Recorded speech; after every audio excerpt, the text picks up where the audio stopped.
The It means first so game much. They've of been so Guild dominant. They wanna Clash maintain coming their up dominance, right and now they've here, got their chance. They've got right their now, dude. This is opportunity insane. to go against North America. We've got the screen. We've gotten a grand arena. This is awesome, dude. Home for arena players as much as BlizzCon is home for everybody that's involved with Blizzard games. This should be awesome. I am really excited to see this. What classes, what compositions, what strategies, how is this going to unfold in a best of 5? Guys, questions. What comp are we getting?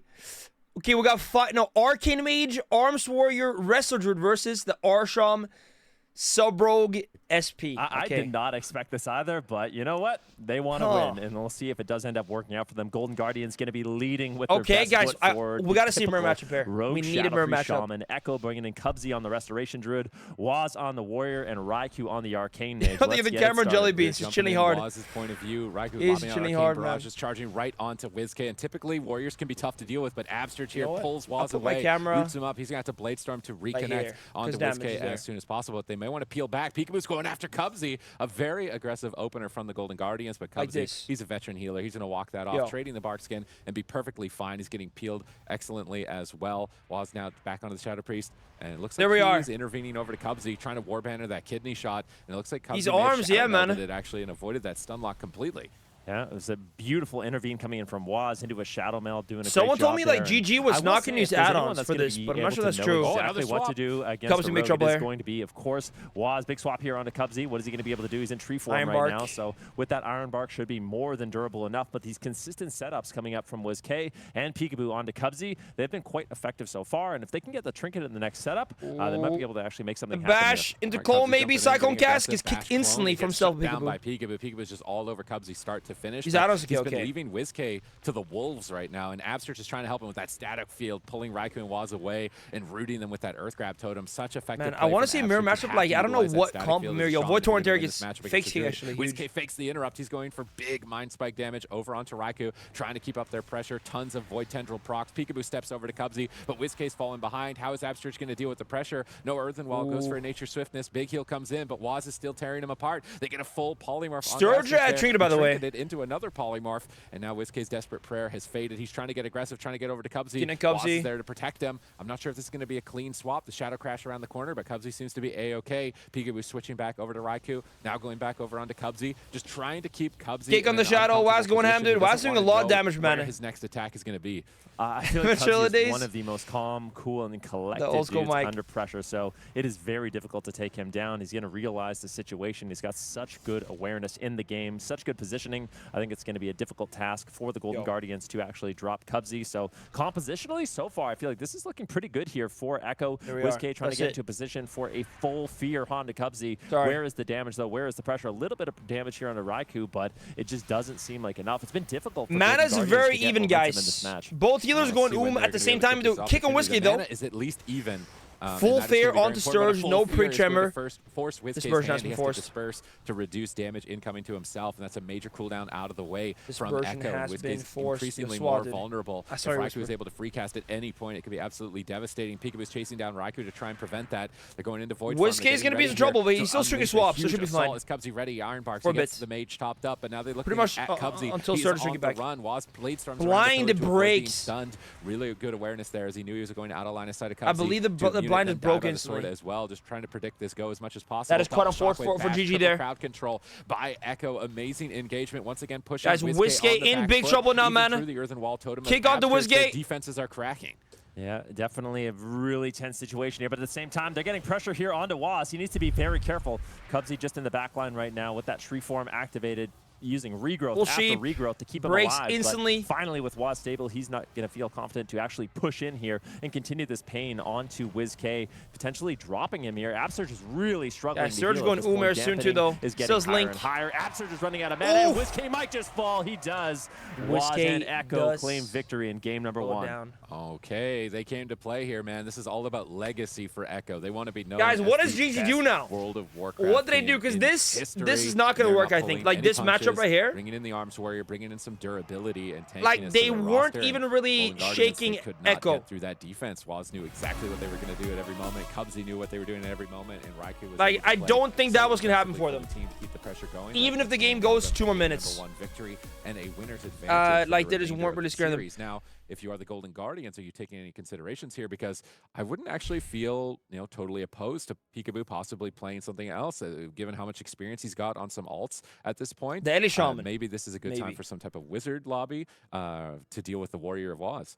Yeah, I mean, it's definitely possible. There are options. We could take a look here at the replay. And I will say, it did feel like for the majority of this game, Echo was in the driver's seat. There was a few good swaps onto Cubsy, but outside of that and one moment on Waz, it was pretty much Echo in the driver's seat, getting most of the pressure out. Here was that big setup on Waz, but they did manage to stabilize. As it, once that take over the camera, it had to be done. Echo show from that point forward. A big blade storm here from number Waz, 30, just send really it. ripping into everybody. Absurd just falling further and further behind. You can see WizK, he's got no dispersion. Good chat, guys. What do we do if the WoW deep dive happens like before the tournament's over?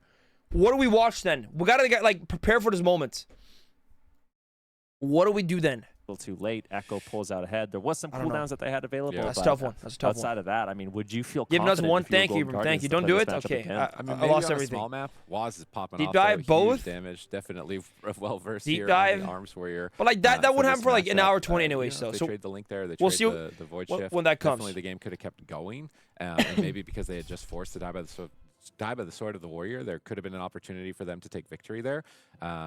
So it's kind of an unfortunate moment, right? And it's land environment. That should be hyped. There was some miscommunication between the two players at that moment. It's definitely going to cost them. And single elimination tournament, you're not going to get too many chances for mistakes like this.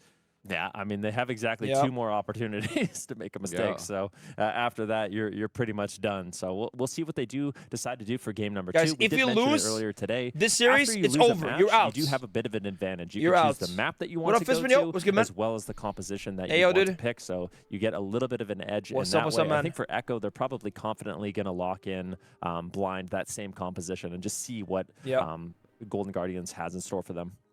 Yeah, definitely. They're a team that I feel like GG has to change something. Now, no, Jellybeans is here. You got dude, I'm doing good, man. I'm doing good, dude. It could be a time I cannot to break complain. Out the beans. I think we'd all love to see it. Jellybeans on the Hunter. I mean, just a fan favorite, a staple. JB, bring him in on the MM. We'll see what they end up doing, where they decide to go. I feel like it was really nice for Echo. We saw Cubsy. I mean, he's known for being one of the best. I feel like he's one of the best World of Warcraft players in general. Warzone 2 is pretty cool. When he's on that healer, he made a I think debut, overall the announcements were amazing for BlizzCon. Like, it's been really good so far. That healer role, he's just so calm under pressure. One thing, was good. Game plan is to go after Cubsy.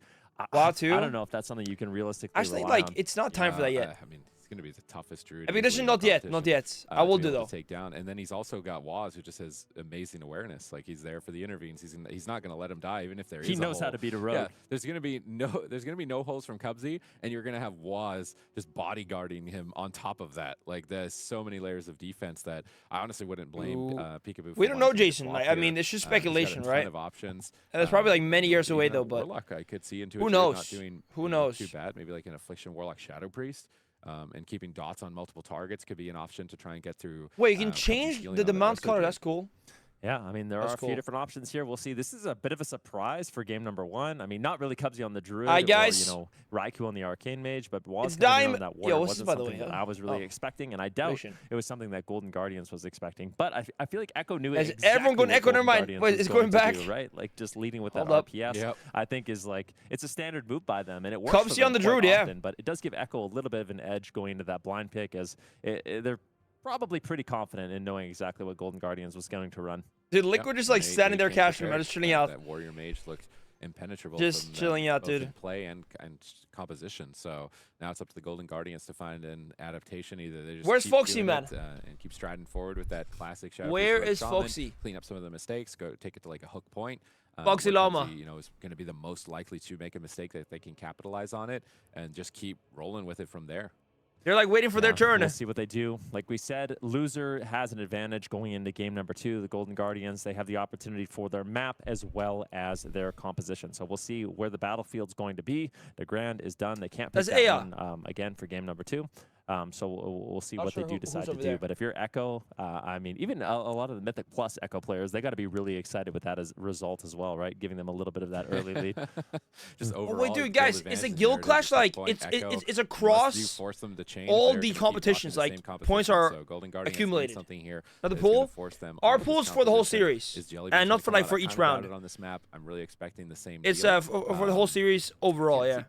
What about Baxter? Was good, man. Hey, yo, dude. I don't see that being any better. Hey, yo. Especially in a small map situation. So we got all the players on camera. Just pull them all simultaneously so we can see all of their faces here. We got Cubs. Raikou, yo, that is not Raikou. Wiz WizK, Jelly Beans, Peekaboo, and Abster just ready and raring to go. That's Jamie. Competition, jumping into the second game, and is this that's not Jamie. Run this through. That's Raikou. It's over for them if they lose. That is Jelly Guardians? Beans. That is Cubs. Yeah, you have first to 3. So, okay, first to 3. Sorry. It's early start of the day here. Math, not my forte. World of Warcraft, the forte here. So they got 2 more chances. They're running it back. They're going to try again on the small map with the Restoration Shaman, Peekaboo on the Subtlety Rogue, and WizK on the Shadow Priest. Let's see what they can get done here on Hook Point. Echo looks just so cool, like seeing it. Dude, look how deep this hole is, man. Guardians. They got to keep solid defense, man. Like they're a team known for aggression, but they got to keep solid defense while they're going in for the win.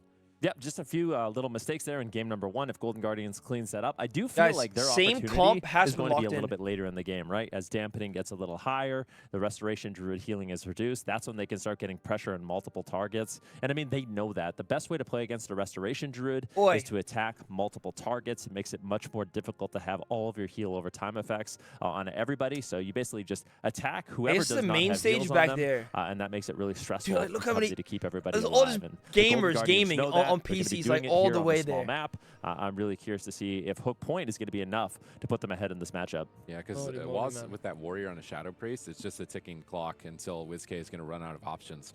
So if they can't navigate through, find the perfect opening. Guys, smaller map, maybe like, I mean, should maybe Easter kind of pick those good goes for them, but it's going to be tough for them, and this is going to be so. The pressure just is constant coming out from like major arcane arms. It's just so high, dude. Warrior stunning you. It's so high. He is easily going to be the most. Their names are definitely going to switch. He's the one that's going to have to step up. RMP is good, but I wouldn't say the best comp. I think one of the reasons Echo is leading with that Warrior is just Shaman in general. I mean, it's very, very strong, especially on ladder reductions, right? Like if there's no Mortal Strike effect, nothing that's going to be reducing that healing, then your heals are quite nice. You know, with the Healing Stream Totem, the Earth Shield, the Riptide, it's a lot of passive healing. But once you bring in that sharpened blade from the Arms Warrior, all of a sudden it becomes a lot more difficult. Peekaboo, WizK, and Absurge moving in. Again, same exact comp as the first game. This game remade really, really quickly, so they did leave the game. We're going to have an opportunity to remake here, but we are going to be getting into Hook Point again very shortly. All right.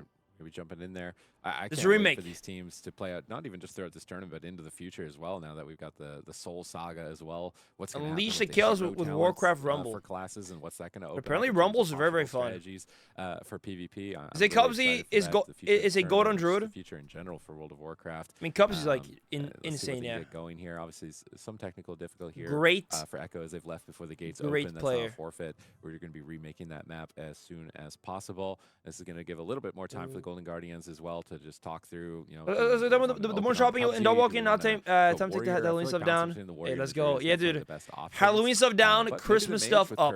With double purge. I guess that's how it goes. Yo, is that could be an option, but he's who's that? Is that East Game? So it's tough to hold him down.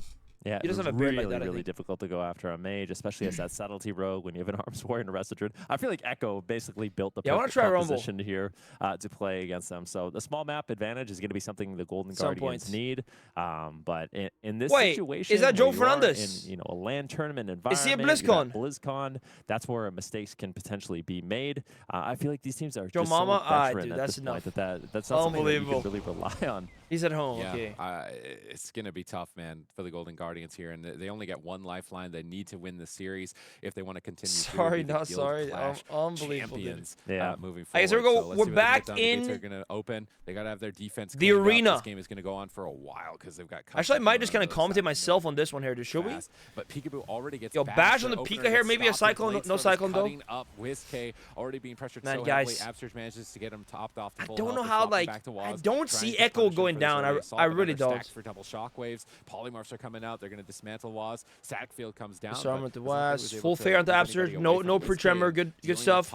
Dealing with counterspell. Peek Blast Trinket here. Looks like he's managed to fake cast the pummel. Into full sheep, dude, guys. Anytime he can fake it. Gets MD though. Well done. Get key abilities like Master Spell, Void Torrent. Pretty much for Patrick. Basically, yeah. Basically. If he can fake Waz's pummel this entire game, I think they can win. Kidney on the Cubsy. The skin though. But it is one of the things that could put them ahead. There's a lot going on here. Pressure, but you can see Cubsy in that tree form going to be empowering. That's Peekaboo now with no cloak, no evade, no trinkets. He's making a little bit of a swap. Good pressure here on the Cubsy, but he a gets lot of CDs have been to a used. safe location, and I don't think the Golden Guardians are really going to be able to. Full Ring of Frost onto Absurge. Big going through Whiskey maybe. A lot less room for Cubsy to actually. Beautiful seer from Echo though. Clone, double sheep, into Stormbolt, into Cyclone. Dude, Cubsy with the Cyclones is huge. Into a Cyclone. Absurge wishes he could control his character, and WizK grants him that wish with a Master Spell. Oh, Void Torrent swap onto the Mage. Trying to take Raikou down. He's got the unplayable for RPS. I don't think it's unplayable.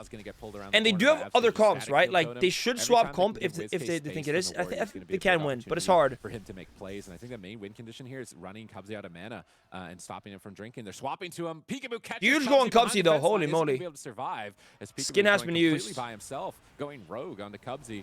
He manages to force Bark Skin, but not too much. On top of that, unfortunately, he's really hoping to get a trinket. I think with that swap. Now Cubsy has those new treasure pumping here. Down for 10.1.7. Oh, dude, Cubsy can definitely die here. So especially like smaller map, they can probably catch him better. Yeah. A lot of work here.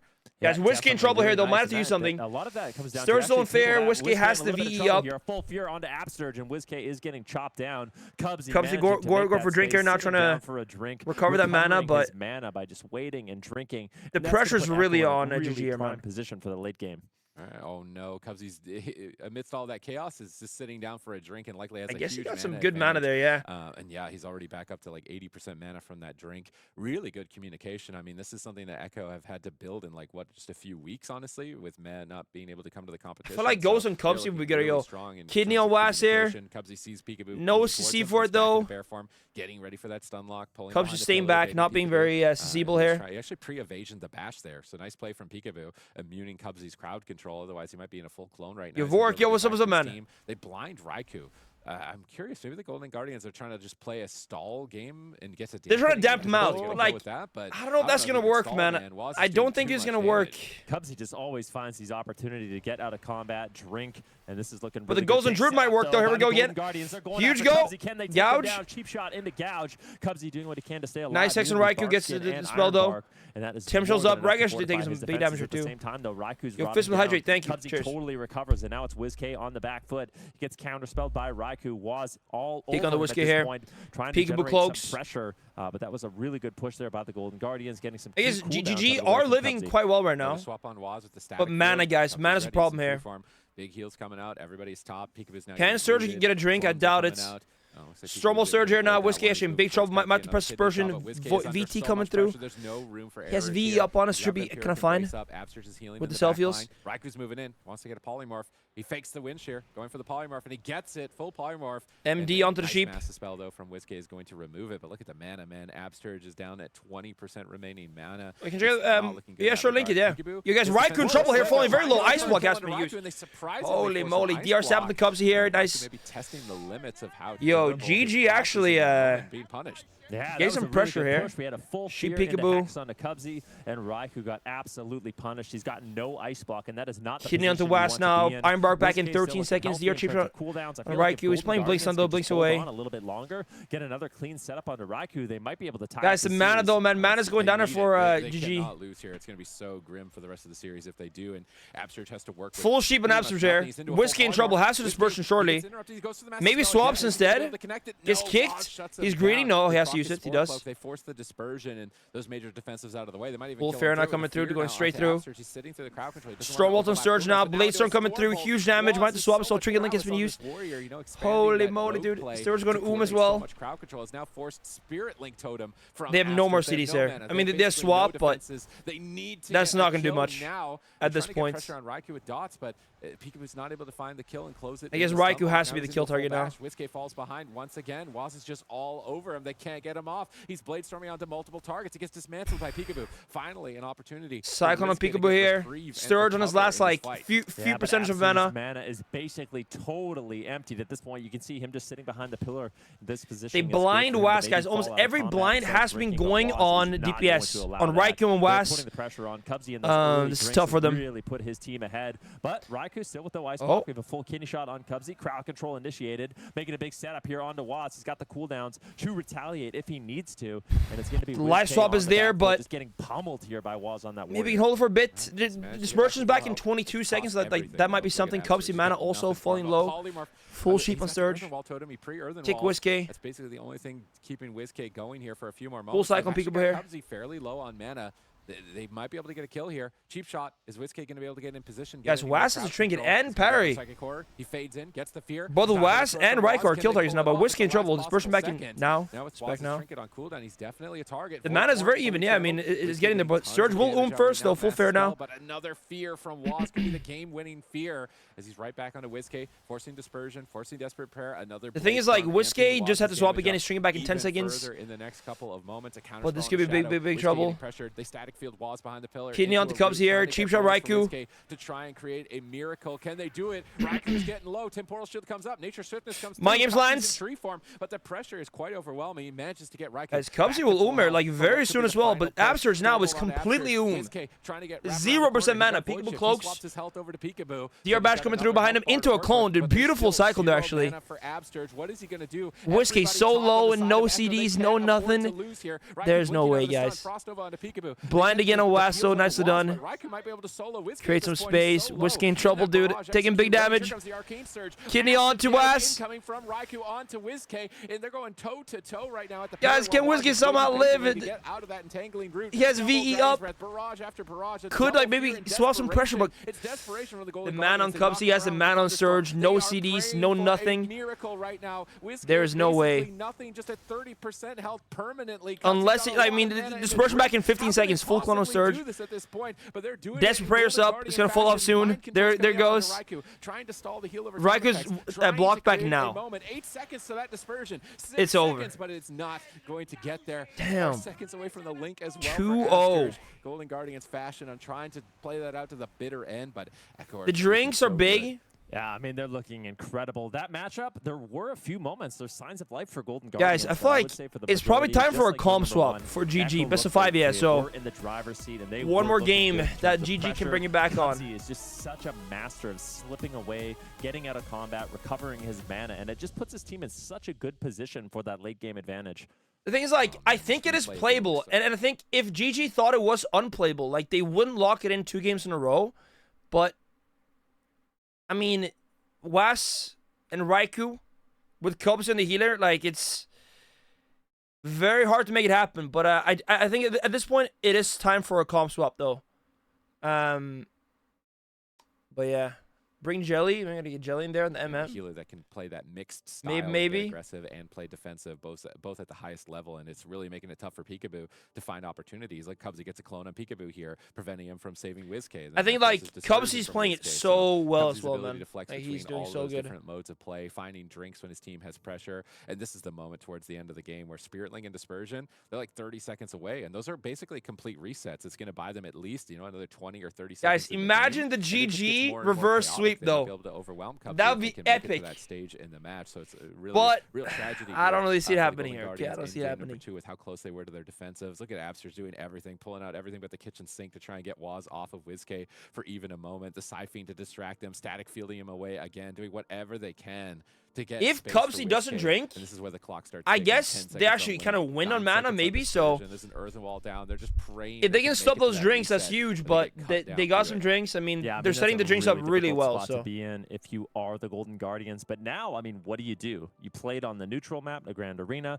You played on the small map. You played out this matchup twice. Is it time to make a change, or are we going to see the same thing and just try to play it a little better? They got to try something. Cubsy to get out of combat. It's just really difficult to rely on that, and I feel feel like if we do see this again, I'm going to have to heavily favor Echo going into game number 3. It's just looking better and better. I mean, this is their best map, right? And Whiskey got good damage out this game. He's top damage. JB, like, maybe that's the move. I just Peekaboo got out a good amount honestly, of damage. I don't think that's going to do it, though. Like, I don't know what they can really do here. Like, what comps can they play? I mean, they can play a bunch of comps, because I mean, Peacock could play Ellie Shaman, Whiskey they could maybe like go bring in some sort of surprise pick or just like bigger map, Castle Cleave or something, but Shaman in Golden Guardians. Yeah, we'll have to see what they do, but it does seem like Echo was very prepared for this tournament and this round 1 matchup. Bring in Waz on the Warrior. I mean, I do think Echo is the best team. Every time we think we're going to get a like, I mean, this is the case in my opinion. Between Waz, like they're just better than everyone. Doesn't happen. Waz and I said this for a long time, and I think it's just the case. Some of the advantages potentially. In general, like they're a bit above everyone. You have a lot of disruption for the setups, good backup for your team, and if there's anyone that's going to know how to deny, and they just have so many comps as well. Like he is kind of a Waz is just so good on so many things. He knows all the burst moments and exactly when to storm. You gotta go pee 1 sec. Your skeleton jelly, you welcome. Exactly when to fear. But what I like about Waz do want to see see a lot of Warriors. They'll use a lot of this. GG, swap it up, get a win here, maybe bring it back. That'd be awesome to see as well. Yo, 1 second, guys. Feral, dude, yo, Peekaboo needs to go as Feral. Yeah. In the Warrior body. Actually, dude, when he played Feral, he asked me for a build, and I gave him a build. For Absurge because of that. He go Feral, play my build. He got fearing this. the Rogue or fearing the Shadow Priest or putting their stuns into the DPS to try and stop damage, and Waz is putting all of it into Absurge, really putting him behind. So they're going to have to figure out something here for this game. Maybe this is just warm-up games. Looks like Runes of Lordaeron, and you know how I feel about this. Golden Guardians, they're running down with the beans. They're breaking them out, man. They are not going down without bringing every single player they have on their roster into this competition, and this is a great map for a Hunter. There is no line of sight. If there was a chance for them to put a point on the board right now, I am thinking this is it for the Golden Guardians.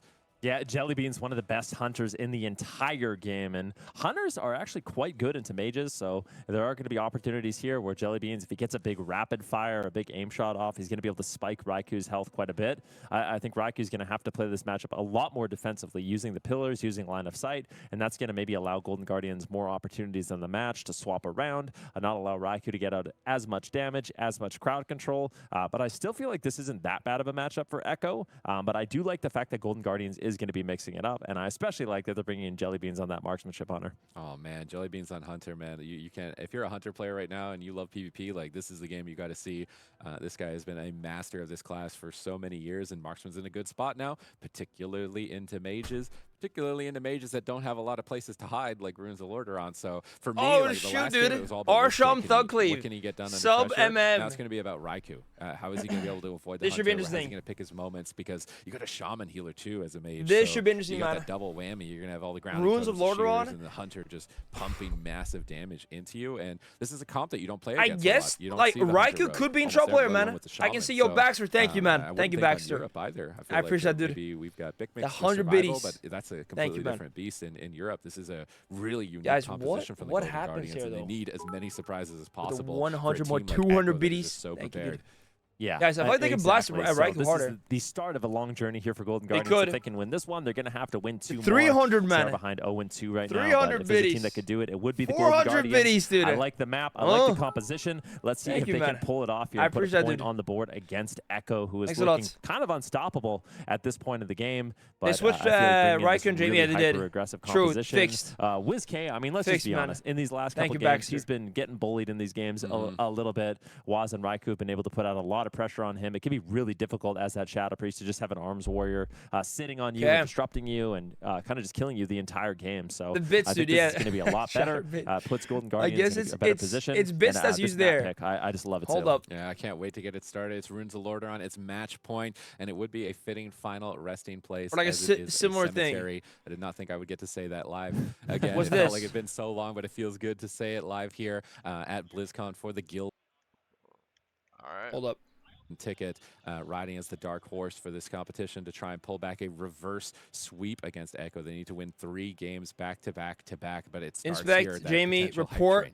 Yeah, I'm really excited to see if they can do it. We are going to be getting into the game very shortly here. He's out Ruins of supporting them, man. Very difficult map here for the mage. There's not many points of line of sight. It's a very open map. So if you're getting a hit by the hunter, there's not that many opportunities for you to actually run and hide. So I think it was a very intelligent map pick by the Golden Guardians, and this is exactly what they need if they want to pull out. Guys, I really want to see GG win this now, dude. That'd be awesome. He's been sitting, you know, on the bench, hoping his team can pull off a win, but now he's got to fire up. Dude, guys, Liquid versus Echo. Actually, I feel like Liquid might have a better answer to Echo than GG. He's going to be bringing in the Trank darts, though. They're bringing in the Shaman. They have a lot I guess maybe like GG is a bit stuck to the Arsham. Move the altar. They have the Rogue who's going to be able to get on top of the mage quite easily. I mean, Surge can play other healers, but I do think he's a kidney into trap or in Tim stun into trap, and then go for 2 shots onto the mage, lock him down. I think Liquid could definitely do make it as some big stuff there as well. For Raikou to move around the map, and I can see possibility for victory for sure. the Golden Guardians. Yeah, definitely. On the flip side, Echo, they're going to have to do a really good job not overlapping some of those key think about Echo, like Echo can answer any calm and like play the highest level on that calm. Big burst moments. So we'll see what kind of synergy Raikou and Cubsy have here and how they can survive this very offensive push from the Golden Guardians. Bringing in Jellybeans. MM sub Arsham here. I mean, could be big trouble for Raikou. Is going home. With the purge, with aim shots coming through, this could be pretty big. Sap coming through. Arcane Orb, they dodge it. Flare comes down. Raikou gets sapped. They bait Raikou so they can get a sap on him by running in on his mount. Rapid fire, he blinks forward. Quite a nice opener from last one to Waz. GG actually gets kind of shut down though. Cubsy taking big damage here. Is out of the match for quite a long time now. They got Cubsy in a swap back behind the pillar. Golden Guardians are not pulling punches. They are playing all out here on match point. And that's exactly so I guess Raikou slash Cubsy swaps. All out aggression. Who are they going to be able to go after? Is going to be how's it going to go? Storm, and they're getting a little bit of counter pressure here. Yo, they actually have Trophy GCD here, by the way, like showing the abilities used off the player. That's pretty cool. I like that. Can disappear very quickly. All right, Absurge pummeled here by Waz. Waz getting aggressive. That's good. Instant win share, man, from C2 here. He's trying to be a playmaker right now with these stats. Pet stun. Full trap here from Jellybeans. Big goal now, Yashio, dude. Ooh, actually, counter goal from Echo. Just taking the goal, putting it right on Debno instead. Fair into Sheep. JB in trouble. Trinkets were used. Jellybeans is so far on the back foot, looking quite JB taking some big damage. Link has been pressed. But Absurge is not comfy. Drops the Spirit Link Totem, trying to redistribute the health. Kidney or Cubsy. Raikou has an ultra up though. I think he was able to snipe it almost immediately. This could be a huge. I feel like it's so important to like get purge and ultra here. Like it's gonna be so big. For the Trank shot, they get the purge, big explosive shot, big death chop. We got DR Chief on Cubs here now. But just no damage onto Raikou. They pull Raikou out into the open with the static field, and that's gonna be need to happen a lot more. I wonder if GG could bring this to mana now, actually. Like stop drinks and maybe win mana, but as Thugly, that might be hard to do. Here we go, Bash. Full Cyclone onto Absurge. Guys, JB in trouble. Kites away though. Beautiful kiting here. Masterfully, just getting out of the fight, trying to survive while his fakes the wind share, tries to land a sheep. Like he will be able to do it. A little damage here onto Raikou. It won't land though right now. It's just not enough, and this is not going the way I really expected. Absurge has eaten way more crowd control than I expected. A full Cyclone on Jellybeans. Cubsy's just getting so comfortable in the match. Hey guys, this is looking dire. Echo's burning mana, but I don't see this going for much longer here, dude. And this is a must-win game for GG. Pre-go, there we go for Raikou. Blind on Cubsy. No follow-ups to see though. Bark has been used. Match point, single elimination. You are out of the competition if you lose this game. Full fair now. Has to Trinket this. Trinket Link. No, actually, just Trinket Link was already used earlier. Ancestral Guidance pressed by Absurge though. Should be able to stabilize. Legacy for Echo is one of the best. Bark is up here.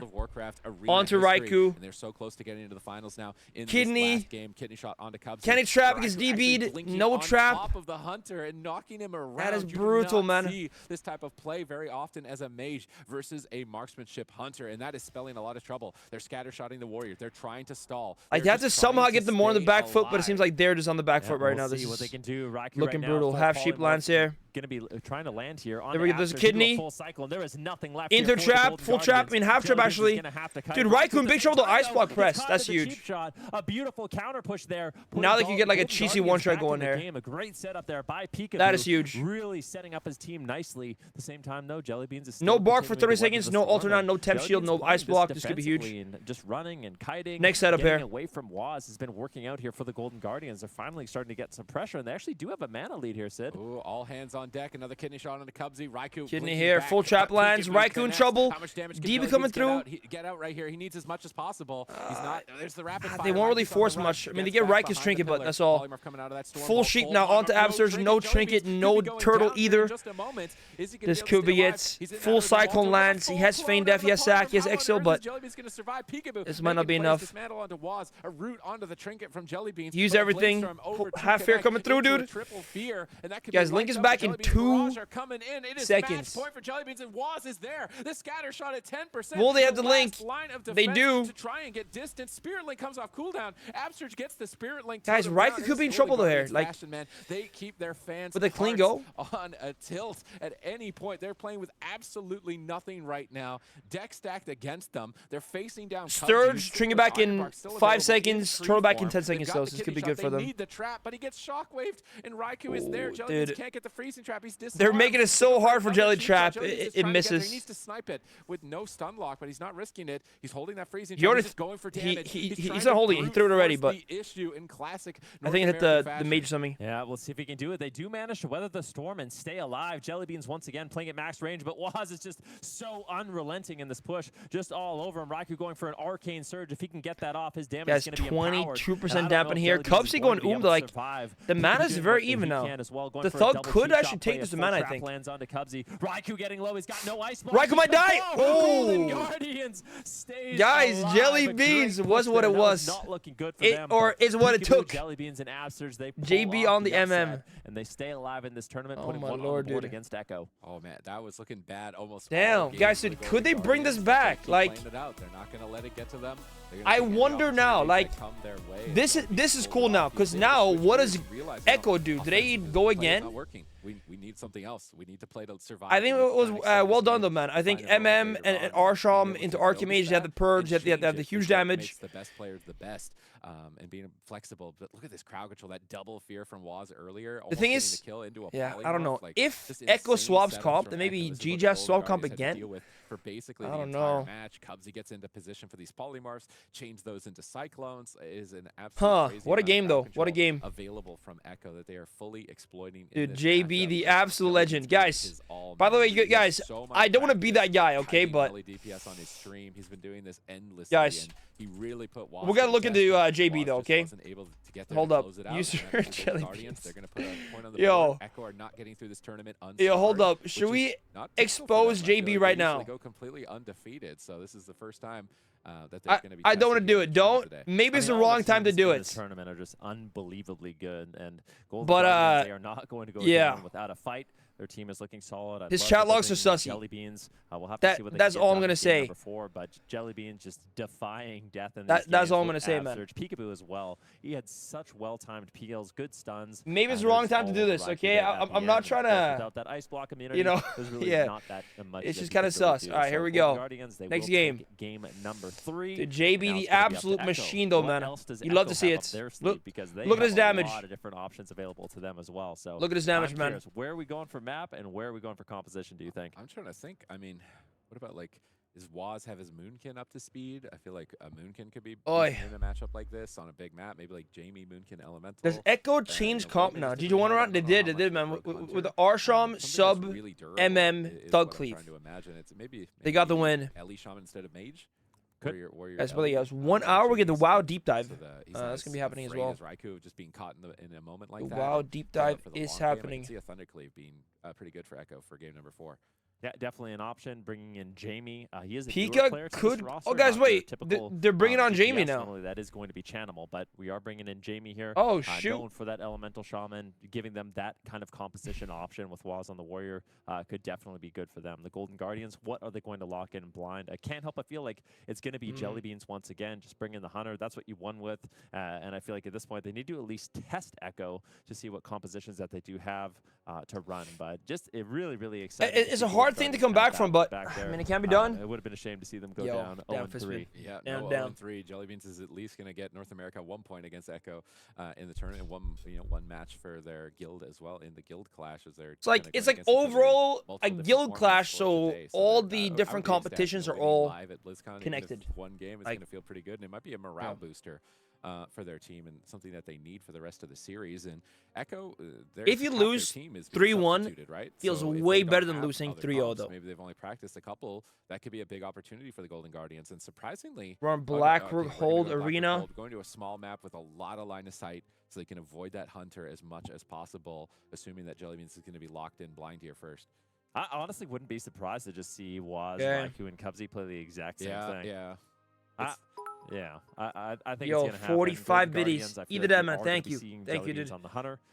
But we're going to find out here. They have 2 minutes to select their composition in this draft. It will be Blackrock Arena. A very interesting. So Jamie's going to play now, apparently. Have basically the central pillar location and then some rooms on the side of the map that you can opt to go in. So Jamie will be playing to line of sight, particularly if you want to play in that center position in the map, and you can utilize that as the mage to avoid the hunter. They did fix it. Yeah, they did. Oh, there he is. Golden Indeed. Guardians, they're doing it. Jellybeans got him to win. They're not taking him out, man. Guys, same comp locked in here. Yeah, I saw the names. Yeah, it was like with 2 execute classes. The wrong way around. Both mages and warriors, when you get below that 20% mark, maybe even higher for mage, you just get hit really hard. Oh, guys, Waz going outlaw. Get to see it. Jamie's not playing. See the rogues going head to head here live at Blizzcon. We are getting the outlaw rogue actually. Very damp comp. This is his final form coming in on outlaw rogue. So. And Outlaw, interesting. Sunglass Gaming specialization, you don't see that often. In the last AWC season, dude, I've like Cubs just like nerves to steel, man. Like in some new tech here. I've never seen him stress out. Very durable rogue spec. It brings in an arena a lot ever. Of crowd control and a lot of consistent damage. He's just calm, cool, and collected. The typical subtlety rogue that Peekaboo is playing, but still a very good spec. And it's cool to see that they're actually implementing that here. Yeah, I can see it. The outlaw rogue coming out. So much crowd control for the hunter. To give more room for to move around. Interesting. And I feel like this is their main comp as well, so they're going to be really synergized with this. Cubsy has been playing this for so long. Really, yeah. Throughout the years as well. So he's a pumper. Home with this composition. It is not going to be a walk in the park for the Golden This is Guardians, crazy. Despite Echo this is crazy, man. On their team. Arcane really Outlaw. Have to work for this. This is a really tough map because there are so many close points of line of sight. This is a nice strategical pick from Echo with Blackrock Hold with the rooms that you can use on the side. Guys, imagine if GG make a comeback. As well. This is the hardest situation for the Golden Guardians. Yeah, I think Cubs has like been around for a long time as well. Throughout this series, if they want to take this to a game 5. Yeah, definitely. But like I said, if there's any team that can pull off the upset, Golden Guardians, they're normally very cool under pressure. I mean, even in those moments, it was looking dire for Jellybeans. They will. I mean, that'd be cool. Calm. They don't overlap. They manage to battle it back and find that win condition. And all of these players are a master of that. So if there's any teams that are going to be able to battle it back from these looks like Abster with longer hair and glasses. Teams represented here at this tournament. I do see the similarity. I do. Going into game number 4, Echo versus Golden Guardians. Golden Guardians' lives are on the line here for that's been arena social. Hey, that's good, man. That's good. Almost 2K. Yeah, I mean, almost. Here we go. They don't want any more opportunities. They want to just knock this out of the park, move into the finals. Here we go. Sturge.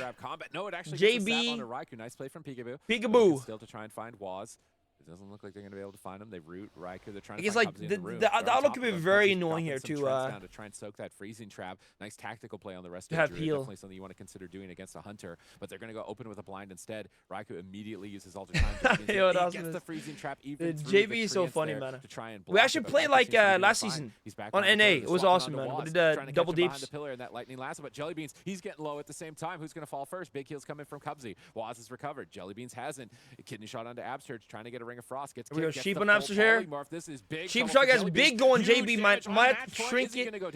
Feign death has to press. They're just going straight through everything. They made more C. Oh, Link also has been used. And Absurge barely in the nick of time gets a lot of CDs have to press there, man. On match point, I cannot believe that Absurge didn't use the trinket on that push. But if they did and overlapped, it would be game over later on. So they had to be patient. As JB is still in so much trouble, man. Can he live? Has a turtle. The execute Arcane Barrage and trinket from Absurge. Good for Echo. A full cyclone lands by Cubsy. Echo's looking to eliminate Golden Guardians. Kidney shot lands. Do they have the This is not good to take him down? It doesn't look for like GG. Yet. Absurge might be able to recover. This is basically worst case scenario in the opener here, except for just dying. Getting incredibly low. Pretty much. Good counter pressure here by the Golden Guardians as they're looking to stay alive. Oh man, can they do the reverse sweep? They got like put way more pressure on them here, like to kind of the entire game. He's rooting up. Get them on the back foot because so far this is not looking too hot. Earthen almost out though. Full kidney here now. Sheep coming through. Nice kick onto the Sheep though. Good stuff by JB. Full ring will land anyways though. Wait, now Sturge trinketed. Actually, my bad. I thought trinketed earlier. He did not. He's racial. That's what it was. Buys time. Jellybean survives another setup, but they need big damage and they need it right now if they want to get a kill into Raikou. That temporal. Dude, Cubsy man actually going down very fast, dude. But the thing is, can GG live like long enough? I don't know. Into a blind. Jellybean's trying to get into position for another rapid fire. Polymorph's coming out. Raikou fakes the kick. Polymorph's the hunter, denies some damage. Now he did though. They dismantle him, trying to JB drinking back in 25 seconds there. Cubsy also drinking by the way. Bark is up. Kidney peekaboo. Blind onto Absurd. Can Jellybean live this? He has sack up. Full Sheep lands. This is going to be tough. Exo back in 2 seconds. That could be something he's cutting well. Well done. He's getting ready to try and survive, and somehow, someway, Jellybeans. Oh, guys, big damage on the Raikou. The Red Fire coming through. Situation again. It is absolutely oh my lord, dude. Kidney now onto JB. Should be finding this though. Yeah, big damage here, but Waz once again shuts it down. These kidney shots onto Jellybeans has just been so difficult to deal with. The follow-up cheap shot doesn't even have the gouge. He's just stopping. Clone on peekaboo here now. Aim shot, and Raikou's positioning is just so good in this. Last one to Waz. Waz can be in big trouble here, dude. Might die actually. So low, gets cloak off. This is insane. Here we go. DR trap. Double stun here onto Waz and Raikou, but they will stabilize, guys. So GG bringing out some crazy pressure now. Both teams are looking relatively stable for now. Jellybeans could be in trouble. Golden Guardians really doesn't have much left to work with here. Jellybeans is going to have to do a great job with his positioning. Waz moving in there for some seed seams. Waz initiating crowd control here if he can, but Absolute tries to get it. Cheap shot now lands into full trap actually onto Cubsy. GG could kill Waz right now. He's cheat that though, but no cloak. Okay, Waz will live. Waz will live. Cubsy tops him off, and now it's going to be Echo looking battle it back. Oh, Jellybeans, look at his positioning. He camos. He's in stealth. Waz can't see him, but he actually guys, JB in trouble. Has turtle though. He does turtle entry gets. He does hold him. Link comes through. Nice link there. Might save the rest of CDs. But maybe not. Has to trinket the kidney. Oh no, he will die. Waz is going to close it out. Echo take it 3-1. But the Golden Guardians gave it everything they had. Damn. That was an incredible game. I mean, Echo that game was so insane. Well prepared, but that was so close, man. The Mog, I don't know. I'll check it out now. And making it a very close game number 4. But Echo. Damn, guys. GG will be knocked out to the finals. The Mog? Really interesting to see how far that they can take it. It's cool. What a great series to start off the day. The shoulders are awesome. I should quite like the shoulders. Last 2 games, those are the games that I wanted to see between Golden Guardians. Those look like a Sith. It's nice. Especially the Rogue versus Rogue, those close calls onto Waz in those final moments. A little bit of me is heartbroken to not see that go to a game 5 because it just seemed like the Golden Guardians huge series. Finding their pace. Very rough start for GG. But yeah, these are the probably should have swapped comp one game earlier. Yeah, it seemed like had more of a chance for a comeback. Took more of a defensive positioning, and Jellybeans was running away a lot more, forcing Raikou to kind of chase him. The game was going better, which you wouldn't typically expect. They had to just play it a little bit more defensive, and it seemed like once they were on the back foot, they actually generated more pressure. So I don't know if that was just Echo getting overly aggressive in the match, or just it's a better positioning for the Golden Guardians. But I feel like Golden Guardians really did a good job defensively. Outside of the beginning, overlap a lot of defensives. They still played it calm. They rotated. That's a nice settlement, yeah. Well done. Looks quite unique as well. Looking like a machine, even with substitutes on their team here in the live competition. This was the swap. Absurd did everything he could. Look at that. Guys, like this was close to get the kill onto Waz. This was so close, man. And we could just be moving to a game 5. This Shaman? I don't know. I mean, like it's his main, right? Actually, like I think, like this game could have gone either way. I think. Yeah, they should probably gone this comp a bit earlier, like one game earlier. Because this is very close. Like, at this point, it's like JB still's turtle, I think. Like, CDs are coming back. Like, if they can live there, I think they have a great chance of, like, winning. And I think that comp, like, that's a pretty good matchup for him. Second series like, he's winnable, so. Which is, of course, going to be Liquid versus Method. And, I mean, Liquid, they're coming off a very impressive run in the North American Arena World Championship. That's going to be let me see. And Sam-I-Am, and they're going to be battling. That's a nice mog. Method, which I like that. I like that, man. Players maybe not as classic. Familiar to the public, but if you are in that competitive scene, you know, players like Maro, Asgarath, Brunhedi, and Mercy, these guys have been staples for a long time. Method curious to see. I think for some of these players, Brunahidi and Mercia, it is actually their first LAN event, their first BlizzCon. So we'll see what they can get done here. I mean, you didn't ask for better teammates to come to your first LAN, though. This is a crazy team. Champion.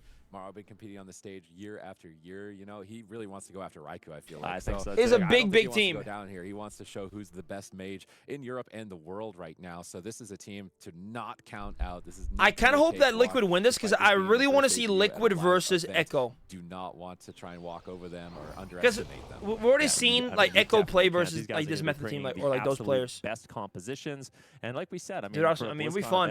Or commentate. Chance to actually compete in an international event for such a long time. So being able to battle it out against the best and prove that you are the best, I mean, it's kind of the ultimate goal for a lot of these players in PvP. Yeah, I mean, they've got Liquid, though, and Liquid, they're veterans. They're coming off some BlizzCon wins themselves, North American Super event, man. Well this year from the online competition. So what are they going to bring to the table? Looking good. I really want to see Mez Death Knight, man. Even if it's not the best in the meta, you know, like I'm trying to pick the ideal situations, what I want to kind of rig the tournament just to see what would be the most entertaining value to me. I would love to see Mez on a Death Knight. I thought I heard some rumors about it possibly happening. So yes, we get like Lord Mez, man. Like I just don't know one game at least. What comps we get now. We could see War Mage again actually from awesome Method. These guys just locked in the classes that they are known for. We'll have to wait. And oh yeah, the same first name. Nice, that's nice. Mez on that Death Knight. I think things. Maybe simple dodging events for the apartment, dude. Like I'm actually like. I was kind of sad about not going to BlizzCon this year until the apartment happened, because then like I thought like if I went to BlizzCon, then the apartment would not have happened, like that one. But this was like the right apartment. Like I felt deep inside of myself, like so it's good. But next year, I want to be there. He's actually he was taking a little bit of a hiatus from the events, from competing, and like stream from there as well. I think hopefully I can sort out like where big event I can be flown, big opportunity to prove what you've got, and then get it, be able to stream from there as well.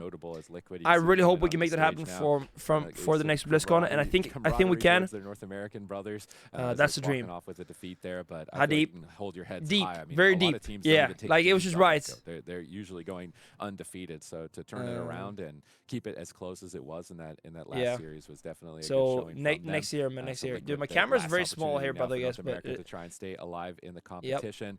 Their composition's not super meta at the moment. I'm wondering if they're going to be using any boomkin tech. Yeah, Mexican food. I would love to, man. With Sam like on the boomkin, that's how we got his first BlizzCon title. I'm gonna aim for that. That boomkin rogue. I feel like we really talked up Trill a lot. Oh yeah. He was like. I think like I'd be there as a player. I'd be there more as like a streamer, like and then stream from there and all that. Talents in that way to be as effective as possible. And I think so. Surprisingly, no one ever copied him. He just kept playing his own unique build of rogue at that time, and that's just something that they could bring out, and maybe Method wouldn't be prepared for. Yeah, it's really interesting. I mean, like you said, he kind of came up with a unique build. Subtlety rogue. Yeah, I'd love to go to the States, man. Okay, guys, yo, prediction. Setup, right? Putting as much burst as you can in a specific moment. But Trill played it different. He just played really aggressive throughout the entire match. Why is my Google Chrome so laggy recently, guys? Unstandard build. Echo did win. Again here, we'll do a new one now for the next matchup, though. One of those teams as well that have been utilizing that new specialization, the augmentation, which we haven't seen. I don't know, like, I don't think a Feral would do that good here. I mean, I think they could run. Actually, Og Feral could do good. Og Feral could probably really crush a bit there, but although it's powerful, has its weaknesses, and I feel like Method is a team that has those weaknesses. Yes. Double caster, range DPS, keep your distance. Well, guys, well played from GG though, man. I think they almost made a comeback there in the end. Not one where I could see them utilizing this matchup unless Method. And it was fun seeing them play versus Echo. That's a cool matchup to see. So that was awesome. A lot of casters, likely Mercy on Warlock. It was pretty awesome. On Mage, that Mage lock composition, and that's something that Liquid have struggled with. I feel like it's been years that they have been struggling with Mage Lock, which is making me think that they're probably going to start with. Like, and now we get Morrow, Mercy, Brunity. We did mention Solo Shuffle. And I forget who else. And Asgraf. Teams to actually play the only Norwegian there. Specializations. We'll have to in see the Guild what Clash. they do end up implementing. I know Mez plays a little Elemental Shaman, so we could get some real curveballs here. Yeah. I'm not really expecting it, but it is possible, Sid. It's definitely possible. That was an amazing. So you bring your own like keyboard and mouse, yeah? You do. Guild Clash, and we will be back with a next one, the next epic one. It seems like you do. Man, seeing Surge and Cedar is awesome, dude.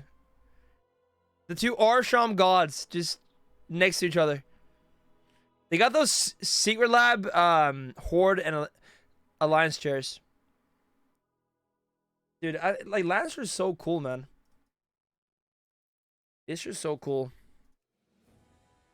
Okay, so probably gonna like take a moment now for them to set up the next round. The thing is, like, Liquid has been playing a lot of classics. Sea-Doo has been a bit out of the retail grind for a while now, I think. Oh, damn.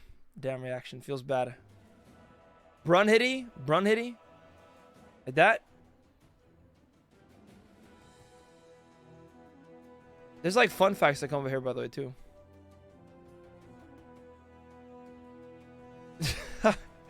Yo, Aisaku, huh? What? Like, these are the same places where the streamers stream from. Like, I think up here, yeah. Like, yeah, Machete streamed from one of these, I'm pretty sure.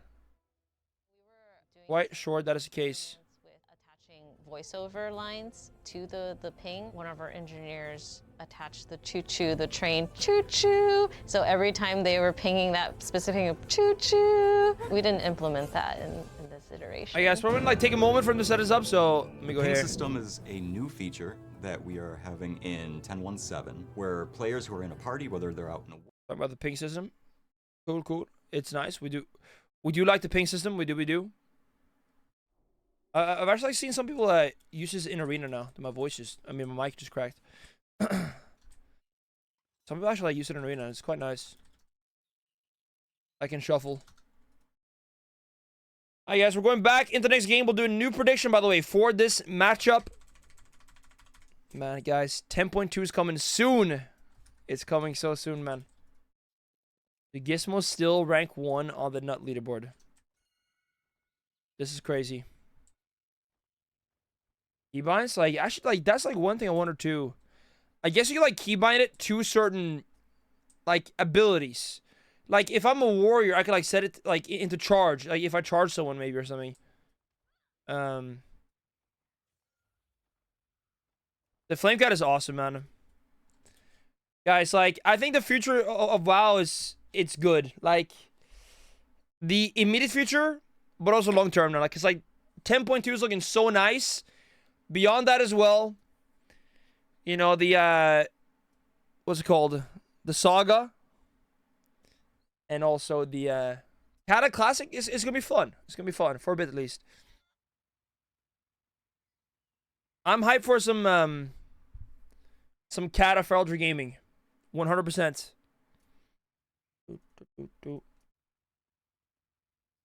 Find it? Well, I think it's good to have in certain buttons. What up, back? Say, yo, what's good? Dude, I mean, I think it's... I barely played Wrath, but Kata is more up my alley. Like, Kata is the first X-Pack where Arena was a thing for me. It's the first X-Pack I played Arena. I played a lot of Arena in Kata. But, for me, kind of depends on how the retail game is, though, at that time. Size fits all type thing. We kind of... As Random Storming, Raging was the most popular FX. The deadliest creature in Dragonfly's Rasagif with 48 million deaths. Jeez. Classic. I'm on Fire Maw, I believe. Yeah, I'm on the Fire Maw. Watch party? Yeah, we are. Yup. But guys, dude, in about 30 minutes, I believe we're getting that, WoW deep dive. We're getting, like, I guess what we can do when to do the WoW deep dive in about 30 minutes. We could, like, mute... We could mute the arena, but have it up on the screen and also watch the deep dive, guys. So we do that. So we can watch party both at the same time. I think that's the move, chat. I like make it look nice and neat as well. What's it called? Like when you, there's like a website for this. We're gonna like have two things at the screen or on the screen at the same time. Guys, wait, what's that software called? It's like a website. You can like have two streams like next to other, like, and it's nice. But yeah, we'll do that once that comes. Yo, what up, Falcon? What's good, man? Hey, yo. How about showing me how you would bind that in the tourney downtime? Bind what? I don't know how it's done. Hey, dude, you missed the first series. You Mog Redeem, yo, my bad. Here we go. Yeah, on Earthen Wall, it's great to do, yeah. Yep. Yeah, maybe it's like multi-Twitch, yeah. This Mog, ooh. Actually, very cool, man. I like that. Looks very unique as well. Yo, Rasmus. Yo, thank you, Rasmus. I appreciate that, man. I appreciate that, dude. Who played? Echo versus GG. Echo won. The best time to level a character? I mean, I should, like, right now, I guess. Before 10.2. It's coming so soon, man. I suppose my camera's still very small down there, huh? My new ringtone? The Gizmo still rank 1 on the nut leaderboard. Yo, Zasgraph, guys. He's awesome, man. He's awesome, dude. Dude, Rasmus, like, I'm thinking, like, both the bedroom and, like, the bedroom there is way bigger than this, or not way bigger, like, quite a bit bigger than this one. And the living room also has, like, a lot of room. And I'm actually, like, still thinking, like, of how I'm gonna do it. Because both would work very, very well. I'm gonna see what I do. Yeah. Because, like, both the rooms have, like, good space for it, you know?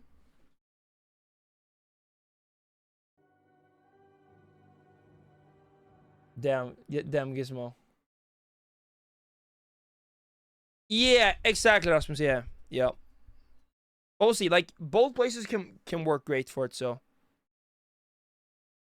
You went to Amsterdam, both Maru and Raikou feels like abusing. There are some great players here, man. There are. But I feel like we have the best players from NA, the best players from EU. It's pretty awesome. Like, this is really, really cool. Cubsy's NA, yeah. Yep.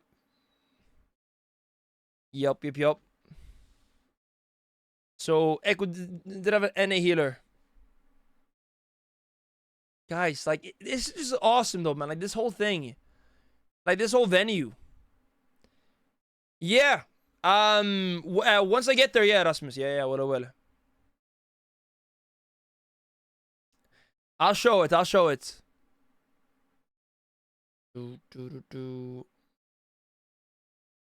After I, get everything set up there and all. It's still surreal. Like, I still can't believe it's actually happening, and that it actually, why don't you marry it? Yo, maybe I will next year when I'm there. Yes. Hopefully if I'm there. Guys, deep dive is happening, guys. So right now, can I update on Blizzcon right now? So what we got going on is the Guild Clash tournament. They're playing Arena, Mythic Plus, and Raid. And it's like, guilds competing. Echo, Method, Liquid, and Echo. They're playing in these different game modes. We have that, and then we also have a deep dive. We're going to talk about stuff about the next X-Pack, also coming up in like 27 minutes. So what we'll do, once the deep dive starts, we're going to watch both, and we're going to have the games up and the deep dive up, and we're going to listen to the deep dive and watch the games at the same time, so we can watch both. And, yeah, no, dude, Rasmus, like, the thing is, at the viewing, like, I knew, like, deep inside, like, this was the one. And I called the bank, like, to max it out. I was like, I'm going to spend everything I have to get this, because, like, I knew it was right. And I really went in for it. And it worked out, and I'm so happy about it, man. So, yeah. It was the one. It was the one. Like, it had to be that one, So, yeah, it's pretty awesome. Thank you, man. Thank you. I just knew it had to be that one. The basement.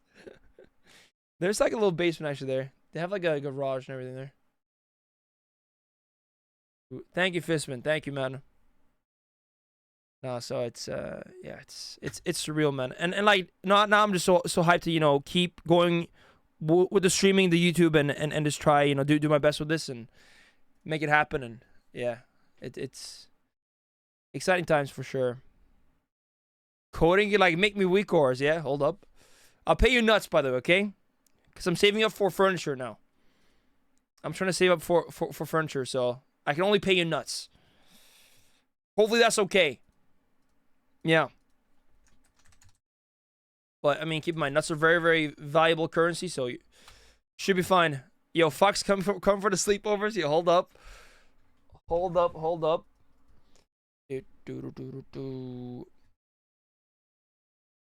1 million, dude. That's a lot. That's a lot of nuts, guys. Let's see if we can find this multi-stream thing. GG, dude. Echo 1. Echo 1.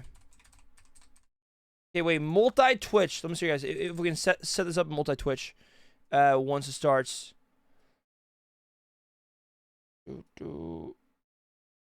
Multi-Twitch.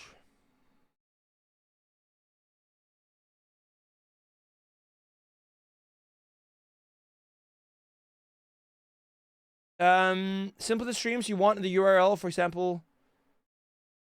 Oh, I see, I see. So would go like this. EV/Warcraft/Blizzard. There, guys. Okay. We'll do multi-Twitch once. Guys, yo, it's healing stat. The legend, man. Yo, how do I take away toggle chat? You guys are nice. So, guys, once we get it going, we'll multi-stream it like this. This is perfect, guys. Okay? And I'll put my camera, like, somewhere better for this. But, yeah. We're going to multi-stream the announcements and everything, okay? That's all going to be happening. I'm not a Blizzcon now. Yo, the announcement's good, man. Yo, Tara, yo, hold up. What are you doing? Trying to duel me here. Well, let's see, guys. Deep dive. Okay, yo. Deep dive / guild clash watch party. This is awesome. So we just do both. Perfect. Deep dive. 1110 deep dive / guild clash Blizzcon watch party. There we go. Awesome. Awesome, awesome, awesome, man. We're going to be watching all of it. This is awesome, man. I'm hyped for this. I don't know, Badasti, but I guess it's just different things happening roster, so. simultaneously. But this is not yet, though. Like, this is for when they actually start the... For now, we're just watching the tournaments. Them coming together and winning a big event like the Guild Clash. Yeah, I'm actually at Blizzcon right now. This is green screen. We'll see what they can get done. Of course, we are going to be playing a best of 5 between these two teams, starting. Yep.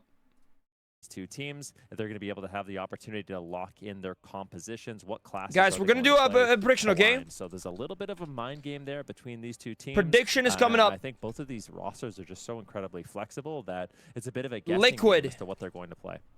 Well, let's see what they can do here.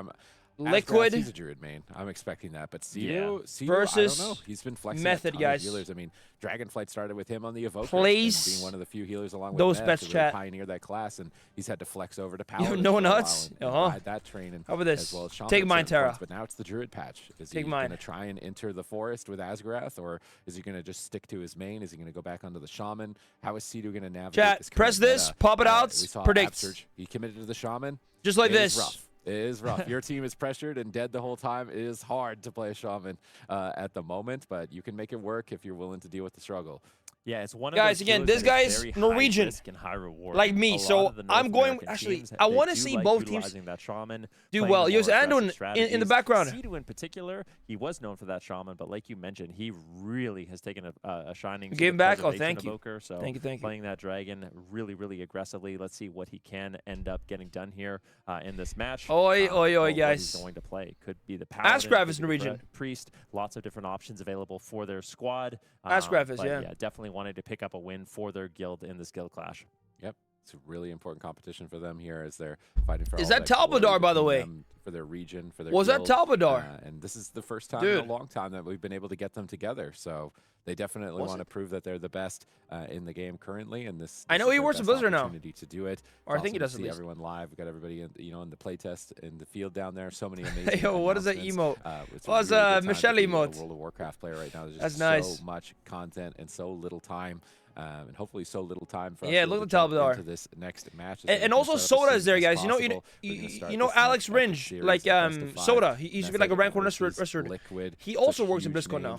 And I heard he's there as well. He's awesome, man. The rosters of this guy for their first competition. I'm really excited to see how they I perform. do believe he wears a Blizzcon nowadays. One thing to sit at home, not a Blizzcon, a Blizzard. You're live. There's people here. I was like an old school player. There's a lot of nerves. There's a lot of differences when you're playing at a Your dev was good, man. Yo. How is Brunhilde? How is Mercy going to be adapting to that? What's up, man? Lights, camera, action for a lot of these players. They're on the stage. Let's see what they can do. It is a little bit different. Like so like in a game, in the comfort of your own home. You got to make sure all of your. They're like playing right now. What's going on? You have like a team captain, something like that, who is going to. I guess they're warming up, making sure that you're using. Nice, yo, dude. Nice, dude. Add-ons are set up. 2K, let's go. You got the correct. Looks smaller. Because the thing is, like, when we're actually in the arena, I had to beat a small. So like because the UI was a bit weird. No lower bracket. It's gonna be really important. You have everything just. Actually, I could just go back normally, to be honest. It was just because of bring their best though here. Like they've been the details, like what's where my camera was normally. Online, I think they're also solo shuffle champions as well. Brunhilde, he's a multi-classer melee maniac. He's just playing every single melee DPS. He's going to be quite a difficult opponent to deal with for Liquid, particularly. Okay, guys, this is sick though. The multi multi-stream is ready, guys. Okay, so don't worry. Stay here. You will be able to watch the deep dive and in North the America, arena season after at the season, same time. They're fighting a European Mage Lock, and they are notorious. In 20 minutes, they will just who's this one from connecting to them forever. So Liquid are going to face their greatest nightmare. But guys, yo, place your bets, chat. Here predicts. Hopefully, they've got some surprises. Press predicts, and you can do it. Dude, everyone's just voting any teams today. Sit down. Everyone's going Liquid. Chat, press here, then do it. Practice. So we did hear from Method. They've been practicing the Mage Lock, like you mentioned, with all the different. You have an idea? Yeah, sure. What's up? They can play the Arcane Mage, what's that? The Fire Mage, the Frost Mage. Also for Mercy, he's going to be able to play the Demonology specialization, the Affliction specialization. I mean, it's nice. Multi-Twitch is going to be nice, right? Because depending on what they're fighting, I don't know who's going to win, man. Specializations, and we're in a really interesting path. I don't know who I'm going to go with. I kind of hope Liquid wins because I want to see Liquid versus Echo. I really want to see Liquid versus Echo. I think Liquid might be able to bring more to the table against Echo than GG did, like in comps and such. So they might go Fire, they might go Arcane, might go Demo, might go Destro. So I'm gonna say that I hope Echo win. I mean Liquid win, even though matches on Affliction. I really like the Method team as well. But yeah, to see what he has to say about Affliction in 10.2. I think Liquid got this, a lot of pretty exciting changes. If not, it's gonna be like I don't want an EU versus EU final, best of 5, yeah, best of 5, yeah. Watch on the Affliction Warlock. I'm so torn. No achievement, no, there's no meta, there's not. Wants to see just see the reigns. The bread and butter, Resto, Shaman, Windwalker, DK. But I know it's not going to work. I want to see it. Where's the finals and pause the Blizzcon stream when they announce the Rumble so we can pick up at the Rumble? Oh, do you mean the Guild Clash? To deal with Wizard. Wait, and pause the Blizzcon stream when they announce the Rumble. On the ladder, like Shadow Priest wait, Death Knight. Wait, do you mean like Warcraft Rumble? Shadow Priest in the past. Yo, I don't know. I don't know about this.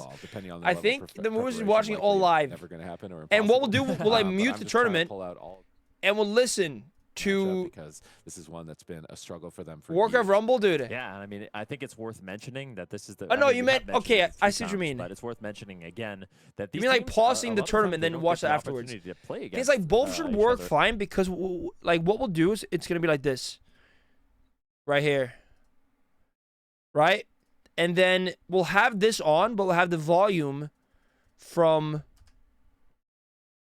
the deep dive. Right? So we catch both things. Boom. So we can watch tournament and yeah. You see what I'm saying?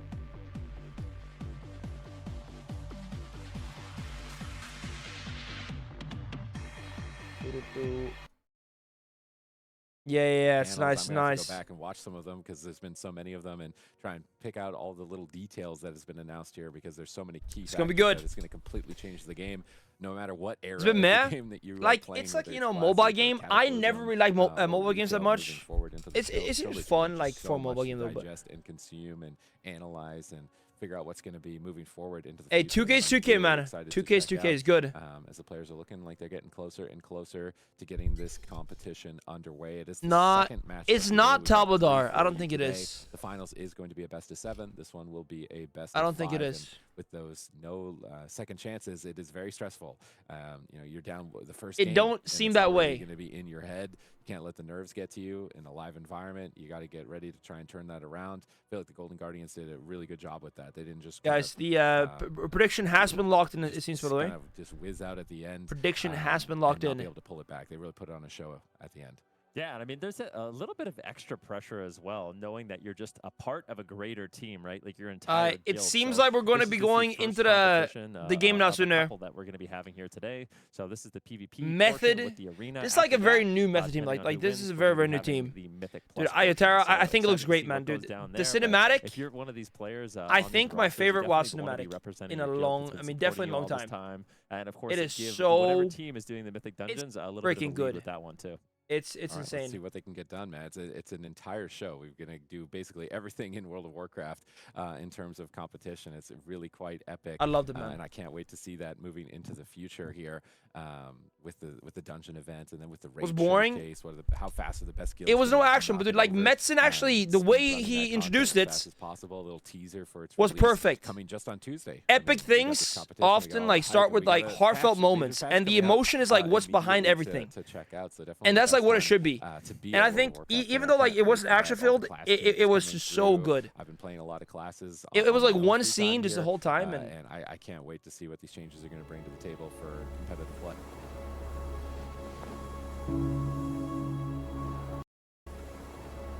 I don't think boring is a good way to describe it though, but of course people like different things. But yeah, forward, same actually. The music, dude, so good. You guys, by the way, I will be going back to the tournament once that starts. Don't worry. I think it's my favorite cinematic. Also, like Thrall, man. Like Thrall just looks so cool. I love like the Desert 2. Again, watch it again while I wait for the games. Let's do it.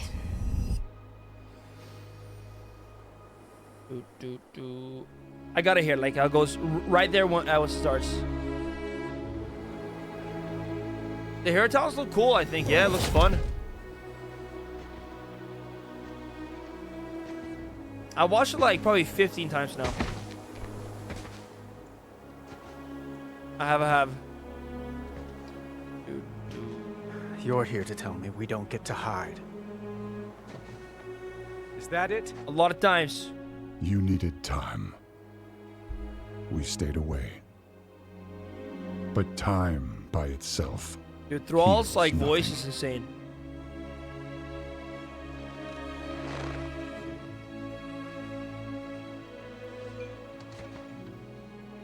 If they made a whole movie like this,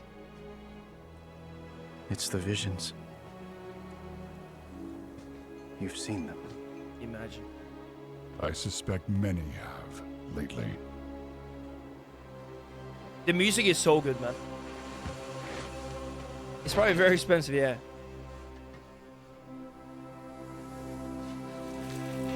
Something, someone, is calling out from the heart of the world. Like a voice from a dream.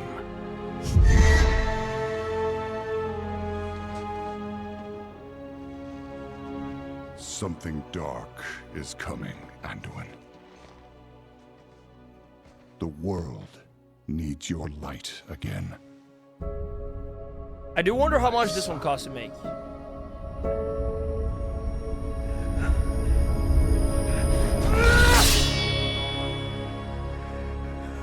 I am not that person anymore. Probably a few dollars. I have no light. Not after what I've seen. Not after what I've done. 33 euros? Something like that, probably, yeah. Something like that. Again. You are not your past, Anduin. Again and again and again. We're waiting for the game anyway, Sarah, so. Yeah. I trust you. Oh yeah, I mean, it's the exact Lich King pose.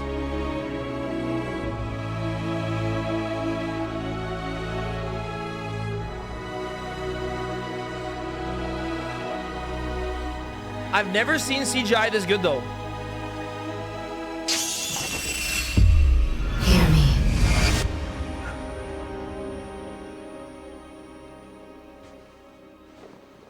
they're getting worse.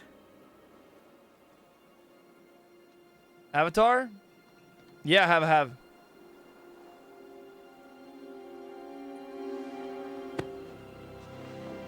I mean a CGI human being. Like, CGI like an Avatar, of course, it's also amazing, right? But like a CGI human, it's almost always for me like it's some kind of uncanny. Like even in Love, Death, Robots, it kind of hits like some kind of uncanny valley. But like this just works so well. Whatever's coming, I'll stand with you. Like especially like right next to an orc, it just works, you know. But we were drawn here by the voice.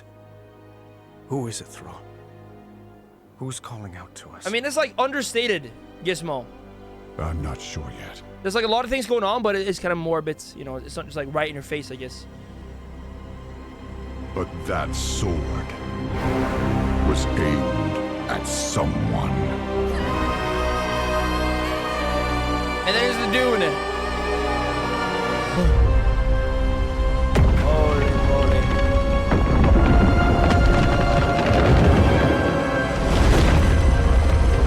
I guess the thing is like, I mean, of course, some people like might like it, some people like it, don't like it. That's fine as well. But I guess like, if I boring, because boring is like a negative thing. It's like a lot of negative connotations with it, you know. While yeah, there's probably like better words to either, of course, Mez. Or Sam, boring. Boring is boring in a good way, yeah. Sam is going to be that flex player. Guys, here we go. Specialization, Mez will more than likely be coming in. Like, so I never really care about lore, but now I kind of want to get into it. Yeah. Together for such an incredibly long time.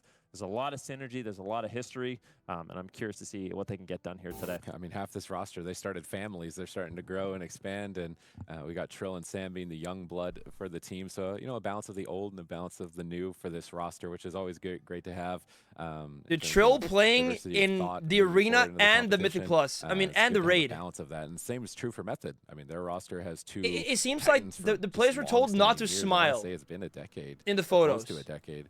For Asgarath and Morrow in terms of competitive That does play, seem to be the case. Kitty and Mercy coming in as new blood to kind of intermingle that and mix it up. So both rosters having good expansion in that sense in terms of strategy and options and versatility and compositions. They're both smiles make it look weak. Yeah.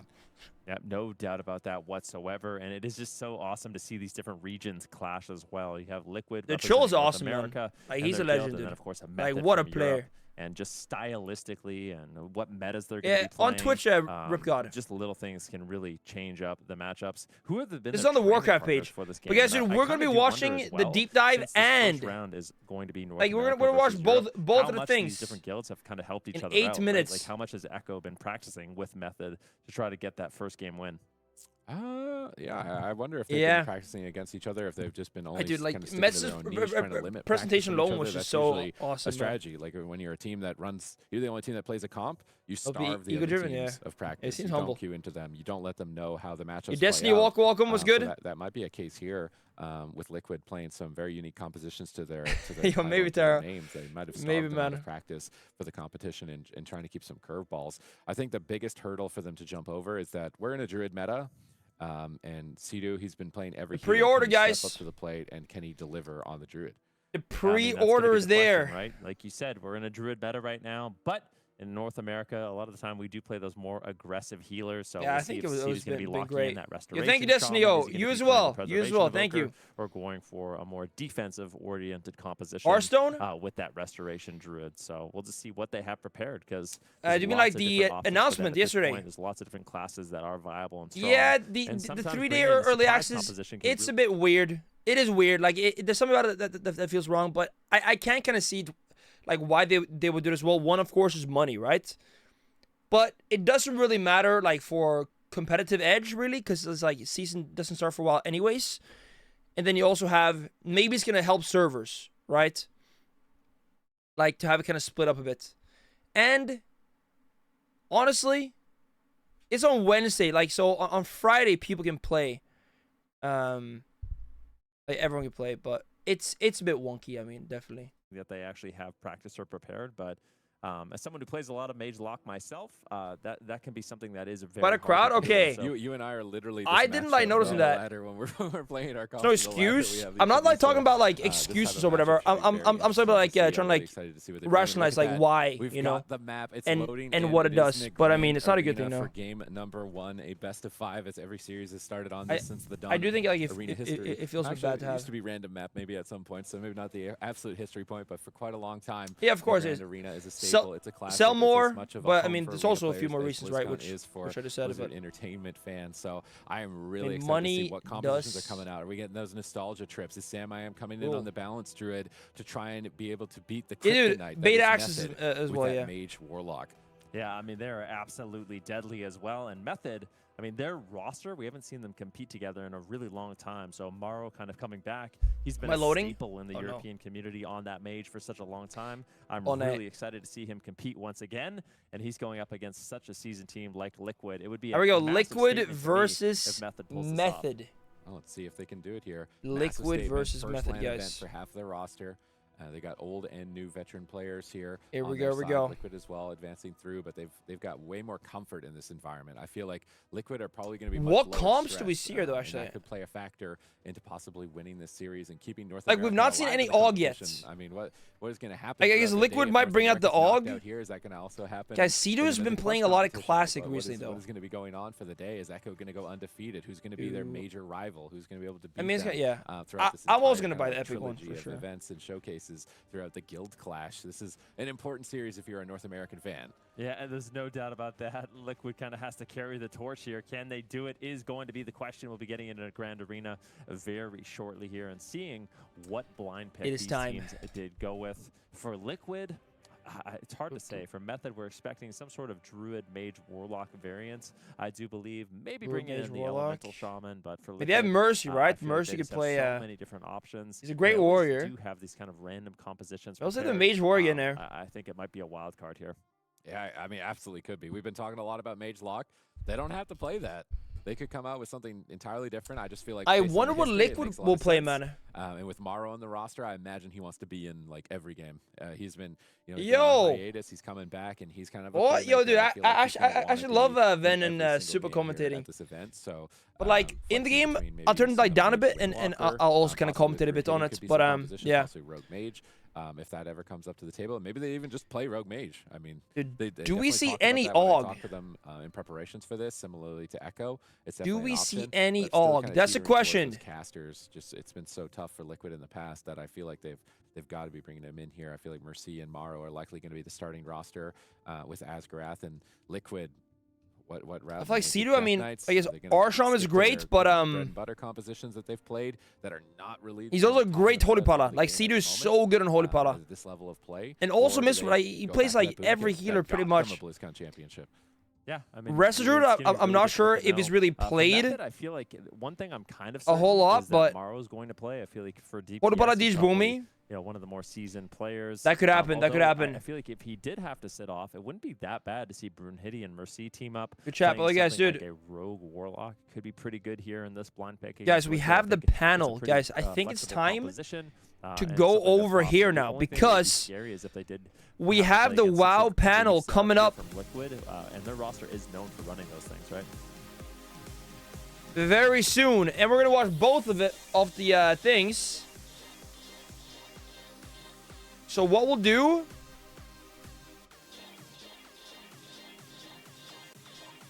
something like this, because guys, we gotta catch the WoW panel.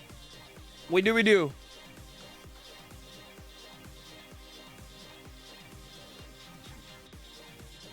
Guys, deep dive starting in about 3 minutes. Yes. So like what we'll do, we'll watch the game as well as listen to the deep dive like this. So we'll catch both. I think this is gonna be good, right? Because we can like see the gamer quite well.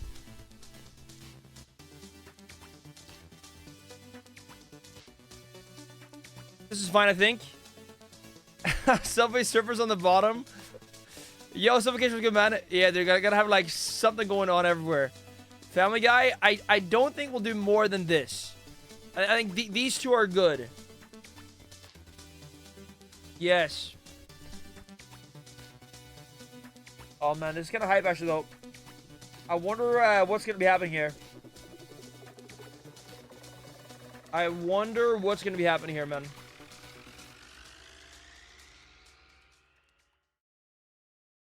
Okay, guys, here we go.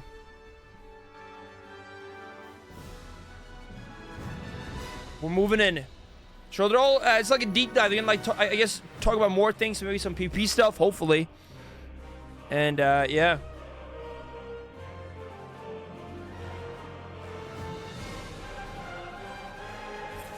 But yeah, like just kind of going through more in detail, I guess, and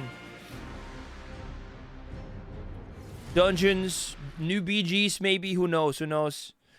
That's what I'm hoping for, at least. Blizzcon 2023 would like to thank our partners. Is the volume good? Omen, Game Life. Yo, Crafty Chris, you're welcome, welcome. Xbox, power your dreams. You can hear it. Mountain Dew Game Fuel Mystic Punch. Redeem points for gaming rewards and exclusive items in Diablo 4. NVIDIA GeForce RTX 40 series and NVIDIA Reflex, the highest FPS and lowest latency on PC. Secret Lab, award-winning comfort engineered to support Yo, Bananan, with the 8 months. Thank you, man. Thank you, dude. I appreciate it, man. HyperX. We're all the 8-month sub. Doing it for LPV? No, not really. But next season, I think I'll try to get into it a bit more at least. Welcome back, guys. Here we BlizzCon. go. We're starting the day off right. Here's the World of Warcraft Deep Dive. Here we go. Guys, Guild Clash and Deep Dive, we got both. Is Ian? Good afternoon, BlizzCon. It's Ian, dude, the legend himself. So good to be back. Whether you are here in the arena with me right in front of me, whether you're watching from elsewhere nice in the t-shirt. halls, whether you're joining us from the comfort of your home, thank you for taking the time to join me for this deeper, closer look at what's coming next in the War Within. I love you too. Dells, Warband, Shirt Towns, Earth and Alarace, and more. Morgan and Maria gave you kind of a sneak peek at some of what's coming. Today I want to spend a bit more time giving you more information on the core features of War Within, as well as a few things that didn't get mentioned at all yesterday. Oh. So, beginning, just a little teaser there. Guys, the game is starting, by the way, here. Let's talk delves. So, what is a delve? I think we'll keep it like this. Like, delves are these quick, listen to this and then watch the game. Adventures for flexible size groups, for either solo or with up to 5 players. They are role agnostic, so it doesn't matter if you're a couple DPS, if you're a healer and a tank, if That's you're good. a solo healer, we're gonna make it work. We're gonna That's really, really good. How you want to play. Delves are a new endgame pillar. This is a permanent addition to World of Warcraft going forward and represents kind of a capstone to the outdoor world experience. Guys, delves will have... We've had raids, we've had organized PvP. A great vaults option for it, by the way. They said it yesterday. To dabble in. Or like Gary. But if you wanted progression, if you wanted goals, if you wanted a deeper, more structured experience, frankly, we were letting you down. We want to change that. That's what delves represent in World of Warcraft. Delves sound pretty cool, but I'm still kind of confused on what it is, though. Structuring this, really we want to approach it as something that you are going to be engaging in all season long with variety and flexibility in how you approach it, and the replayability of the content is kind of a mainstay of what it's all about. But also we want to build in progression. And I think if you're an outdoor world-focused player, a lot of the time, it's just about kind of spending your time doing a thing, going to a place, completing an event, but there aren't necessarily goals to work towards. There aren't necessarily reasons to be excited about getting an item upgrade. Method is absolutely blasting right now. You haven't been able to do before. Oh, Sammy might die. Difficulty progression built into delves is going to enable us to offer that. Now, there's a lot of lessons solo. This is over for Sammy here. From building this type of content, whether it was method takes game number 1, island expeditions, scenarios. You can throw in horrific visions in that list. Holy moly! We've learned a lot about how to tune these sorts of experiences, how to design them for flexible scaling groups of different sizes and different role compositions. About what's fun and what isn't. But we've also learned, based on your feedback, about what not to do in some cases, in terms of how we structure it, how we present it. I think a key aspect of it's time for a gamble. saying this is an endgame pillar is that it's an that time in parallel to the others, to dungeons, to raids. If you want to do this, if this is your jam, if this is your type of gameplay, because you can solo delves 1 to 5 players. That's kind of cool. If you're happy running Mythic Plus and you just want to focus and on role that, agnostic, to add another item to the checklist of things you feel you have to do to compete. It's That's an very alternative. Unlike Torghast, which is something that we did kind of say everyone has to do this, whether you like it or not, whether you'd rather do something else or not. That gets back to some of the philosophies that Morgan touched on yesterday and how we're approaching designing and evolving World of Warcraft. We want to That's really good. You are. We want to respect your time. We want to offer you the ability to choose how you want to spend that time each day, each night in Azeroth. Like this with warbands, I think it's so nice for like just as a player. Yo, it's preach. So in terms of the character of Delves and what a specific one will be like, the vibe here is about unraveling mysteries. It's about exploring. It's about feeling like an extension, a seamless extension of the outdoor world experience. I mean, this sounds cool. These are not dungeons. Every dungeon is ultimately about killing a series of bosses or boss-like encounters, and the dungeon is over when you kill the final baddest boss at the end of the dungeon. And that's kind of the structure that they all have to conform to. As much as we try to vary the formula, it's like wondering like what it is still. That's pretty much what they're going to be. Open world? In the gameplay would be world, nice. Things are a bit different. We can, break some more of the rules. And really, at the end of the day, the one consistent thing about Delves is that they're all going to end with a room full of treasure. Some of those will have a final boss guardian in front of them. Others, you may be, just exploring, traversing the delve, flipping switches, solving a puzzle, defeating like a delve means underground. Is that what that means? Like delve? We can vary the gameplay. We can vary the feel of the experience. These are going to be instanced experiences, but they are seamless. So instanced? When you walk up to, this, as I'll show in a second, a fog door at the entrance to a cave, at the entrance to a structure, you're just going to walk in, no loading screen, and now you're in a delve. You want to make sure this really feels like part of an extension of the outdoor world. I mean, makes sense. Makes sense. It sounds cool though. Like, so it's just like you're gonna in the world out there. You see, oh, here's a delve. You go do it. That means we want to tie this into. We're going to tie this into seasons. So as to well as progression over the course of a given season. Yeah, there will be increasing rewards, increasing difficulty, and a change of pace. I see. Whether you're in season 1 or within season 2, and so forth. Part of that is going new to game be liquid reverse method game number 2 that will be accompanying you on your adventures. The season 1 companion, as we mentioned yesterday, is our good friend Brand Bronzebeard. Yep. Now, what does this mean? What does a companion mean in practice? Well, it's a few things. One, it's definitely a narrative hook. It gives us a chance to help give context for your adventures, kind of narrate what you're going through. Seasonal structure on it. It's a chance to kind of play with the mechanics and complement your playstyle. So far, as Bran adventures with you, you might find some gear for Bran. You might be able to gear Bran up. You'll be able to spec him and customize his abilities to complement what you or your friends are bringing to the group. Whether you want more survivability, whether you want help, customize Bran. Whether you want more control. Interesting. Give him equipment and stuff. I think. As well, but guys, just watch Deep Dive and over the tournament. Of the journey. Good times. Now, I know this method is looking strong so far, though. I want to just give a couple of specific examples. Just kind of a day in the life of someone jumping into delves in War Within. Good. So let's say you want this casually journeying across the Isle of Dorne and its pastoral beauty, and you come across this structure with that fog door set into it, and you decide to venture in. So it's kind of like going into something.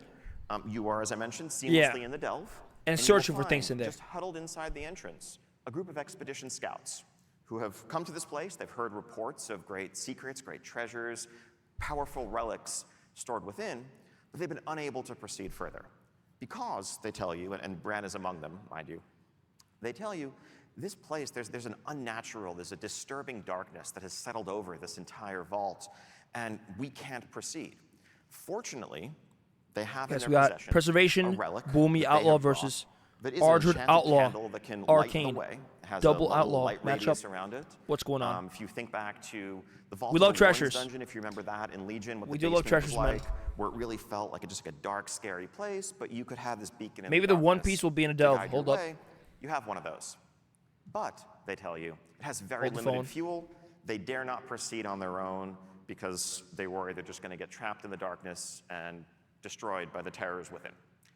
But you, of course, being the champion who's come along, you're up to the task. You guys, Liquid is trying to like preservation into Wrestle radius that will begin to shrink progressively as your I don't know about this. burns, I don't know about this. and you take some steps into the delve.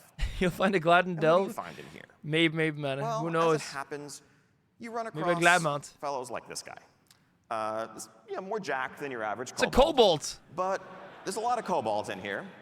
And as you know, as any World of Warcraft player knows, where you find Juiced kobolds, up Cobalt. you're gonna find candles. And this guy's going to put up a fight, but it being World of Warcraft and all, you're going to take his candle. And you're going to take the candles of his allies and his brethren.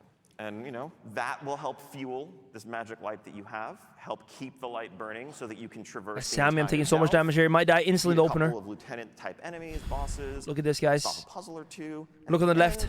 You make your way into the vault room that Bran is able to open once you bring him there. And you find yes, I have a candle. A live candle. Of a treasure room, heaping with riches, treasure chests of various shapes and sizes. The victors write the history, yeah? Some of the smaller ones, you can just walk up and open, collect a range of items, currency, rewards, you name it. Yes, a little treasure room there, but cool. You'll find a couple of extra large, resplendent chests in this room. Those may require special keys to open. Now, those keys you would obtain from doing kind of outdoor content, weekly quests. They're a bit more limited in how you can get them. PvP? But also allow us to offer and pace out Maybe the not. best rewards.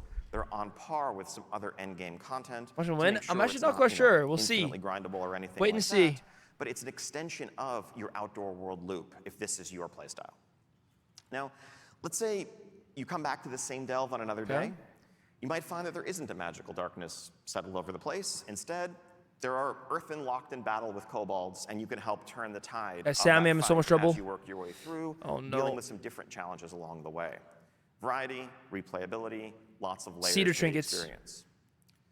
Now, so you venture back Guys, out Liquid into the zone, are looking in big trouble here, heading man. off I don't to know. a different corner of it, and you come across this cave surrounded by mushrooms. It's known in legends as Fungal Folly. Now, maybe not being the wisest adventurer, that sounds like a great place to enter, so you take a few steps forward. In here, you might find an environment where, whether it's due to unusual Suit and blind, full sheep. in the walls, Community has been used. the rules of gravity are a bit topsy-turvy. Liquid You'll find struggling, I would say, so mushrooms far. scattered around the cave that you can use as basically jump pads to help navigate the environment, to skip over Mario enemies trouble, you want though. to avoid, to reach high up ledges that you couldn't otherwise get to. I think you can play Shovel, but it's going to be kind of unrated. Or it's going to be rating, but off-season, it's grayed out.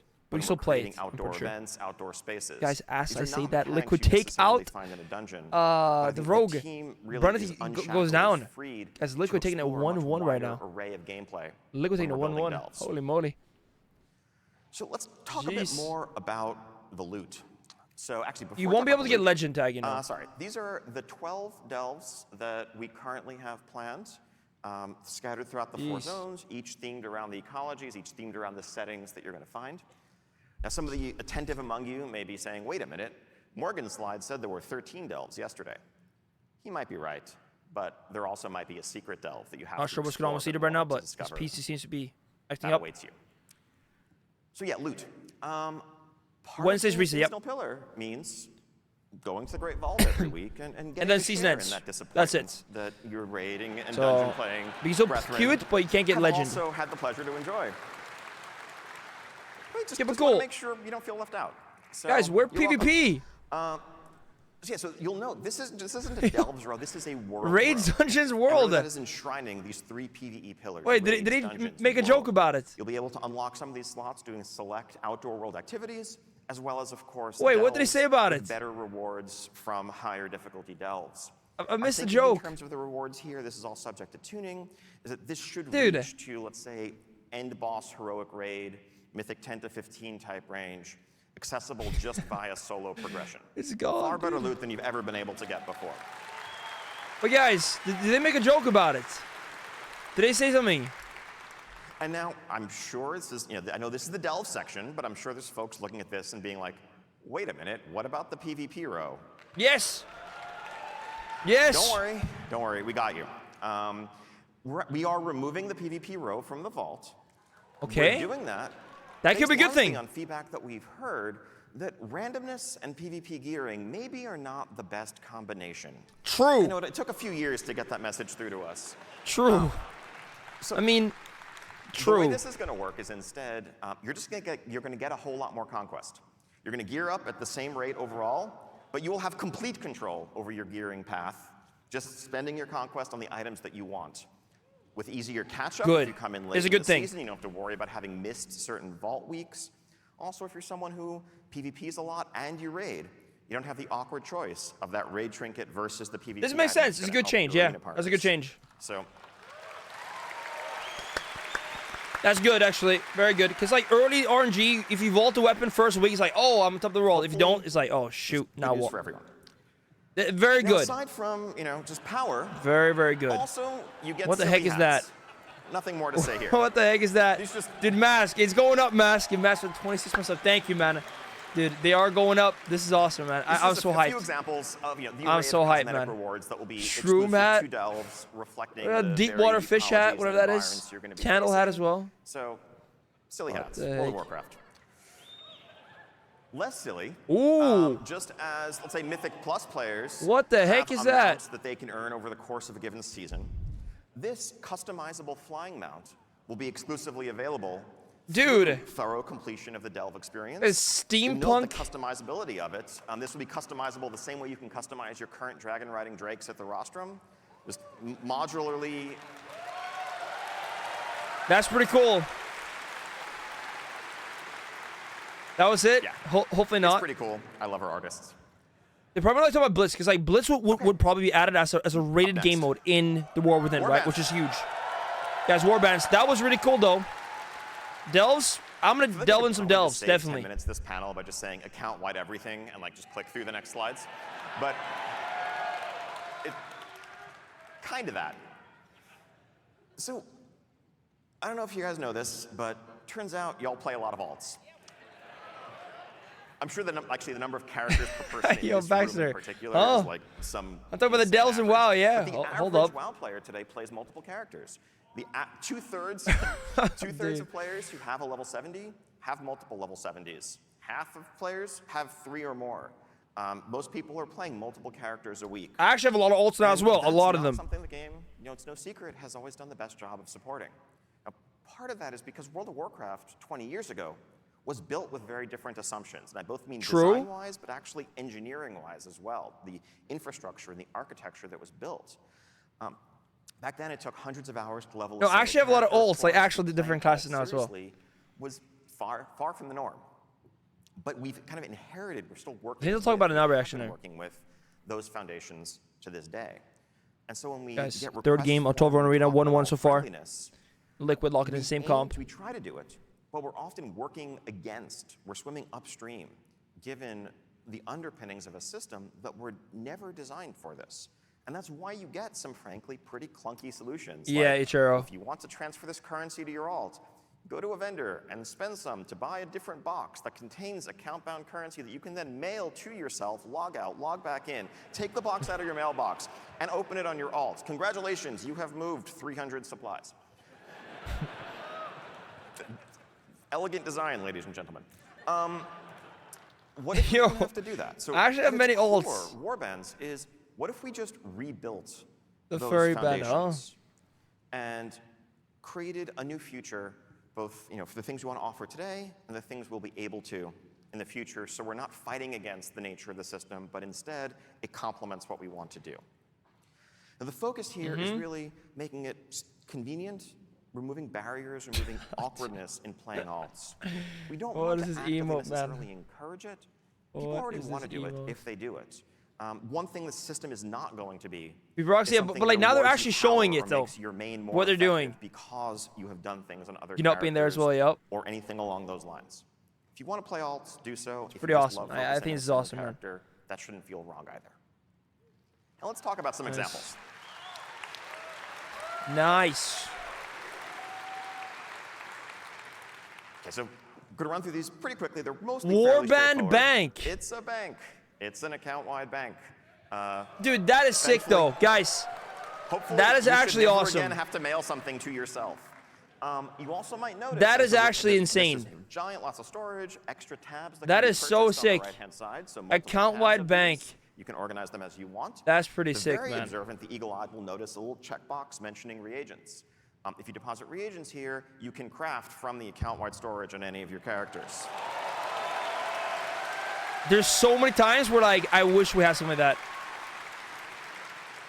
Next up, maybe a little new thing. Balls and raid? Something that you might put in I'm sure there'll be, like, some... storage. Wait, here we go. Are the ability we will now have to create war-bound items that are war-bound until equipped. You might get an item that you can't sell in the auction house or trade, but that you can give to any of your other characters for their use. Yo, dude, this is actually awesome. Now, these items would drop as bonus personal loot from doing a variety of content. I am asking, yo, take care, man. Take care. See you around. Again, we want to make sure the right way to play is not, playing on multiple characters to funnel loot to your main. Yo, Alex, dude, a lot of things are going on. Guess we go game number 3, by the way. Liquid versus Method, big game here. Caught up, maybe even an excuse to level huge game here. If you get a really cool item for a class that you haven't had a chance to get up yet. So just an extra layer here, hopefully, making it very easier cool than ever to progress. Samyam, yes, Samyam does go down. Method in 2-1 right now. PvP gear, I doubt it, but maybe. But I doubt it, Transmog. Transmog has always been, it's been for a long time an account-wide collection. Key thing here now that really it is being acquired by your warband, that means that now if you were running, let's say, Ulduar on your mage and a pair of you can get Mog for it. You can still add those plate shoulders to your warband collection. Yep. That's nice. There's been many times where I wish I had that, actually. Yeah, self-explanatory. And then, if you log on your warrior later, your warrior can equip them, you're good to go. Hopefully you don't need to feel like you need to refarm the same stuff on as many different armor types anymore. Reputations, again, fairly straightforward. In War Within, reputations and renowns will work account-wide. We want to make this as retroactive as possible. That will take some work over time. We're probably going to start with Dragonflight renowns as a focus and a priority and work our way backwards. But going forward, makes sense. We want progress earned on reputations to not really matter which character you're doing it on. At the end of the day, it's the same content, it's the same experience. If you've gained access to some perk or some recipe, better late than never. Not terribly compelling. Flight paths, I guess it'll just be account wide. Here's a really light example, a simple one, just flight paths. As you explore the world, you learn flight paths, you discover flight paths. Is it terribly compelling to have to go back to a spot that you've already been to in multiple characters just to learn a flight path for the 4th time? No. If you have a flight path network unlocked, you have that unlocked across the world going forward. Guys, 2-1 for Method now, by the way. 2-1. Liquid got taken out really fast that game. Something that just delves. An example of how having this as a foundation means that we can build new systems to inherently work at an account-wide level, just kind of as part of their DNA. As you are advancing Bran as a companion, as you are empowering him, as you're customizing him. That's account-wide. Logging on to a different character and going back to having a weaker Bran that doesn't offer the tools that you've grown accustomed to, that's more frustrating than fun to re-earn those things. Let's make that progression inherently warband level, inherently account-wide. Good stuff. Good stuff. And achievements. We've had account-wide achievements for a long time. No secret, they have the little blue bar over them, indicating that they function at an account-wide level. What warbands allows us to do is kind of invert that paradigm and change the vast majority of our achievements to be account-wide. Vast majority. Have that actually be the new default. So if you do part of this PvP probably not rank ones or other achievement on one character, PvP part of it on another, your warband can earn the achievement. Once your that's warband cool, though. earns it, you've earned it. Again, you the player are doing the thing. I'm guessing like rank ones, he said the vast majority, so not all. And I'm sure some won't be. Yeah, and then this. Yo, what is this, dude? What the heck? This is kind of cool.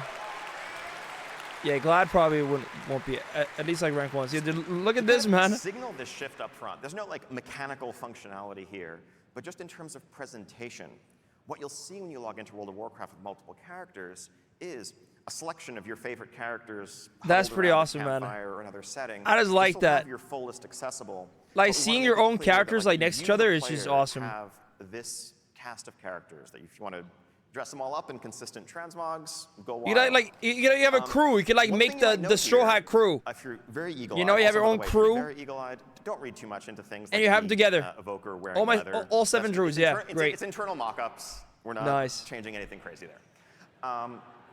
Sorry. But you will note that the Evoker is level 13. That's going to be a thing that's possible because they'll start at level 10. But because Dragonflight's going to be the new level expansion, really nice. by the way, going forward. One thing you might notice is there isn't really much here about realm selection. Warbands are a realm-agnostic, faction-agnostic feature. You will just see all your characters here. If they're on different servers, we'll make it clear that they're on different servers. But you shouldn't have to like go to the change realm screen and swap around. They're just all here. Dude, that alone is awesome. Like, I don't have to, like, if I'm playing one guy, I can just log out and, like, my other druid is right there, or whatever. Okay. Hero talents. That's nice. Hero talents, here we go. Guys, yo, 2-1 for Method. This is a chance for us. 25 characters? I'm not sure what the limit there is. Class system to explore some deeper class fantasies, to look at, iconic archetypes like the Farseer or the Dark Ranger or the Mountain King. I mean, I do have a lot of druids, to be fair. Inspired by major heroes in the Warcraft universe, other times by fantasies that we've heard are really resonant with players, and focus the continued expansion of our classes in that space. Now, Morgan said this yesterday, just to restate, this is a completely flexible system. It's as flexible as your current talents and specs. Nothing like covenants or anything like that. Anytime you could change your talents today, you can change your hero spec, you can swap around your hero talents. That's good. Talents. Way it should be. Some of our goals here, of course, we want to offer progression, but we want to do we need more managing complexity to a certain extent. When we started slots planning for War Within, for temples, though. We're going to raise the level cap by 10. Examples? I mean, I have a shaman, I have a warrior, the kind of default I have a windwalker, I have a hunter. All these are 70 full gear. And just add a couple more rows to each of them. Yep. Add new points to spend. But we've been down that path before. We know exactly where that leads 15 years ago. Oh, hero talent. Okay. An insane amount of multiplicative combinatorial complexity from adding those additional I'm sure we'll get some now, though. And it also destroys some carefully constructed choices that are really successful that we've just built up in Dragonflight today, where you can't quite have all of these things and need to pick one or the other. Suddenly, when you can get all of them, it can lead towards homogeneity as well. So this approach allows us to both explore deeper class fantasy while focusing the decision space in a way that offers power without that excessive complexity. Guys, Liquid is pumping actually, by the way. They're doing things. The way it's generally going to look is a third talent tree. Again, as mentioned yesterday, at the center of your screen, you have druid up there. You have talent, and in the middle, you have hero talents.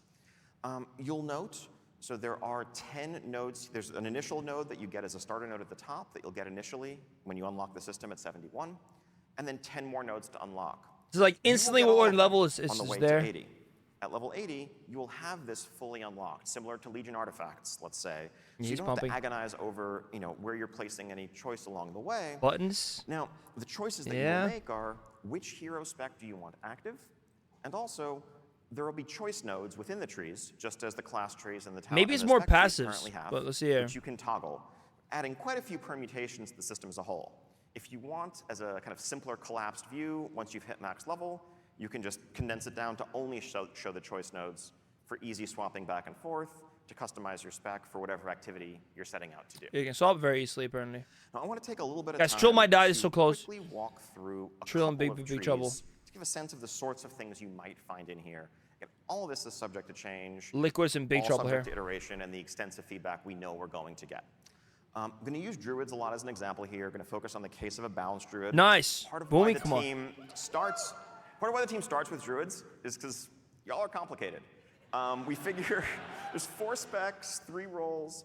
We figure let's try some of the hardest cases first when proving out a design. It's nothing against the mages, warlocks, paladins, etc. But there's a reason why you probably tend to see more druid examples than other classes, because we figure if we can make druid was the first build tree that came out for the Dragonflights. The 2 options available to a balanced druid are this Keeper of the Grove tree and Elune's Chosen. Some of Boomies, Keeper of the Grove is available to balance and restoration.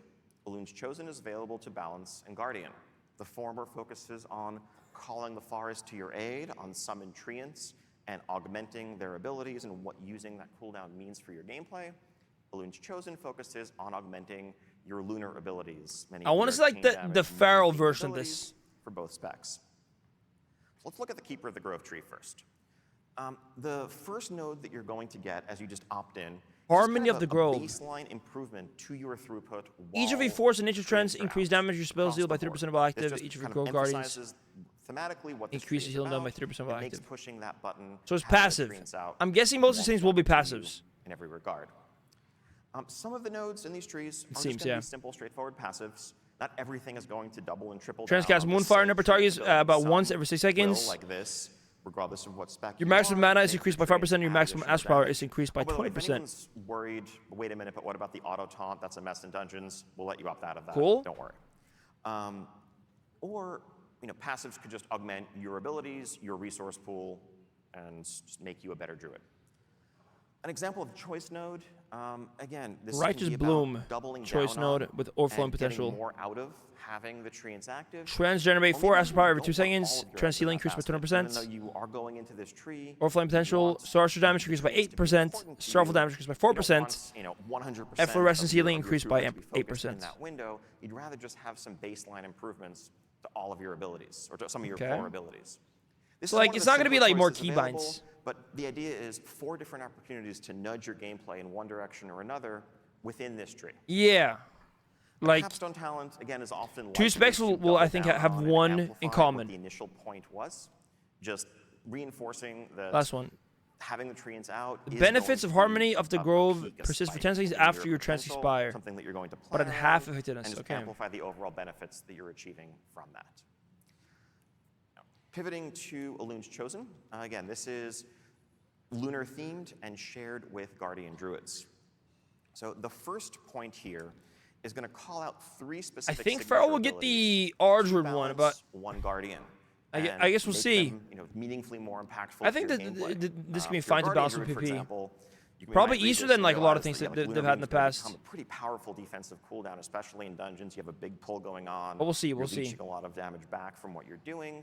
This is now something that you can really count on and plan around as you approach your gameplay. On the Moon your Loon now ends with a Flash of Energy, blasting nearby enemies for astral damage. And, throughput in your Full Moon calls on 2 Crescent Moons to deal astral damage and generate 3 astral power. Maybe deeper optional talents in your existing spec trees. We also, where we can, Pro 1A, it's almost like the season of Discovery stuff. You can kind of like become a bit more tanky or whatever you want to be. So this talent just has Fury of Elune triggered as you're doing your regular rotation when you Moonfire, both just naturally. It's a powerful effect that's going to fire more frequently, but also Moonfire can trigger Fury of Elune. Lunar Beam, actually don't even know. As well. A couple of more passive examples here. Again, just doubling down on magnifying your arcane lunar throughput, and a final capstone ability for this tree that is the Eternal Moon. These core have already been augmented. Your new moon, half moon now also kind of 1 crescent moon. We'll leave this slide up for a while. These are our current plans for all 39 of the hero spec, so 1 per current specialization. Some cool fantasies here to explore. Definitely really curious to Druid of the Claw. Community feedback on all of these, which are exciting, which are most resonant. Spellslinger, Dark Ranger. Lame. Yo, Ibram, is he here? You'd see on here that you're not seeing. Dark Ranger, dude. We are, well underway building these out. Pala Templar, Herald Sun, Lightsmith. A lot of these, if there's something the community is really excited about. I want to triple super underscore. The example talents I just gave are work in progress, very subject to change. Probably no part of the game is more, prone to iteration, and for no part of the game is the community more essential than class design, spec design. To that end, when we move into our alpha, probably in the spring, we want to have as many, if not all of these hero specs. Guys, EU wins. Method takes out Liquid. So that we have the entire alpha and beta window. 3-1. On them to replace the things that aren't working. Colossus, Slayer, Mountain Thane on Warrior. Everyone's going to be excited about what they're getting. Wild Stalker for Feral. Long road ahead. We can't wait to share that journey with you and really just collaborate, discuss back and forth every step. Yo, Matt Fusion, it's looking good, yeah, but I guess execution is everything, right? Sure, yes, nice. Right. Now some I guess, yo, prediction ends. Some you haven't. First off, Aladrace, you get to be an Earthen. Method 1. Awesome blinged out dwarves, or and maybe EU's not so crushing it. blinged out if you want to customize them differently. These are going to be earned just by playing through the War Within campaign fully. There's no rep to grind here, nothing else beyond that. It's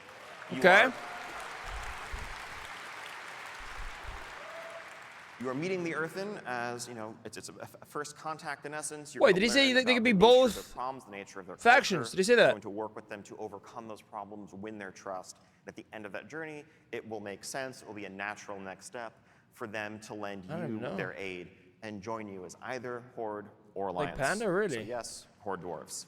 Damn, Horde dwarves, man. We haven't yet finalized what their racial abilities are going to be, but the available classes, 10 out of the 13 available classes. Everything but DK Druid, Hunter, Demon Mage, and Evoker. Now on the right side here, you see a concept of the heritage. You can't be a Druid. It makes sense, I guess, but yeah. Dynamic Make flight. Cooper cool. Dragon riding is here to stay. Cool, cool, cool. So it was obvious very early on in Dragonflight. No Evoker yet, probably true. before Dragonflight even released Back in beta, man. that we could Imagine they never could be go Evoker. back to how it used to be. Honestly, we hope that would be the outcome. No respect. We hope Honestly, the that might feedback would be a good thing at is this point. So awesome. We just want this to be how flying works forever. But we immediately began, you know, making plans for what that would mean because, you know, it's the only way. It's the only way to go. And so, yeah, dragon riding is going to become needs to stay. No longer just dragons, but dynamic flight now in War Within and beyond. We want to make sure. Oh, weird. I meant to have 2 mounts here, but I only see Ashes on the right. But anyway. Good one. The key point being, we want to expand this to the broader array of mounts that you have available. I think the only downside of dragon riding as it exists today is that you don't have much reason to use so many of the mounts that are your favorites visually, aesthetically, that you've earned and done so much to collect. I think that should be an You want option. to make sure that as much of your collection is viable as possible. So not every single flying mount is going to be able to support dynamic flight. There's some animation logistics to work with there, but as many as we can. It's a 3-digit number. We want a very wide array of mounts being able to just That's fly good. You've always, enjoyed with your dragons. That is good. And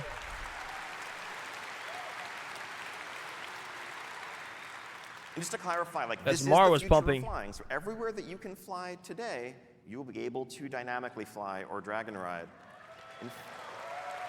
Good. In fact, not In just all the flyable War Within, areas. A little sneak peek. I think in our upcoming 10.2.5 update, you'll be able to dragon ride in Eastern Kingdoms, 10.2.5. Kalimdor, Northrend, Nice. Outland, you name it. That's soon. I mean, that's fairly soon. 10.2 in 4 days, so. We also understand there are some folks, for accessibility reasons, personal preference reasons, maybe you just like being able to AFK in midair, that dragon riding isn't your favorite. We don't want to take anything away. We want to let all these mounts that can currently do the old school flying mode toggle between dragon riding or let's call it TBC flying. That's sweet. Up to you, whatever you prefer. Yeah, so you can just toggle it, easy clap. No one loses, everyone wins. And again, to be clear, dynamic flight will be available from the very start when you go to That's a good change, the yeah. Isle of Dorn, just as it was in Dragonflight. When is it releasing? He said in 10.2.5. Old school TBC flying. How you fly in all areas. Will not be available right away, but it will be unlocked shortly after reaching max level with no reputation grind requirements. Just play through the campaign, explore the continents, then you can fly that way as well. Dragon Isles, yeah. The existing dragon riding glyph system in the Dragon Isles, we want to pivot that to a bit more of something that's evergreen. Some of those unlocked traits may change to only work within the Dragon Isles. Others that are more essential to just the experience feeling good, like vigor increases, regenerates, the active abilities, are just going to be things that you will inherently get as you earn dynamic flight and level up naturally. We don't want down the line players to feel like they have to go back to an old expansion. That's good. Fly around and collect a bunch of glyphs. That is really, really good. To explore the new expansion. And in that vein, this is going to be the new default for leveling players. I mentioned earlier, when War Within comes out, instead of BFA, Dragonflight will be the new leveling experience that you merge into as a new player after you leave Exile's Reach. And so you're going to get dragon riding very early in that experience. As you just level up, gain player levels, you will improve your flight ability and get all the vigor perks and everything else that everyone has come to expect. And that's just going to be how the game works as a baseline. This is what flight is now. Nice. I mean, it's good. Makes sense. Don't worry, PvPers, we haven't forgot you.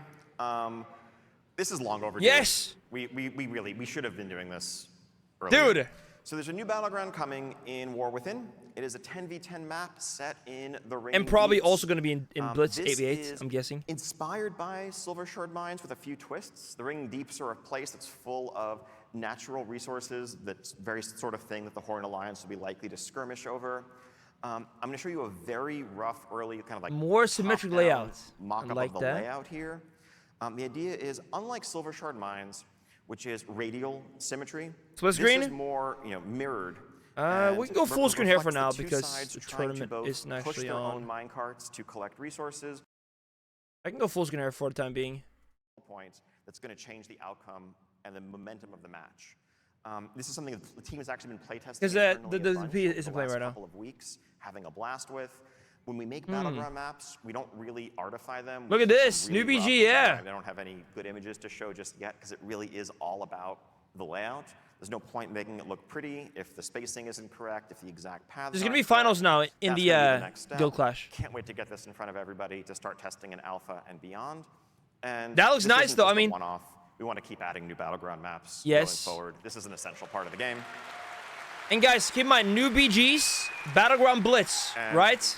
I mentioned 10v10, but we are just about to undertake a little guys, 8v8 I'll stay here for now. RBG experiment in 10-2 in a week or two. How that goes, depending on how that goes, you may be experiencing this 8v8 as well. 8v8, so stay tuned. I'll stay here. Cool though. Otherwise, Blitz is coming. We have a few ongoing interface updates that we're continuing to work New on. BG, we take those. In Dragonflight, we not the Tesla. Overhauled the HUD, the action not sure, bars, Chucky. the unit frames, the baseline no, all good, Roll, don't worry. experience. We made it clear at the time that that was just the beginning. This is something we want to continue chipping away at, updating different pieces of the UI to be more streamlined, better reflective of the modern gameplay experience. So just a couple of examples here. DR Tracker, baseline. We are looking to modernize, update, actually make use of more than like a 1024 by 768 monitor resolution. Showing Druid. It's a new look. Ideally, it's good. Have to, looks way more modern. Multiple pages to find some ability that's not on your action bars. Also, we're combining this with our talent screen. If you look at the tabs at the bottom, you have spec, talents, and spells all in one spec, place. talent, so spells. It's kind of a one-stop shop for all the things that your character has available, rather than having two separate windows that you need to move between.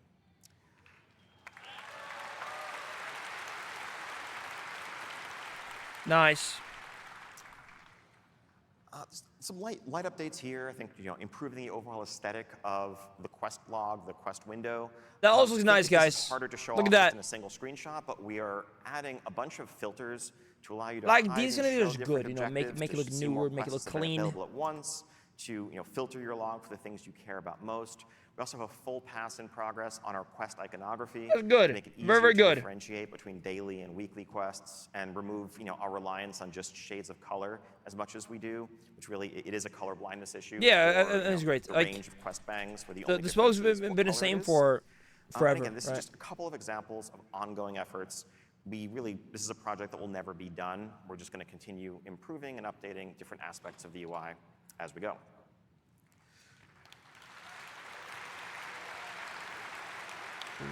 Wait, the show Cross Realm. So this one basically speaks for itself.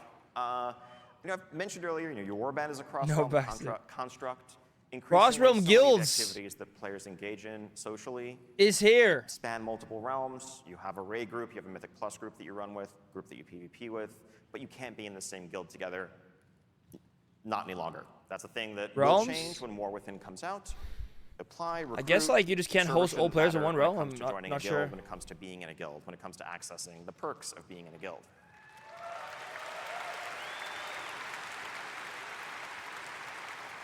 Nice. And people may be wondering, guys, Echo versus Method finals coming up. What about Mythic raiding? If your guild is cross-realm, I'll do your prediction. guild wants to raid Mythic, you should be able to do that day one. So no more realm restrictions there. We're checking out. Place your bets. Echo versus Liquid. Press this and place the bets. Exist, just kind of as a memorial of accomplishment, but it's not going to be tied to unlocking anything anymore. That's just there day one. And really, just philosophically, this is another step towards one of our goals of just tearing down barriers. Nice.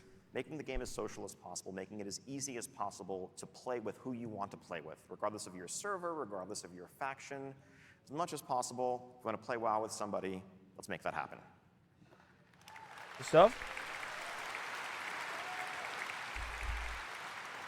That does seem like the right thing to do. Brings us to the end of this whirlwind tour / deep dive of War Within features. I know there's still a bunch of questions, a bunch more information to share. Can't wait to do that in the coming days and weeks. But to begin, I'd like to invite everybody, if you have questions, if you're here at BlizzCon, go to the Darkmoon Fair in Hall D. You can drop off questions there. If you're if you're going online, you can go to the WoW or WoW Classic subreddits or our official forums and either ask your questions there or upvote others. This coming week, when we get back to the office, we're going to huddle, review the top questions, and record streams for both Classic and for War Within, addressing the top questions to try to get as much information out there as possible. So. There's a new BG coming. And also, they're like not having vaults for PvP anymore. Thank you so much for joining us. We are so excited to begin this journey together with you. Can't wait for the War Within. Enjoy the rest of BlizzCon. Enjoy the rest of the weekend. I love you all. Nice. That was good. That was good.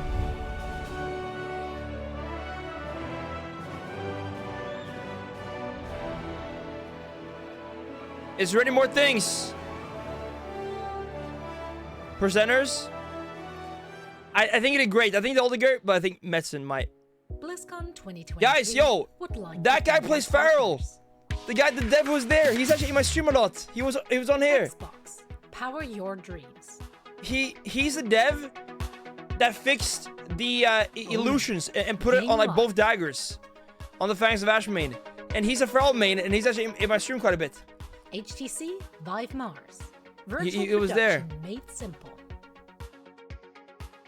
Intel. Push your gameplay. Well, now what though? It's not Tesla, no. Because he actually said, like, this is not a lie. Guys, you know, I complained for so long that the illusion wasn't on both daggers as a Feral Druid, right? When you put an illusion, it was only a 1. And he said that he heard it from me complaining about so much, so he actually took that as an initiative.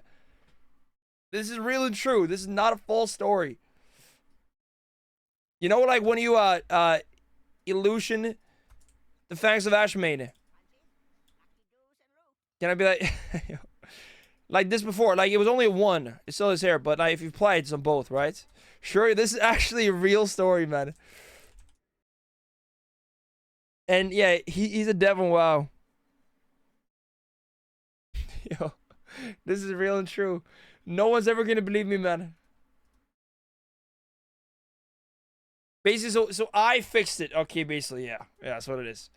No, but he's actually a glad Feral. He plays Feral. He's in my stream like quite a bit. This is true, guys. This is true. All right, now guys, we're going into the finals. That's my claim to fame in life. Yeah, guys, it's not made up. I swear, it's not made up, man. I didn't code it. Oh, aware, man, aware. Yo, I'm not lying. Dude, this is horrible. Dude, my voice is dying, by the way. Yeah, another president of the US. Dude, this is crazy, man. This is real and true. All right, here we go.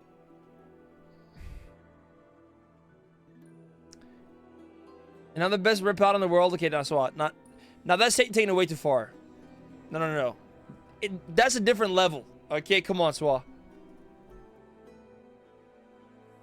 Voice dying, I'm lying, dude. This is crazy, man.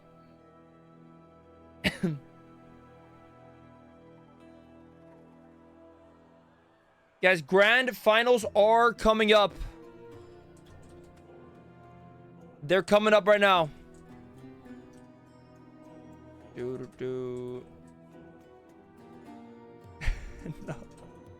Guys, I'm not lying, man. It's true, dude. Yo, Ty, you were here, right? When he was in chat. Can someone back me up, man? Yo. Someone, yo. This is crazy. Yo, Pancreas, yo, was anyone here? No. This is ridiculous, man. This is absolutely freaking ridiculous. This is crazy, man. One day I'll prove that I'm not lying.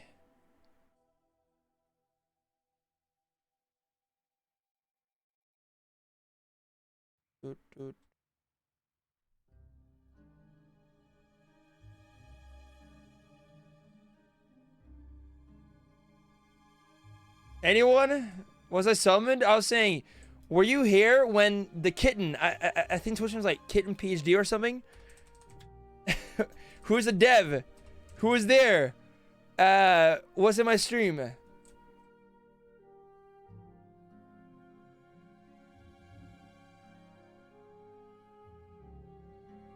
Guys, I actually have the proof. I have the proof, yes. My innocence will be proved. Guys, look, Kitten PhD, same person that was on the stream there. Okay, you can verify that if you want to, but look, follow me. All right, it's a dev. I will be proved innocent, guys. My innocence will be proved. Nice edit, yo. Deep fake. Yo, let's hear.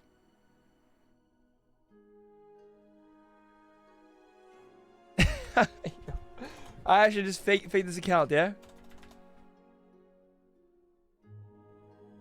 Yeah, cause they fixed it. Yeah, we're thanking because they fixed the illusion of both daggers.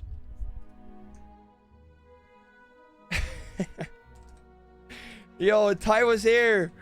Yes, guys. Yo, my innocence will be proven. Guilty until proven guilty. Oh, this is crazy, man. Yo, why is my chat like that right now?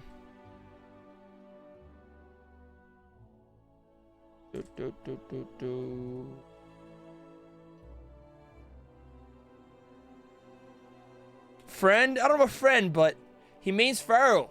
And he's been in my stream a few times. And I was telling him about the illusion thing, yeah? Yeah, I'd say we're actually best buddies, pretty much.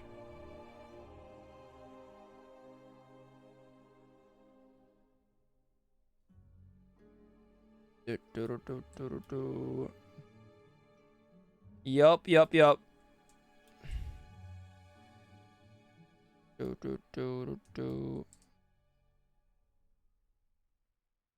Guys, look here. Yup, gameplay engineer. It was a month ago or so ago that you mentioned that issue on stream, and I made a task for myself that day. My innocence has been proven. I will never lie about that, guys. Yeah, he's a gameplay engineer for Blizzard. And he was here at Blizzcon, and I saw him in the video. Now, my innocence has been proven. A burner account? Yo. So, guys, when you were Fraldrude and you enchant 2 illusions on your Fangs of Ashmain, okay? You know what's going on. Yup. I didn't actually do anything. He did it. He coded it, but just know that I didn't lie, okay? That's all I'm asking you to do. Yo, when is the final starting here? I know the guy who went to the wheel. Oh. Hold up. Yo, we got cinematic here again. It's not quite 4K here, though. You didn't just come here for me. It's the visions. You've seen them. I suspect many have lately. It's not 4K here, man. Not again. Yo, I've been watching this on repeat. Yo, Pasky, what's good? How's it going? Something. Have you seen them? I've been seeing some visions, yeah. Someone I saw in a vision that we're gonna ban SWAT on the perma. heart of the world. Yep. Yo, Latch, what's good, man? Voice from a dream. Watch this. I've seen it a few times. Something dark Hold is up. coming, Anduin. Guys, we're soon going to grand finals The here world in the guild clash. Needs your light again, Boom. my son.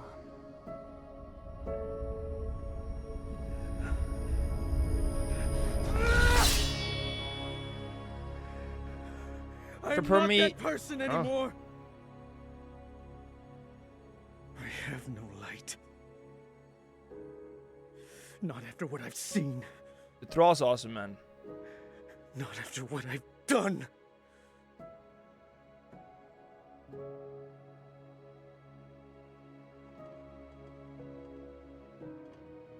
You are not your past, Anduin. I guess we're gonna watch party the grand finals of the guild clash, okay? We will watch party it. It is coming up. I trust you.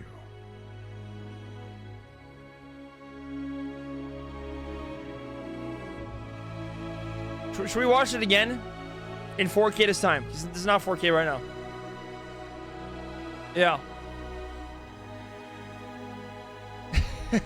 Just again and again and again. Oh, shoot. What happened? No. I think I've seen it too many times now. I've seen it too many times.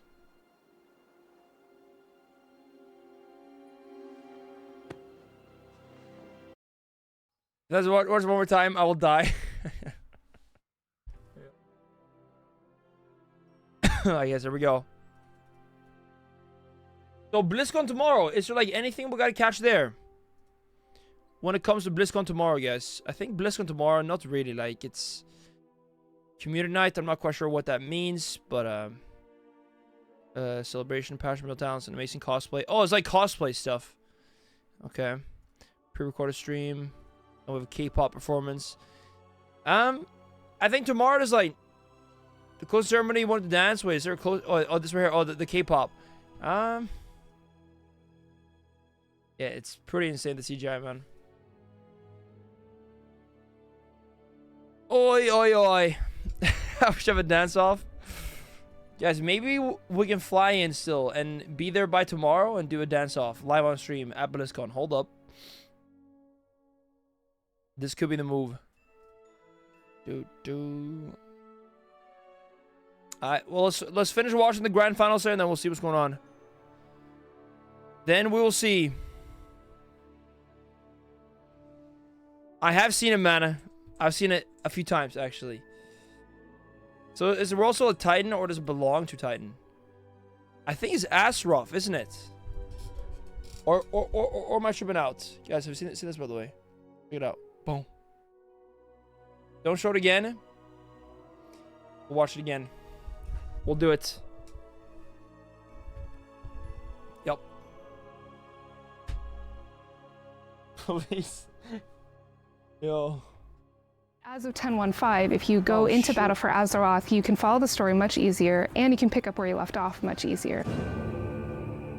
For 10.1.5, a small group of us quest designers came together and worked on something that we called the New and Returning Player Initiative, where we looked at things like chromie time and allied race unlocks and how easy or difficult it is to follow quest lines. The whole point was kind of to address some of those concerns that were like blocks for people trying to get into the game or come back to the game, and improve all that there. For guys, if you would have watched my first reaction to the trailer, into Exile's Reach, which is a it's on YouTube, by the way, okay? Carefully crafted with a tutorial and everything that was made a while back. Yes. What I did is I went through all of the there quests in Battle for Azeroth and separated them out into campaign storylines. So we've got the level up storyline, the war campaign, watch my reaction Nazjatar, together now? and Hold Visions up. of N'Zoth. And they're all now, as of 10.1.5, broken up into sections in your campaign UI and your quest log. What it means is that as of 10.1.5, if you go into Battle for Azeroth, you can follow the story much easier, and you can pick up where you left off much easier. Even at max level, I can log in on my character and see, oh hey, I haven't finished the Battle for Azeroth story, which I... Alright guys, tournament's coming up.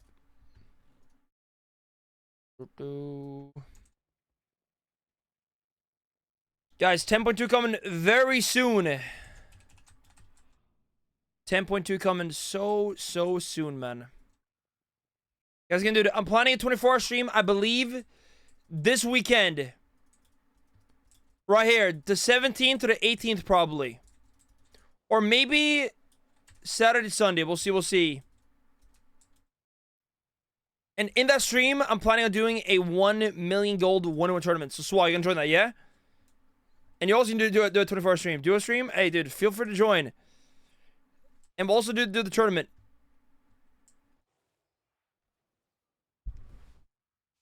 Nice, Baxter.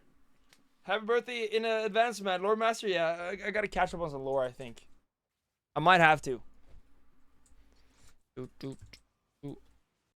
Alright. Are we getting into the grand finals there? You too? Hey, thank you. Mine is not for a long time, but... Man, they're still setting things up, dude. So, are these guys raiding in the background there? Seems like they're all kind of in the same instance. And Merry Christmas, dude. I mean, that's coming up fairly soon, dude. New Year's, Christmas. Ooh.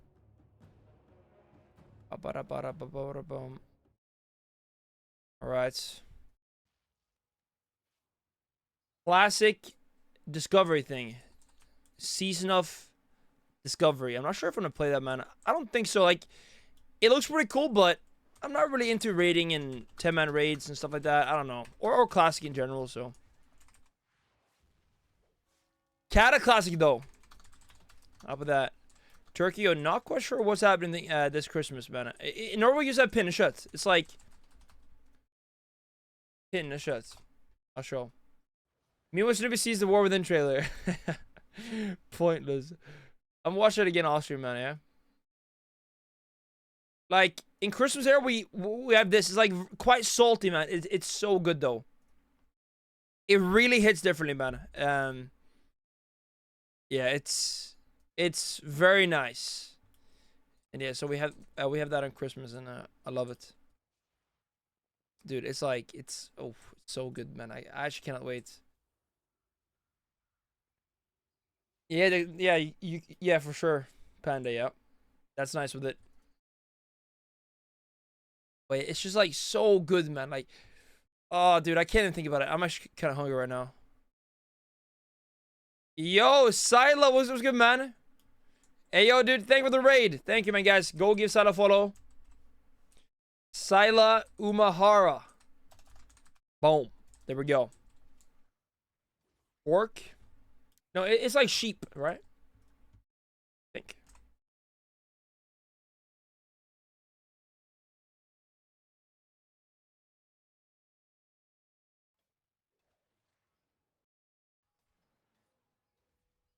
What's good? Hey, dude, it's just been a good day, man. It's been a good week. BlizzCon, lot of nice things happened, and yeah. Yo, Laval's was good, dude. I love the War Within already. Do you want to watch the trailer now, Sila? Should we watch it right now? On stream. Hold up. No, I was surely, man. My chat's tired of it. I've like watched it like 10 times already today, man. Like, yeah. Yeah. Okay, I haven't seen the trailer yet. Yeah. No. We're not gonna watch it right now, guys. I'm sorry. No more. Yo, when are we moving into the finals here, though? What is going on?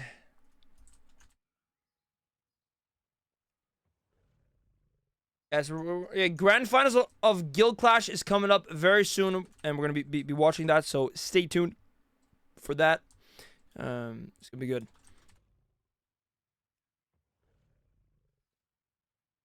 Oh, they're setting up the game. Okay, nice, nice, cool. Was is pretty famous.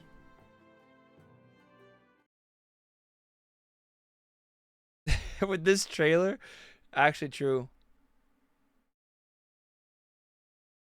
Yeah, a lot of gamers are like, dude, look at this.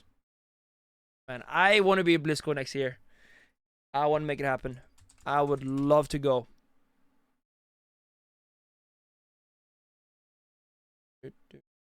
I would love to go, man. Yo, Liveless with the follow. Welcome. Guys, yo, by the way, check out that new follower alert. Wait, where'd it go? Gone. Damn.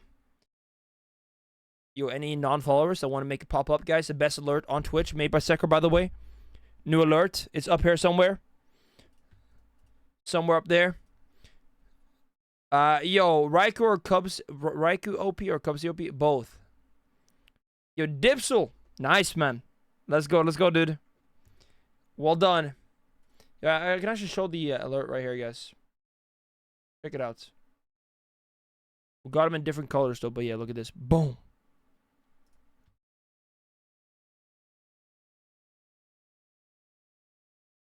Oh, damn. And a green one. We got them all. Very nice. I'm going to be updating those soon, like on all the alerts. Get it going. That's going to be nice. Very high for that. There we go, guys. Grand finals coming up. It seems like they're getting ready here. Holding you to it. Wait, what's this? Oh, Blizzcon 24. A lot of gamers are like, dude, look at this. Man, I want to be at Blizzcon next year. I want to make it happen. I do want to make it happen. Love to go. Like, the plan is to go. The thing is, like, hopefully I can kind of go through Blizzard. And I think we can make that happen. That's the dream. And then I can also stream from there. Like, that's the optimal scenario. And I think we could make that happen as well. Because I'm quite fortunate, like, with the contacts I have there after the Denmark event. And I really hope we can make that happen, man. Because I honestly don't want... It's very expensive, okay? But also, like, going there, like, you know, in that way, but also being able to stream from there at the PCs that are there. Yeah. Like, that would be the absolute dream, man. And if I just keep working hard, I gotta get myself in a position where we can make it happen. That'd be awesome. And I believe. I really believe. In a year from now, that'd be amazing. That would be amazing. Is it like one way? Yeah. It's like the flights, the hotel, like everything. It definitely adds up.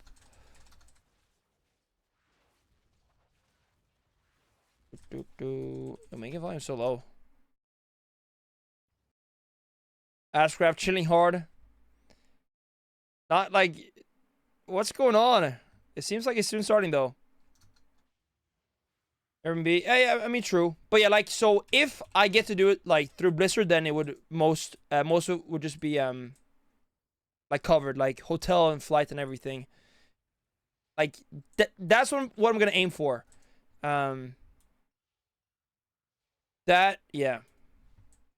Like, that is the optimal way to go, for sure. And then also get, like, be able to stream from there. And but there are ways to, like, do it, right? To, like, make it more reasonable as well. Like, if you're just flying there.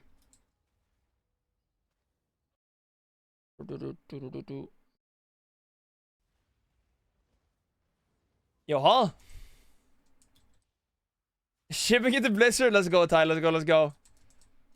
Guys, who's gonna win? Wait, you guys, did I already do a prediction? No, we gotta delete this one, guys. New prediction, okay? We'll do it like once we kind of get going. Because, yeah. Pay for everything. But like, it would be like a sponsored thing, right? Where like, you help promote whatever. Kind of same thing like with the Denmark event. Where, yeah. Where it's like a sponsored thing. Wait,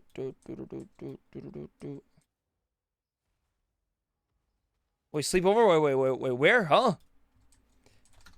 But, I mean, that's a year away. That's a year away. A lot of time before then. A lot of time before then, man. It do be. I mean, I've never been to America. Like, imagine going to America. There's a spider there. What the heck? Yo, check him out. Yo. Look at that one. Let me move my camera again. Maybe put it here for now. Oh, that's the wrong one. There we are. Probably let the spider outside, man. You know what, dude? I will take him outside, guys. Let's do it.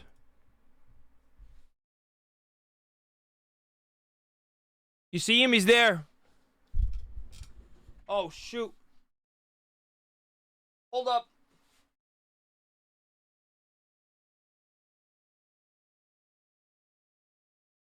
Open the window.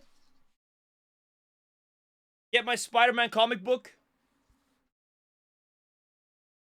Promise. Some spiders are very fast. The question is, how fast will this one be?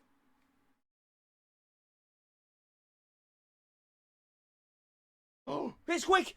He's really fast, man. He's jumped down on my PC.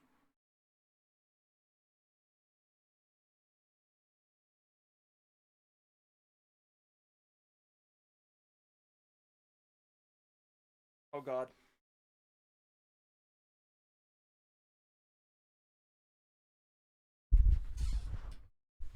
I don't know where it went.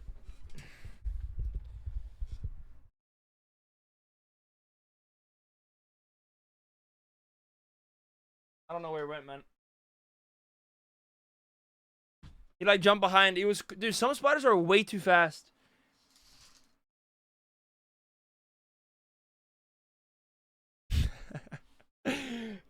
Yo, true, Tricks, true. The good idea. Good idea, man. Nah, dude, I would love to go to America. I would probably, I don't know what I would do there. I'd go to like the beach in California. That'd be nice. Go there. I could. I don't know what else you'd do there, but yeah, dude, it could be anywhere right now, man. Yeah, there's cinematics, dude, and Battleground Blitz. I'm guessing, you know, will be a rated game mode. Then, right? Guys, yo, when is this thing gonna start? Yeah, I mean, but I'm sure like LA is nice, you know, for a few days, go there and see what's going on.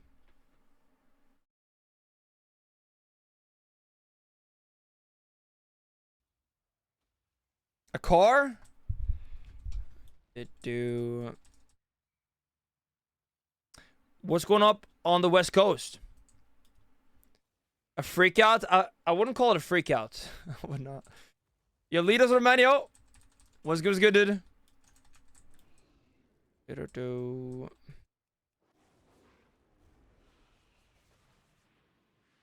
me crank up the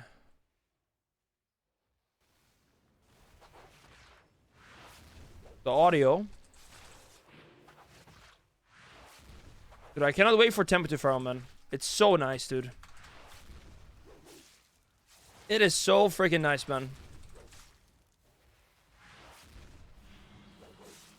Like, our new tier search is amazing.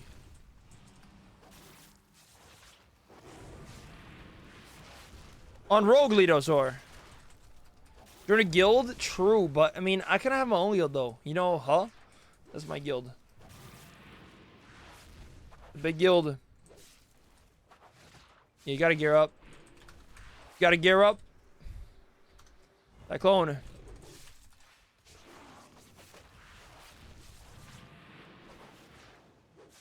Finals? Like, any moment now, I think, but they're not even sitting down, so...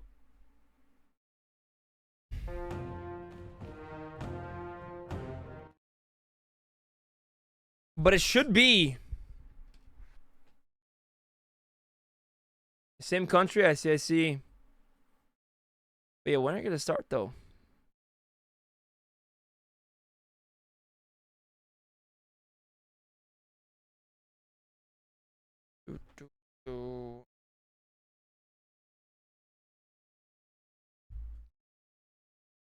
Okay, so we gotta do new prediction. That's the thing. We're doing a new one, like kind of like once they're about to get going. I don't know if they're having like technical difficulties or what's going on though.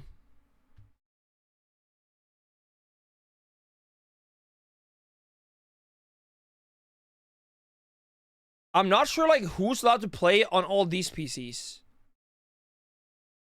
I'm not quite sure like if they're just raiders in the guild clash.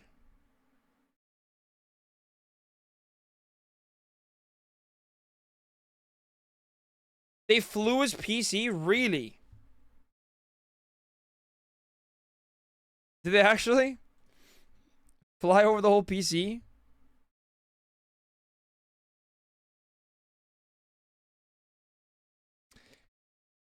They're actually playing... Oh, dude, they're doing the Season of Discovery thing.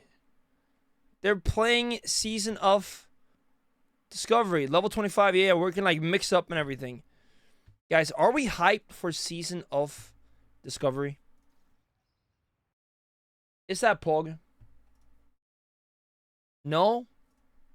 What's that? It's like a new classic thing where it's like you can like kind of change how your spec works. Like for example, like a mage could heal and stuff. No, it's in that current patch. Baxter. Do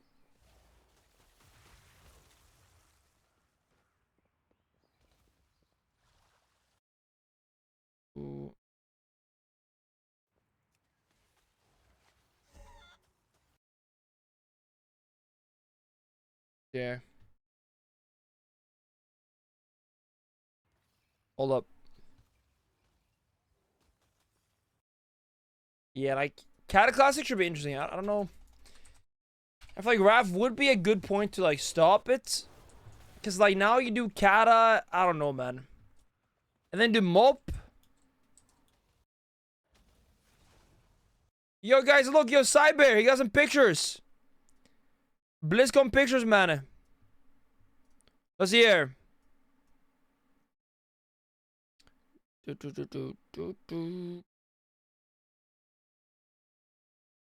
Yo, it's Science Surgeon Peekaboo. Cyber Surgeon Peekaboo, man. Dark Mick, I'm not sure who that in the middle is. Sko.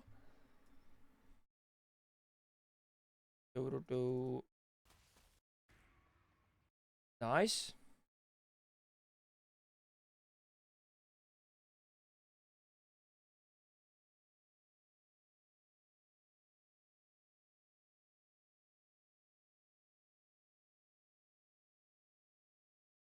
Guys, I wonder like if I can get some giveaway codes for the War Within actually.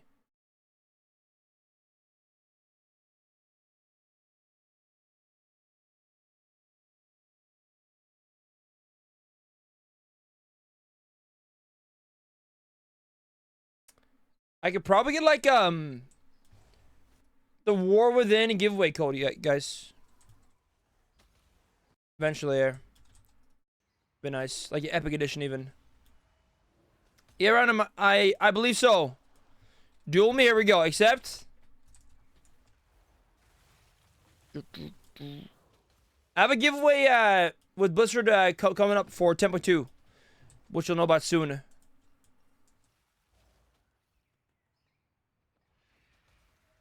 I believe that was a long time ago. They were together, Baxter.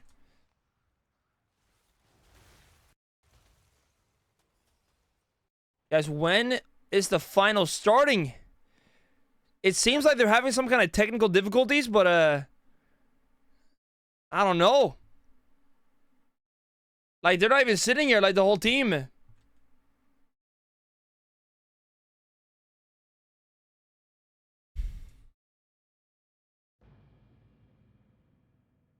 Duel me swap, okay.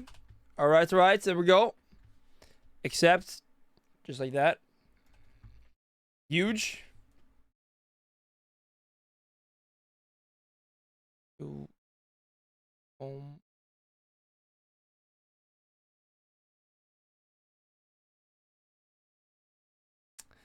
Panda stream for Scamba? I'm not scamming. Not scamming. Yo, SWAT, should we do a game of twos? While we wait for the, Dude, guys, we gotta push up my main shuffle, by the way. Tomorrow, we gotta, like, get it going. My ult is way higher. Like, season's ending, we gotta get it going. We do.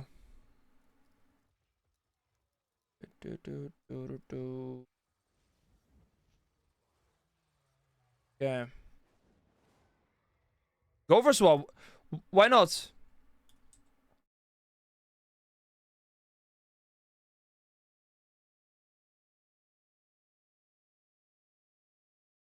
DH? I don't think so. Accept? Okay, here we go. Accepting. I won again.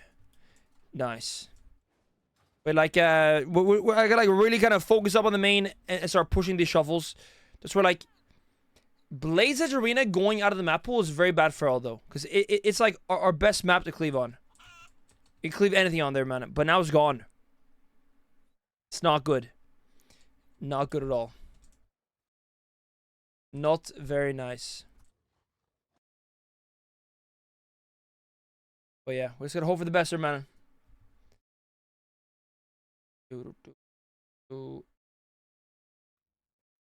Gotta hope for the best and make it happen.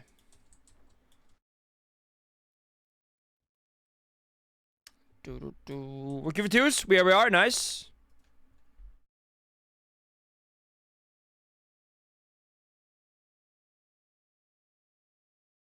What is going on here, though? Yeah, seems like... Yeah, I think there's just, technical difficulties. Things like... I gotta go fairly soon, but... Yeah, maybe we won't catch... the guild clash. Depending on when they start... What about a DK? Let's go. Let's go.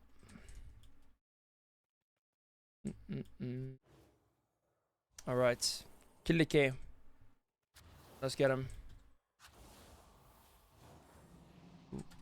Here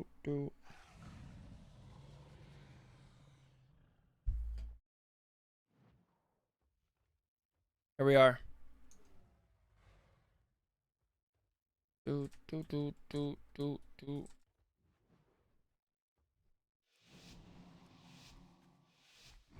could be hard. Bob Hodge, and he can't bob through Hodge.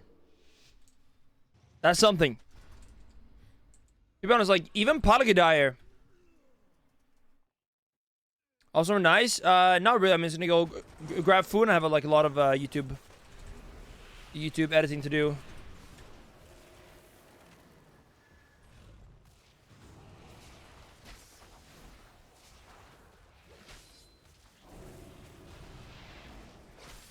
Renewal this.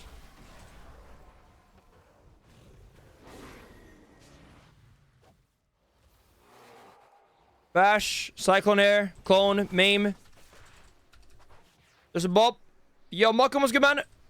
Hey, yo, dude. Clone Decay, Icebound. We're getting things. Big healer, though. Glare coming through. Hard the Wild, big heal. We can go now, we can go. Get him. Maim.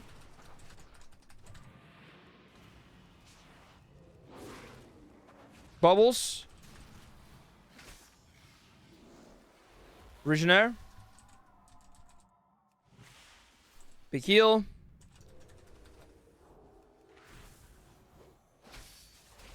There's a sack. Skin is now. Nice sank. Good. Okay, next clean go. This could be it. We have Hodge back soon. I see. Let's get him, Swall. You ready? Go, go, go. Oh, no. We got the bop off.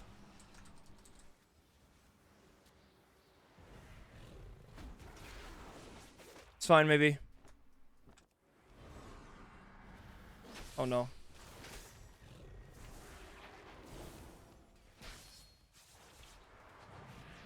Yes, Ice one back very soon. Maybe not before it's back. Bash healer. We gotta kill. Like, right now. It's now or never, basically. Oi, oi, oi. Tough. Close one, close one. It was close. It was close, man.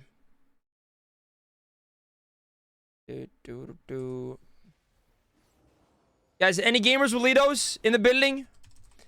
Any gamers with Lidos trying to get us rogue? Guys, it seems like something's happening. Like, now they're sitting down. They are seated. And they are running around in-game. Could one healer? We could have, but, like, I don't think it's the move on paper. Like, on paper, we're going to get, like, a good go. But it's kind of my bad. Like, or I maimed DK and we got Hodge, but, like, he peeked and got bop off. Like, I gotta, like, wait for you so we can't bop the DK. Because at that point, he still has a skin. DK has no ice bond, no trinket, right? So, or not skin, it's like wall, which you can use through stun. But like, I like wait a bit more though, so we can like get the Hodge first, or at least at the same time. I went a bit too quick, I think.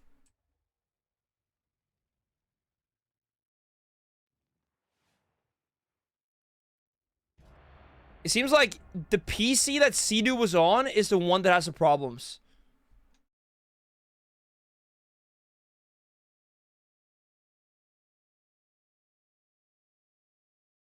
It was close. It was close. It was a close game. Survival. Holy Priests. Okay. Let's see here. Let's see. Let's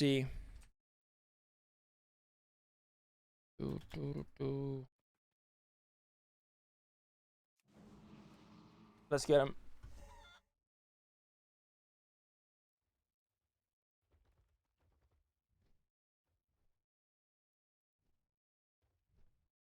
Kill the hunter. Get the hunter here. And we got it.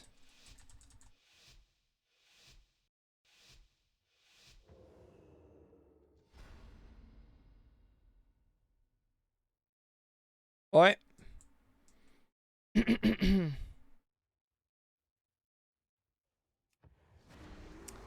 I'll walk in the tar trap.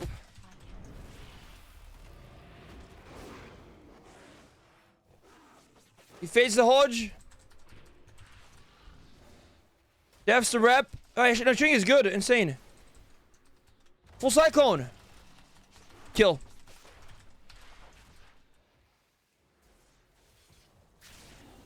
Regen.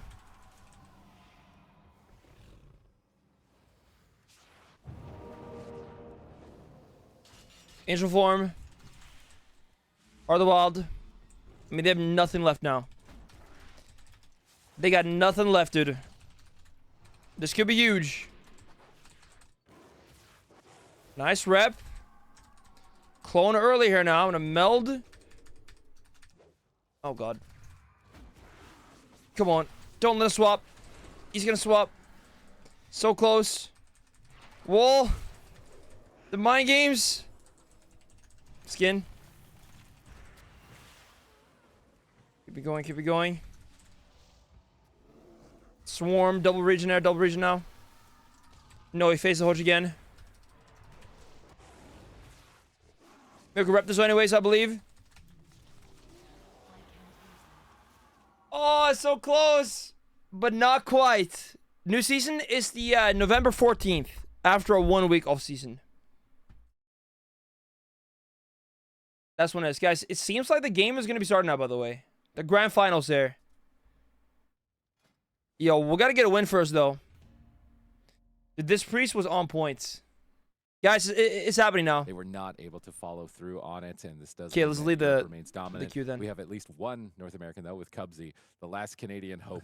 Guys, is it EU final, man? Here for Matt on Echo, and he's been doing a phenomenal job. Is an EU final. Druid. Both of these teams. One NA player. Prediction? Yeah, let's do one. How it's going to be North America versus Europe. Hi, chat. Strategies. Place your bets. These regions are going to be bringing. It seems like the European strategy has Echo. been looking good here today. Both of them bringing in that rogue mage druid setup. So I'll give it 2 minutes, there, guys. Potentially between these two guilds, it's going to be interesting to see. There we are. Come out ahead. You cannot predict what they're going to run. Maybe we have some surprises. Press this, and you can send it. Is one of the best rogues in the entire world. He actually ended up playing warrior. And we can send it. Yeah, someone just put 69k. Jeez, man. I think a warrior. Holy moly, guys! Place those predictions. Got a few minutes to do it. Couple minutes. I mean, right. from watching the Makara and watching Zico versus Sony, I don't think you want to be a warrior into a mage type of situation. Since the beginning of World of Warcraft, it has not been the best experience in that matchup. So I am imagining Wallace is likely going to avoid that. Outlaw Rogue has so much more mobility with Blade Rush, with Grappling Hook, as it's able to. I mean, it was close games. A lot faster. Method, it's Asgraf. Well. It's just going to be a much better fit. It's Brunity, Morrow. I definitely think either Outlaw or and one more, I forget who, are likely going to be the rogue specs here. Gotta sneeze. Yeah, I'm curious to see what they do end up doing here on the Grand Arena, which will be the first mercy, yes, thank you. This series between these two teams. What are they going to be able to get done here in the blind pick? I'm very excited for the finals of this PvP portion of the BlizzCon Guild Clash. Echo representing Europe, and of course Method as well, and all you'll get duels, Malcolm. Here. I believe. We'll have to see what they can do. I'm curious. Guys, you got like a few more moments to place your prediction. Do it now. Mage Druid from both. I think the grand finals from happening. Is this going to be best of 5 again, or if they feel like it might be better for going after? Honestly, I hope best of 5, not like best of 7. We've seen that matchup a lot in the past. Best of 7 is kind of tedious. Rogue spec when the mirrors come out. It goes a bit too long, maybe. Better for which side? So. We'll have to wait and see here. I'm really Sometimes, excited to see the Grand Arena pop up. This is home for Arena players. It's home at BlizzCon here. Guys, you have 15 more seconds to do it. So I'm very excited. Predict here and then send it. We are going to be doing a best of 5 finals, not a best of 7 finals between these two Titan teams, which means the first team to 3 wins is going to be the Guild Clash champion. Yeah, and you can find yourself in a situation. I mean, if we reflect back to the earlier series today, there's no music on. I mean, you're just 1 away from winning. Maybe I should play my own music then. Hold up. Of course, but it's just one of those things. Guys, predictions are locked in. Echo versus Method. If you're down early in the series, huge matchup. Added pressure to try to battle it. Kind of sad we didn't get Liquid Echo though in the final, but it is what it is. On the Grand Arena, if it does go all the way to the best of 5, as we do have a losers down advantage. Popping off, man. Out all the way to a game. Absolutely popping off. Underground is a very important thing to do. All right, let's see who's going to be able to pull off that advantage. Are they going to throw a curveball? Are they going in with the expected compositions? How much time have they had to prepare, given that Echo has 2 Well, guess what, dude? You got to get 2-4, then you can say it. Formed since Morrow has come back into the scene, so there might be what's your overall diversity? win-loss, actually, guess focus on the Hunter. You're playing MM, yeah? Strongest at, which is going to be nice. Yo, Morpheus was good, man. Resto Druid. I'm really excited. With the 19 months up, thank you. Thank you. Oh, BM, okay. Thank you, Morpheus. What up, dude? And see which one is going to be able to grab that lead. It's going to be double, like, rest of matchup as well between Brunhilde and Waz, and then of course Raikou and Morrow. 30 out of 60, okay. For more sparks to fly than these two teams going head to head. 50-50. I mean, it's not bad. A lot of history, but if we go to recent history, you get 2-4 within a week, sure, yeah, sure. Most dominant team in Europe. If you don't follow, the WoW Arena esports scene, Echo has been the team to beat in Europe. They've been very dominant this year, but Method is bringing in some players we haven't seen in a while, like Morrow, who is a phenomenal mage. And if there's anyone that can wait, 26-day wait, huh? The mage from Echo, it Jeez. will be Morrow of Method. So I'm curious to see. I'm doing pretty good. They came in. I'm doing pretty good, man. The Blizzcon was awesome. Making quite an appearance, battling it out against my favorite healer. I think they had a great. I like playing on, with Holy Priest usually. Big things from this team. All right, let's see what they're going to deliver for us here. Yeah, Holder's nice. Holder's for all get PI. See, the fourth feels good. Coming to play here. Jamie and Mercy getting a game live here from BlizzCon. It's just a totally different experience to be at a live event. Loading screens? I don't know. I guess you're just going to introducing it, but yeah. It's a completely different the Morpheus, I think it looks really good, man. I'm actually kind of on board. Adapt and bring in their fourth. I'm on board, man. That would be the most epic way to conclude this. I think it's looking real nice. Who's going to come out ahead between Echo and Method? And, of course, after this, we're going to have the Mythic Plus portion of the Guild Clash, which is going to be really exciting to see, right? Like, let me see, guys. Let me up to my title again. Basically summon these PvP champions. How are you going to do? And then, of course, it's going to be up to the Mythic Plus, the dungeon players, to make it happen as well. So we'll see where that goes a little bit later on today. But for now, we have the finals of the PvP portion of this Guild Clash. Echo versus Method. Finals. I know both coming of us are expecting kind of a Rogue Mage showdown here. Which is kind of right here, right now. It's kind of the old classic, the Wild Wild West. Even back to MLG days, Rogue Mage. Hold the phone. Definitely a staple composition. Resto Druid. This BlizzCon IRL stream's going on too. Likely that we see some priests. Also, the experience of these healers being cool. So tailored towards Druid is likely going to mean that they're not going to weave past that path onto a priest or something like that. So the Resto Druids, the clones, I think it might be Terra, yeah, and then after that maybe WoW 2 or something. They've got to potentially be 2 steps ahead of their opponents and anticipating their moves if they want to avoid being overwhelmed. Yeah, and all of these teams, all of these players are just so excited to be competing at BlizzCon, trying to figure it out. What is that? It's happening before we even play the first game. We've just been talking about Rogue Mage the whole time, and it's World of Warcraft. We were expecting Rogue Mage. Echo locking in the Outlaw, Ellie, R-Druid. We got Method with the R-Druid, Fire Mage, Destro Warlock. The first round. First full caster cleave we had today, actually. I did not expect these comps. Not in the first game, at least. Interesting. This is something that comes out if they're, things are going too well for them. Interesting, for man. Both sides. Yeah, I mean, we talked a little bit about it. Normally, for Method and Mage Lock, you're going to be opting for that Frost Mage, as you get a lot. Who's EU? Well, both teams are EU, actually. There's a grand finals, and both Echo and Method are both EU. Bringing in the Fire and they're in the grand finals. Maybe they feel like they're not going to be able to actually get away from the Outlaw Rogue regardless. So just having that. The only NA player here is Cubsy now. All the EU, all the other NA players have been knocked out. It's going to be to their advantage. It's been rough for NA today. Probably why Maro in the Guild Clash so far. Echo bringing in Jamie, which is a very interesting thing. I mean, normally, Jamie has been one of those players in Europe that has always been trying to go against Echo, right? He's been guys, this is not good. They're not in the game yet, and one of the players is not. Oh no, okay, they're all at their chairs, but. Here.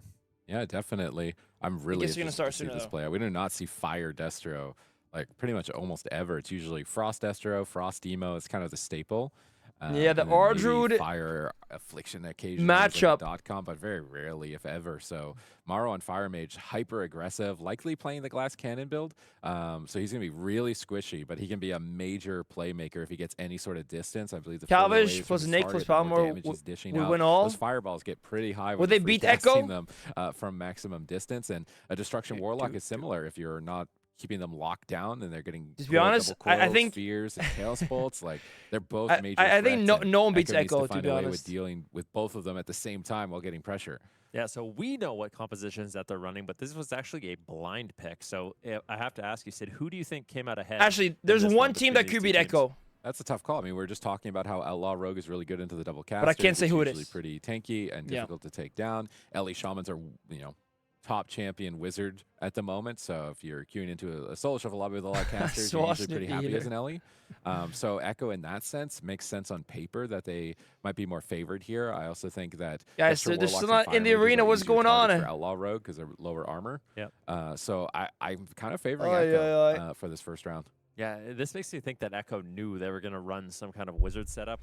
Which is interesting because that basically means that they know Method's not confident in running the Rogue Mage, right? Like that's the kind of thought process they would have to have. You would just assume they're going. Come on, get us in the game. Echo Let's get it going. Method's not going to do that. They do not want. It's been a long time since the last game now. They have no other option than to play this wizard setup. So it seems like guys, this PC seems to be the one with the problems. Games that go into these first. Like Cubsy's PC. These two teams, but we will be getting into the Grand Arena relatively soon. Both these teams want to make sure that everything is all set up perfect with their mouse, their keyboard, their headset, their macros, and once that's all sorted, because Sea-Doo also had problems there. Want to make sure that they can all communicate with each other, coordinate everything. What's the audio? Where communication is going to be key with how much crowd control is available in this. You don't want to be PC's having audio issues, man. Cyclones.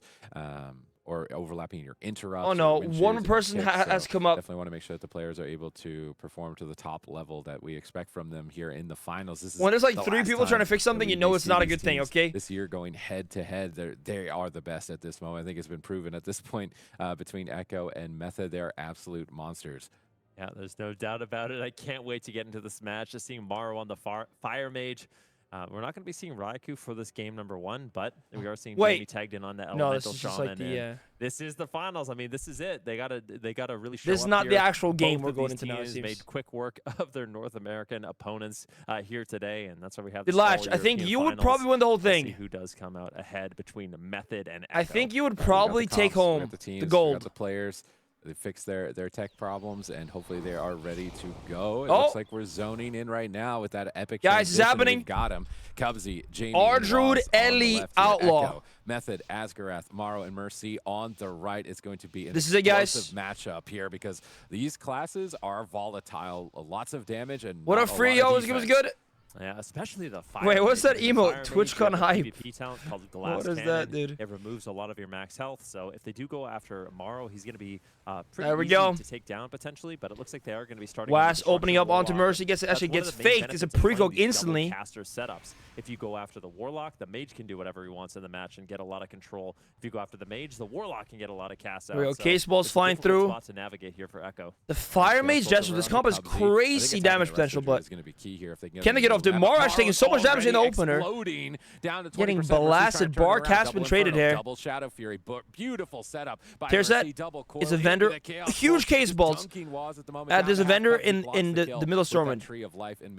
It's like a big torrent. Throughout that assault. This is the dangers. You go after the Mage because he's squishy, but you leave a Destruction Warlock open, and those Chaos Bolts are Ground's Case Bolt, well done there. To munch too many of them. Grounding Totem going to take that one from Jamie. He's got the Primordial Wave. Dude, Mercy's going to be doing so much damage here, man.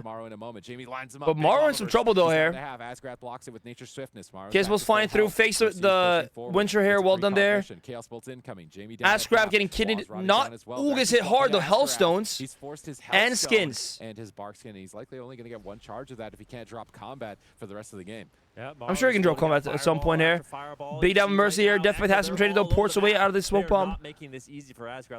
Maro with the precog. Actually, Method's getting like a lot of precog so far, I gotta say. Asgarath triggers his blind late. The combustion comes through as well. Maro in big trouble, man. Holy moly. He has the ice block, does he? I think he has to. Trank has been used, maybe not. He gets away, guys. Now Was in trouble though. But at the same time, it's such an explosive matchup Cloak. that easily just fall, going down to dude, these case balls, man. The Cloak of Shadows and stays in the game. I mean, they're insane. They got Nature's Swiftness and Cloak at like the last possible second. They do fortunately at least hold cheat death. They hit so friggin' hard. Shadow Fury onto West now. Ring of Fire coming through. Gets gouged actually. He's gonna gouge Maro. Deny a little bit of damage. Swap back to Mercy. Precog onto Mercy. They're getting so many precogs. Not many kicks are landing here. Cheap shot of Mercy though. To your healer, force them to retreat, and then swap to the next nearest range and get them cornered with that type of strategy. So they're gonna go after Mercy, but while they're doing this, go precog again, dude. A lot of fireballs and Mercy getting all the precogs. Is like 100,000 damage a pop, so it's quite a lot of pressure. Guys, I feel like Was can fall over now, man. He has cheat death with big case balls to the face. That could be a cheat death procs. Number 1 cheat death procs. Cubsy gets a huge heal, and Was is back in the fight, and he's pushing forward despite being so far behind. Maro's got the Was could be in big trouble now, man. They have Armory back in 5 seconds, but he's gonna recover. They swap to Asgarath, trying to go after the rest of Druid. He bashes Was away, and they're just gonna kite across the map and swap. Case balls flying through again. Can he get a precog to get those casts off? Ports away. Case ball to the face. One comes through for another 53 seconds. Yeah, we need to see Jamie back up. It's Winter there. Mana-wise, Cubsy going quite I think Asgarath is getting a nice drink up right now, getting full mana almost. Nice mana lead here. Mercy in big trouble. Might have to wall. Healthstone has you. absolutely deadly, down to 50% health, but manages to connect. Should be fine out with the Hellstone. Actually holds a wall. Jamie under fire here by Morrow on that Fire Mage. Combustion is rolling, and he's getting a lot of pressure here. West control, maybe. Has the vanish and might have probably not actually. These two teams are so evenly matched. But the mana though could be an issue now for Echo. But I feel like pressure and burst is going to be more in favor of Echo now with vanish off cooldown. Here we go, Kidney onto Asgraf. Big damage on West though. Not that big actually, but Asgraf should also be fine. Actually holding skin. Hellstones again. Second Hellstone used there. Good stuff. Cubsy with the Trank. And West has Cloak back now, so should be fine for a bit as well. Immediately goes on to the Mage, maximizing his damage output. Chaos Bolts are flying. Waz gets stunned up. Full bash onto West. Connect enough damage to take him down. Doesn't Into look a like full fair. Into an Infernal Stun onto Jamie. Cubsy's mana is not good. They need to try and set him up for a drink. They've got Astral Shift to trade for. Yeah, Cubs definitely needs to drink here. If not, this will go mana 100%. The thing is, the Mage Warlock can stop drinks quite well because they have things that can reach behind the pillar, but he's drinking it right now actually. As I say that, he's getting a huge drink now. I think both are drinking. Yeah. Away for a moment. Jamie is actually taking quite a lot of damage. Asgraf popping back out. Waz Trouble has a cloak. He's trading a lot of mana for personal defensives on Jamie and Waz, and he had to make that trade. He was Easter Ring, Kidney, Asgraf air. Setting up damage. Morrow's getting low. Is this going to be the Morrow in trouble? Might ice block or quarterize. He trinkets out of the blind. Wincher on Mercy. Morrow still could be in trouble, but he's got mirror images. He's got distance. Dude, Waz, no vanish, no cloak, no cheat death. He has to drop a smoke bomb defensively and then grappling hook out. Jamie's a few big case bolts and Waz can fall enough for sure. Pressure, lava burst incoming under Mercy. But Jamie taking so much pressure, burrows. Flatlined by Morrow, who's free casting. He has to burrow beneath the ground and negate those attacks. Now they're swapping back to Morrow. They can't leave the Mage open.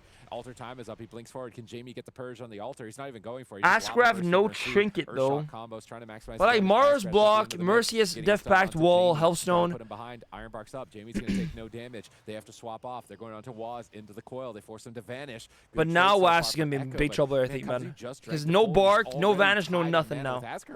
Cubsy is trinket though, which is something. Asgraf has a skin there. Case Bolt again. Coming through, not Case Bolt, coming through. Waz could die. NS has been used. Dude, guys, Waz taking so much damage. But this is not the position you want. Ring of Fire drops down, burning everybody down. Mars is realizing. Look at Mercy Mars damage. They're cranking. Mar though in big trouble. Quarterback has some proc. Kidney and Asgraf short his ice block. Maybe not. Tries to hold it. He does hold on the ice block there. Good stuff by him. Waz is cheating confirmed. Danish jeans. Yo, what? He's got to be careful. Nice double DB and double knock. I don't know what that. Low again. Big heal comes up. There we go. Big damage on the Waz here now. He's cloaked back very soon though. Waz going after Morrow. He blinks out of the cheap shot. Guys, Asgraf again getting a nice drink, and the mana lead is now back in favor of Method. He has to ice block in game number 1. He's going to try and sit that full duration. But Mar now with no ice block, no quarter ice. Mar could be in big trouble here. Waz is all over him. This could be terrible. Frostnova comes in. Waz gets dispelled by Cubsy. And Waz is right on top of Morrow. Vanish used. Jamie though in trouble now. Blasted by Mercy. In the meantime, Mercy has to carry the game. Morrow is defenseless. He can't get Dude, Morrow could die. This could be it. He's bark up, but the game in time. There's so much defense for him to get through. I don't think he can do it. Morrow is just going to go down here. The bark is still up. Asgraf blocks it with Ironbark, but there's nothing. But it does not matter.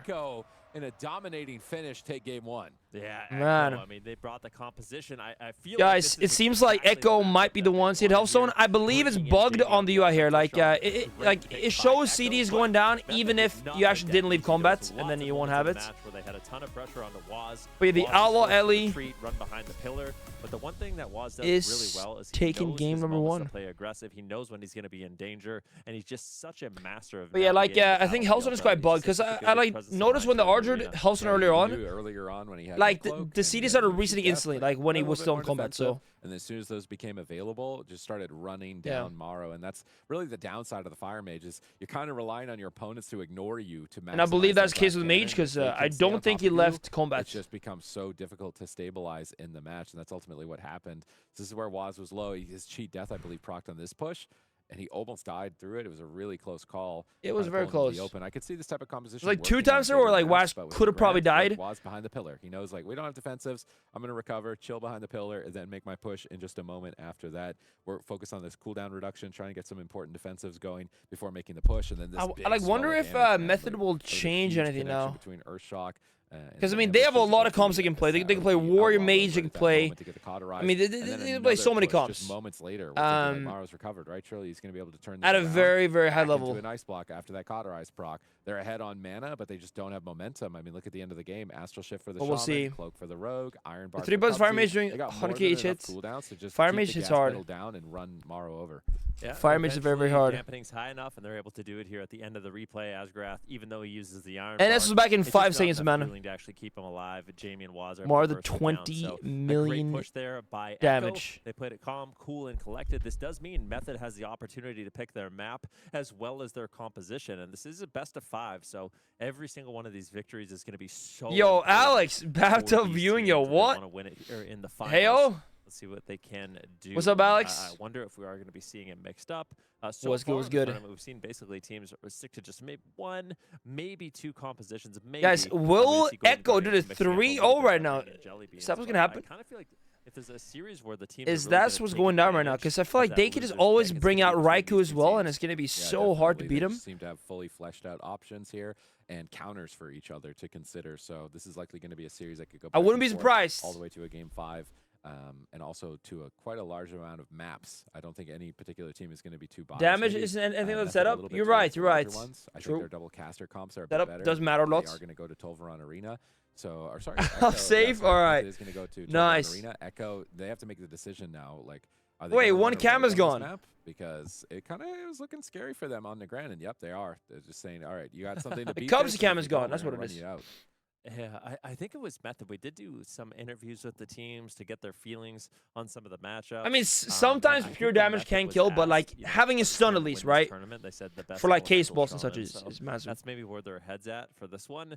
Jamie on that Elemental Shaman, that might be the reason why they actually Echo decided to pick him up, as Method just really doesn't have any options for this Outlaw Elemental Shaman Restoration Druid. And it makes sense to me. I mean, both the Elemental Shaman and the what does Method do? Consistent damage. They're super durable. It seems like they work well with the Restoration What Druid. do they do, mana? This gives your Druid a lot of space to sit down and drink and recover mana, and you can kind of push in, and you are very effective. It's a huge map, so probably same comp. I'm guessing on that Outlaw Rogue, but he's being backed up here by Jamie on that Elemental Shaman. Yep. He can use things like Wind Shear to stop casts, as well as that Grounding Totem. And Method, it looks like this is what they're feeling their best option is. Yep. Oh, they're not changing it at all. I'm really surprised here. I mean, they don't really have, I mean, it makes sense on a map like this, but for their roster, and if they can't beat it or join it, what do you do?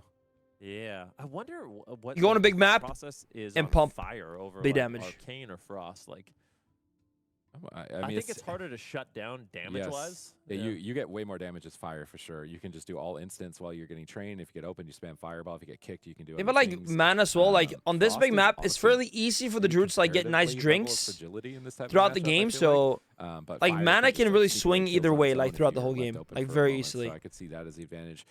Arcane, grounding and Wind Shear, and then trained by an Outlaw Rogue might be a bit frustrating. So the fire is definitely more for ease. Like Method was doing great on mana for like most of the game, but really tough to be able to build. Like big drinks just kept happening, and it's gonna be quite the struggle. Yeah. They've got the map pick. If they start then losing don't here, win a though, mana it's going to ability. be rough for Method. And look how good Method was in their series against Liquid. I was really expecting them to be a big threat for Echo. They're down 1 point right now, and this is where they got to prove why this composition is worth locking in. Yeah, let's see what they can do. Method runs in. Maro in the middle position. Sap onto Maro here. Sap with the Mercy now swaps it over. Looks like they will be opening up here onto Maro. And with these two Resto Druid based compositions, there we go. Kidney on Asgraf. That can go on for a while, but at the same time, gets a skin. Someone can just get one shot if you don't play it right. Is he blind of this now? He does. Dominated here. He doesn't need blind of it now. Maro taking big damage instantly, man. Smoke bomb drops down by Waz. Maro's gonna Waz making some big moves right now. Getting triggered for both Maro and Asgraf.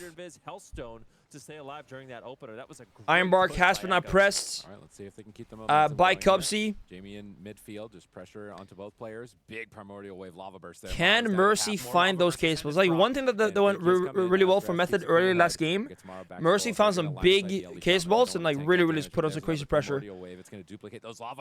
Last year coming through, the Maro taking so much damage, man. Can he live this, dude? My dude, Cauterize proc potentially. Ironbark Trank comes through. Should be fine with this for a while. From midfield and say, Morrow, get out of there. You need some distance. Dude, Mars taking some big damage right now. And man, they almost it's a precog. Big case balls coming through. Never mind. Not that big case balls actually. Cyclone onto Askaraf. Man, this is not looking good for Morrow here. That defense is gone. And can they cut him down? They're pressuring Waz. They're trying to force him away. But the next setup here, this might be Cauterize. Jamie, honestly, is doing such a good job on that Elemental Shaman as well. He's playing Unleash Shield, using Nox on Mercy's cast. Mar not in trouble here, dude. Might have to procs or block. Actually, we'll stabilize Kidney here onto Mercy. Can't stay in the open for too long. Or Jamie just sending out those lob bursts right now as well. Which is going to be absolutely devastating. Last vanishing, moving in for some C now. Cheap shot onto Askaraf. Actually, doing a go on Askaraf here. Small go at least. Gets the skin. Blasting Morrow, so Waz trying to set up his team. Last one, Mercy. Swaps onto Askaraf with cheap shots and gouge, and that's such a huge benefit of the Outlaw Rogue is you just have so much. Obviously looking for Cyclone, but so much maneuverability. It's gonna be hard to get. You can really set up your team well. I'm very worried for Mara here, man. This is going to be really rough for him. Not even trying to purge it. Lava burst in. Here we go. Kidney healer. Actually, NECC. Right there. Is Mara going to be able to escape? Full blind. Lava burst in the sky. Mara's trying to get away. Mara is avoiding damage though quite well. Mercy peeling like a god right now too. Big case balls coming through. But Mara's still taking so much damage, man. He procs. Cauterize his proc. Not even at the 2.5-minute mark here, and that is a major defensive cooldown. They may not even live 5 minutes to see CS onto Jamie. Waz and Jamie, they're still looking bulletproof. If Jamie keeps up this defense with we go bash onto Waz now, might be fine though. I should be fine without you seeing anything. Gets sheared. Jamie blocks the Warlock out again. This game, the mana is a bit opposite of last game. In favor of Echo here. Back behind the pillar. Mirror image. I really love cheap shot Mara, trinkets there. Avoid those purges on his key. I just feel like they don't really have any pressure onto Echo. Like they're not forcing any CDs really. Well, they get Burrow now, but. Manages to get to Burrow and get back to the pillar, switching the damage to Waz. Riker chicken out of Mage, Mage, Snupple would never. Wait, what? Don't even get Cloak of Shadows with that oh, Mage Mirror. Oh, I see what you mean. Morrow needs to get away as soon as possible. Gouge. Power there with the Frost Nova, resetting those cooldowns, getting defensives, able to trinket out of that stun lock there. The Lightning Lasso. Waz gets Shadow Furied. Getting shut down now. Roar, sprinting Morrow. Connects though, dude. You guys, Morrow might have Ice Block or Iron Bark or something. Maybe not. Heals as much as possible, but unlike game number 1, full Kidney here. Behind on mana and cooldowns and pressure. It's really up to yeah, not looking good for Method here. If they want to turn this around. Hey, man, this is the map pick that Method did, and it's the best map for them really for like a comp like this. So. Going to be able to get a lot of empowered heals out and keep his team really aggressive here. Morrow is just on the run for a while. Asgrath sits down for a drink. Waz is looking for a sap. Is he going to be able to find him? No, Asgrath repositions, but Morrow's falling further and further behind. Ooh, the Jamie actually has to wall and vanish from Waz here. But Morrow though maybe has Ice Block, Ice Block, and Asgrath trinket as well. A bit of an overlap there. This could be very, very punishing for them. There's no Cauterize, there's no Ice Block. Waz still has his Cloak of Shadows. If he can hold on, there is Iron Bark, but the thing is, Asgrath has no trinkets. Going to have the pressure to push forward here and potentially take down Morrow. Ooh, Asgrath tried to drink there. He got a little. All-time Master Beast 2. Trank coming out from Cubsy here. Second Chaos Bolt. He's not going to go down. Big heals. Cubsy's got his whole team looking pretty stable here. Kidney shot on Asgrath. No trinket. Can they connect damage? Fair Lance onto Jamie. Closer to Morrow. He gets feared away by Mercy. Dispelled immediately. And looking to still make his way over. Going after Mercy. Cheap shot Mercy. Not big damage coming through. Swap, actually. Huge might die. Has to wall. Trinket and wall actually. Trinket and Hellstone on top of that as well. Yes, now Morrow's trouble too. Bark coming through now onto Morrow. Getting run down. Mercy once again in a but that is the last cooldown that they have to press now. Behind on cooldowns and on the Warlock, he's left open. He's got to snipe those grounding totems immediately. He has to fake all the shears and connect as many chaos bolts. Waz in trouble. He's reloading that immolate, trying to get. But not really in trouble though. Actually, Cole coming through though. Double core. The big case balls landing. Double case balls coming through now. Won't do that much. Actually, Cole will be forced though. At least keeping their options open. Gouge Asgrath. Tries to hex. Gets CS. Morrow is back in the fight, and they're just buying more time. The double Archer is very damp, Gizmo. Yeah, they have a little bit more time very damp. But Morrow's just running so low on those cooldowns. Yes, Waz actually could be trouble, but he has that cheat death though, right? Which is very hard to kill through. He overextends. I feel like Mercy and Morrow could take him down. More watch time for your money? I don't know if that's the best way to look at it. And take him down. A full kidney shot lands. He Yes, Mark could be in big trouble now. No chicken for Asgraf into a gouge. Can he live this? I don't know if he can. Probably not. He's so low. Lasso coming through here. Lasso. Asgraf is kind of somehow making him live though here. He will live. Now maybe Was could be in trouble. Casewell's coming through now. Was could be in massive trouble. Might have to get the cheat death proc here. Maybe not though. It's completely down to the wire. I believe it's a DR kidney by Wasser onto the Warlock. Was that a misplay if I saw that right? That could be very bad for the Mare. Asgraf completely comes in like his last few mana as well. Mercy in trouble, no wall, no nothing. Asgraf has Iron Bark, but he's They call in the Infernal, they have to win here. Chaosball gets grounded. Jamie blocks it. Surely this is it. He has Iron Bark, but I think he's too to even press it. Cyclone, can he get Iron Bark off? He's too He cannot press Bark, man, but he has Innervate back now, though. Here we go, Innervate. Is he not going to Iron Bark? Is Mercy actually going to stay alive? There's Iron Bark now. So at 5% up, they can't lose this game. They need this game if they want to win this series. Combustion from Morrow. Mercy stays alive. Guys, Waz in trouble now. Waz now needs to run. Maybe it doesn't get some. I was just like surprised it didn't press it earlier, I guess. What a beautiful presence of mind, though, by Waz. Going back to the pillar immediately, not throwing away. Guys, wall from Jamie, dude. Asgraf somehow keeping his team alive right now. Cubs are going as well. Waz so low mana. Does have Cloak back right now. Might have to Cloak. Will he Cloak? Will he just die? He cloaks. I guess he also cheat death though. Now Mercy in trouble. Blind Mar here just gonna stop some damage here.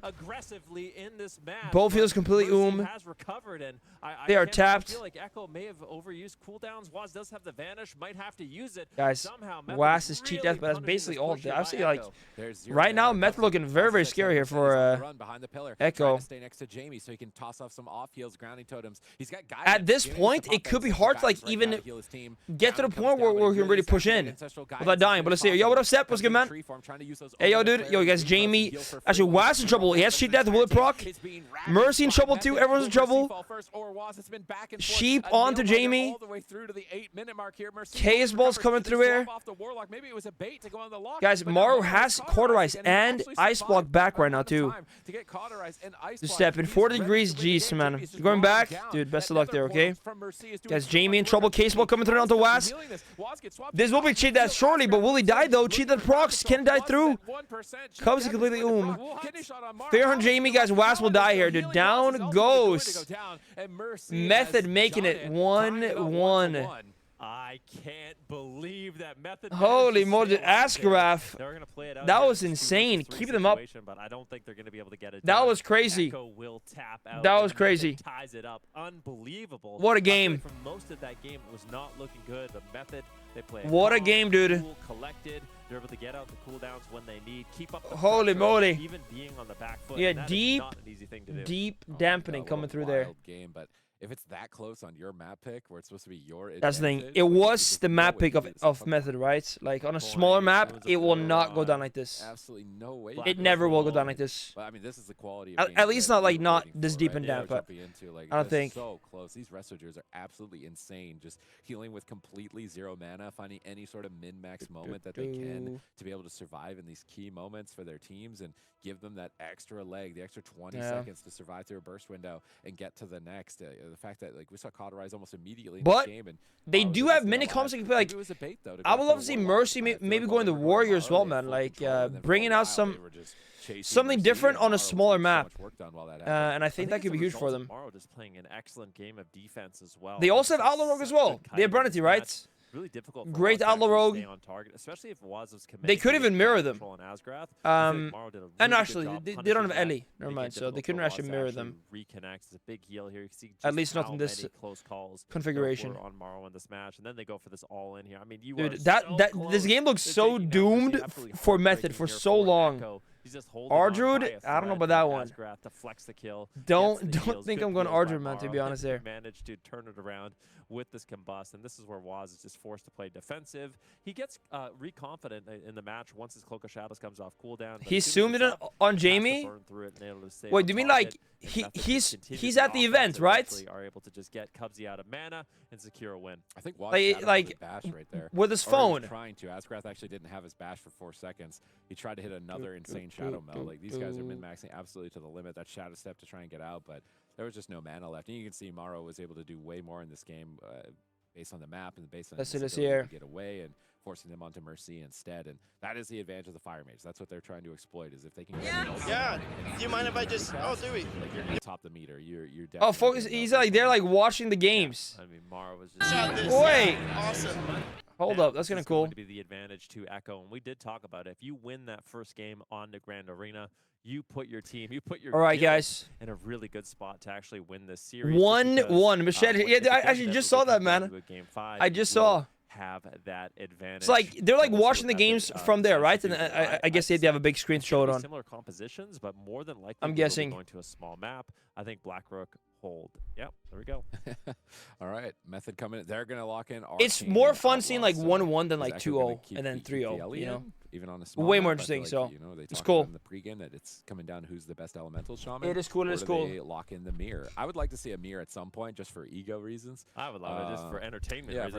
Dude, we need a mirror, man. Okay, but you guys, Method does change their comp to a comp that Echo can play. The Ardruid, Outlaw, Arcane Mage now. So Outlaw is really tough to deal with.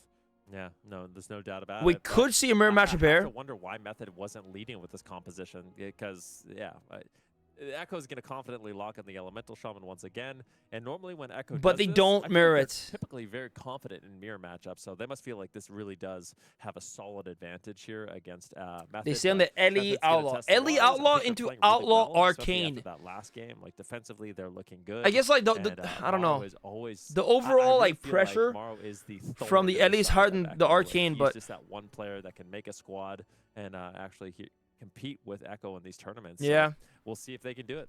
Yeah, Echo is not going out. Not quite sure how this will go down, but I think good on Method for changing comp though. Dropping a game. Probably like one of the highest win rates of any team in WoW history. So the fact that we're here in the Guild Clash and we're seeing Golden Guardians take a game off them, now Method taking a game off them. Method, not Method. Echo's win rate is absurd, actually. Like, they didn't drop, I think, one game, like, all of the AWC almost. Legacy as one of the best World of Warcraft teams in history. It's really, really crazy. I mean, I feel like at this point, they've already kind of proven that. But this is actually only half their original team, right? Like, they have some substitutions here. Yo, what's this blue line on my screen? Coming in for Channel. I think Jamie's having a great day on that Elemental Shaman. Of course, Cubsy, one of the best of North America's healers, going to be tagged in here. All right, guys, here we go. But this is game number 3, Blackrook Hold Arena. 1-1. Druid and Echo countering. Let's get it going. Elemental. Sap on Jamie. Brunhilde trying to find Waz. I thought it was going to be very hard for Method here, man. Like, Mara's out of stealth. I just don't like the Ellie versus the Arcane. Good double buff there. And also Ardruid, so like he can't really sheep either, you know? Go until Brunhilde, and I think Mage loses 1v1 to Ellie here. They are going to open up with the cheap shots, gouge onto Asgrath, so different opening. It's very hard to sheep. Waz, he gets CC on the healer as well as the kill target, whereas Brunhilde doesn't get that. Yo, unfollow, unsub, and unfriend. Yo, what? Dude, wait. I'll play some Dark Ranger. He's trying to answer with a clone of his own. Through the hero talents. That sounds pretty cool to me, actually. Onto 2 players, double dragons. It does. I'll try it out. Target. You got to be careful with the druids and swap off their Cenarian wards. Guys, kidney on Waz here. Blooms if you really want to try and tax their mana the hardest. Yeah, let's see what they do end up doing. Jamie sends some pretty big damage. Hex on tomorrow. Gets dispelled instantly though. Rush is up from Bunity here. Here we go. Full kid and Asgrath actually. A big go onto Asgrath here. Coming out. Will not be fatal though. Disarm onto Bunity.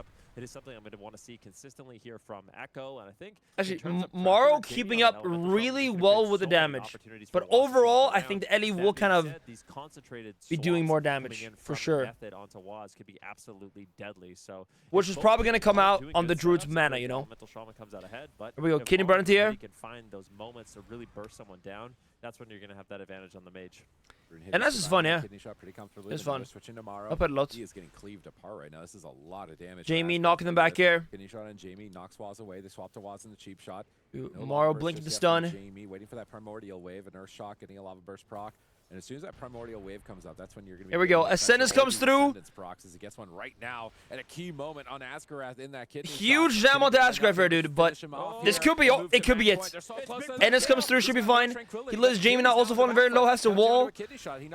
Guys, Mara actually doing so much damage, man. Jamie is isolated. He may have to burrow on top of his wall. He gets interrupted. Does he have to burrow this, actually? No bark, no wall now for Cubsy and Jamie. Method are not leaving Echo unpunished. Yeah, definitely. Asgraf also trading that Iron Bark, though. Setups and pressure Jamie in the match, so it is very cheap shot, sheep onto Jamie. I mean, it was a great setup. They got a lot of pressure onto Asgraf. They almost managed to take him down, so it's pretty big damage coming through from Maru onto Jamie, but should not be too big of a deal, actually. Cubsy and Kidney, he does skin this. Now Burnty falling low. Should be fine. Okay, so both Druids getting kidneyed and both Druids skinned, so they could be good targets now as well. That is the benefit of the Elemental Shaman. You have such good cleave on multiple. Yeah, Asgraf getting a nice strength there, actually. Really nicely with a player like Maru potentially in some trouble. 6 seconds on the ultra time, 4 seconds on temp shield. Full clone onto Maru there. Well done. He trinks into gouge. Guys, I feel like Asgraf could be in big trouble here if West kidneys him. He's no skin, no nothing really. There we go, Kidney coming through. And they are doing the go, but seems like he'll be fine, it seems, actually. Yeah. Not going to be too much of a problem. Oops. That's drooled. Jamie actually in trouble. No wall for 2 more seconds, but Asgraf gets a precog here. Tossing out those Grove Wardens. Look at those groovy trees. 3 of them down here. Just actually, like the longer the game goes on, the Ellie is really kind of making that distance and damage, and that will be punishing Asgraf the mana. But Asgraf got a huge drink, so that kind of helps there. As rolled out, I don't know what happened there, but these things do happen. These things do happen, I guess. There we go, cheap shot on Jamie here. Looks like Brunhilde is able to reconnect, though. Yo, Quintez, yo, dude, the 17 months up. Thank you, man.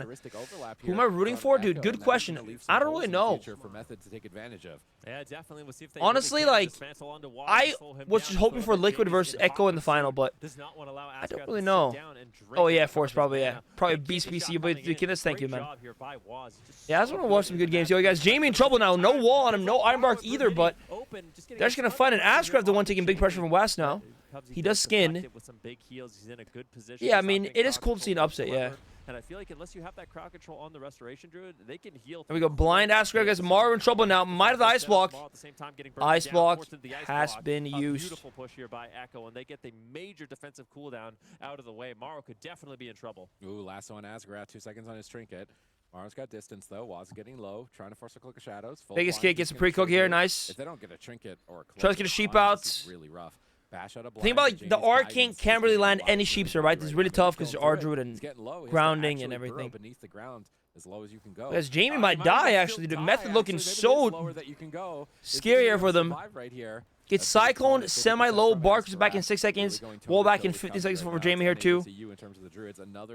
But Asgraf's mana is not going down again. Needs to find one more drink. He's got all of his little tree boys if he wants to be healthy on the mana. Getting the team fully recovered. Now there's no Cloak of Shadows on Waz. We're getting deeper in dampening, and I'm imagining he's going to become the main priority here for Method in the near future. Yeah, Method's going to have to figure no cloak, no vanish. Cooldowns in terms of mana. Can they deflect this attack here onto Jamie? What are they going to be able to do? Maru at the same time, but down to 50% health. Yeah. The thing is, like, just also healing the Ellie damage is way more taxing on the mana as well, right? Mana, but evening it out there with Cubsy putting his team back into the fight, but I still have to give a little bit of a lead here. Kidney on Tomorrow, blinks it. Lands on Tomorrow, and Waz is just all over him at this point in the game. Here we go, Kidney Cubsy, cheap shot Jamie. Strikes back with a kidney shot. Crowd control. Doesn't seem like much comes from this goal, though. Actually, cheap shot onto Brenton into Cyclone. Beautiful Cyclone there by Cubsy. Dude, Cubsy has some insane cycles so far. Yo, Maple Baguette, welcome. Welcome. Get to another ultra time as soon as possible. Jamie being pressured for hitting. Burnity could be in big trouble, dude. Might have to cloak with something here. Actually has the Iron Bark, so should be fine. Stabilize Jamie in this position. Now, there's no trinket on Waz. I'd really love to see a swap to him. Maybe they're worried about the cheat death, and they want to keep the Elemental Shaman pressured, though. It's such a tough call for them to make at this point. Asgrath gets pressured away by Jamie. He's back behind the pillar. Like, no matter, like, if they go Ellie, the Ellie will still do so much damage, right? There's, like, no cast needed anyways. Nice sheep there onto Jamie. Cubsy actually getting a pretty big drink here, though, guys. Cubsy getting a huge drink. I think he's going to be high in the mana. Asgrath trying to drink his one up, but Cubsy moving in, trying to stop him. Cubsy full mana. Asgrath will not have full mana, but, like, yeah, this is going to be rough for him. If Asgrath doesn't get mana here, I mean, they're behind in cooldown. This is horrible. He's been in cat form for such a long time. Get some drink, though. Not enough. That is not enough mana to keep this game going. It as is long not. As Cubsy's mana bar is going to. This is bad for Method. Yeah, and now Asgrath's into a full blind. It is not enough indeed. This is going to be tough. Kidney here onto Asgrath. Jamie might just die, though. I mean, if they just kill him, the mana won't matter. Jamie in some trouble, dude. The wall is up. Maybe after this wall, not. No Iron Bark, no wall for either. He does a burrow, though. But no trinket either. Kidney at the Wasp, bash Jamie. Maybe in Cyclone or Sheep. Gets Cyclone. Beautiful. Well done there. Asgrath, like, can he find any mana, dude? Like, at this point, it's going to be brutal. He's going for drink now. I know he won't be. What are you going to do, Asgrath? Are you going to drink? Try and drink again? Your whole team's dying. Dampening's getting high. At this point, they might as well push in and try kill. Waz has no cloak. I feel like you just have to play for the win. But he's like completely This is a tough spot to be in. Doing it. Cheap shots, kidney shots, everybody in a stun for you, a stun for you, and a stun for you. A 3-for-1 discount trade there. But not enough damage. They don't get Here we go. Off the back of that. He's drinking. Jamie moving in, stops the drink though. Got a few ticks. And he denies it with the earthquake around the corner. Now Brunhitty in a stun. Won't last for very long. He's got to be careful though. He's taking quite a bit of damage. They might be able to turn this around. Cheap shot comes in onto Cubsy and Waz. Jamie playing on the bottom side of the ramp. Brunhitty moving over. Guys, kidding on Jamie here. Iron Bark has been used. Gouge comes through as well. On it, but Iron Bark with full hots should be able to keep him stable in this position. I don't see him going down through that. He's a primordial away from Jamie. He's getting real kidney onto Asgrath, dude. Actually, big trouble here. Breathes trinket, gets the trank off. Should be fine with this. 30%, but now they're switching their attention. They're waiting for that tranquility as well. Actually, might still die. Actually, okay, transfer up. Swapping back onto Asgrath. He's scenario. Pretty good trend stealing should be happening now. We'll recover. Mana's looking low though. Kidney on Jamie here. Can they get some pressure to get wall from Jamie? At this point, Jamie could definitely die. No wall, no bark for a long time. They have trinkets, but Asgrath going for drink now again. Mark trying to stop him from stopping the drink. Trying to deny him from getting to Asgrath. Did he stop him from drinking at this point with anything? Did he get the Earthcraft? He did not actually. Still drinking here.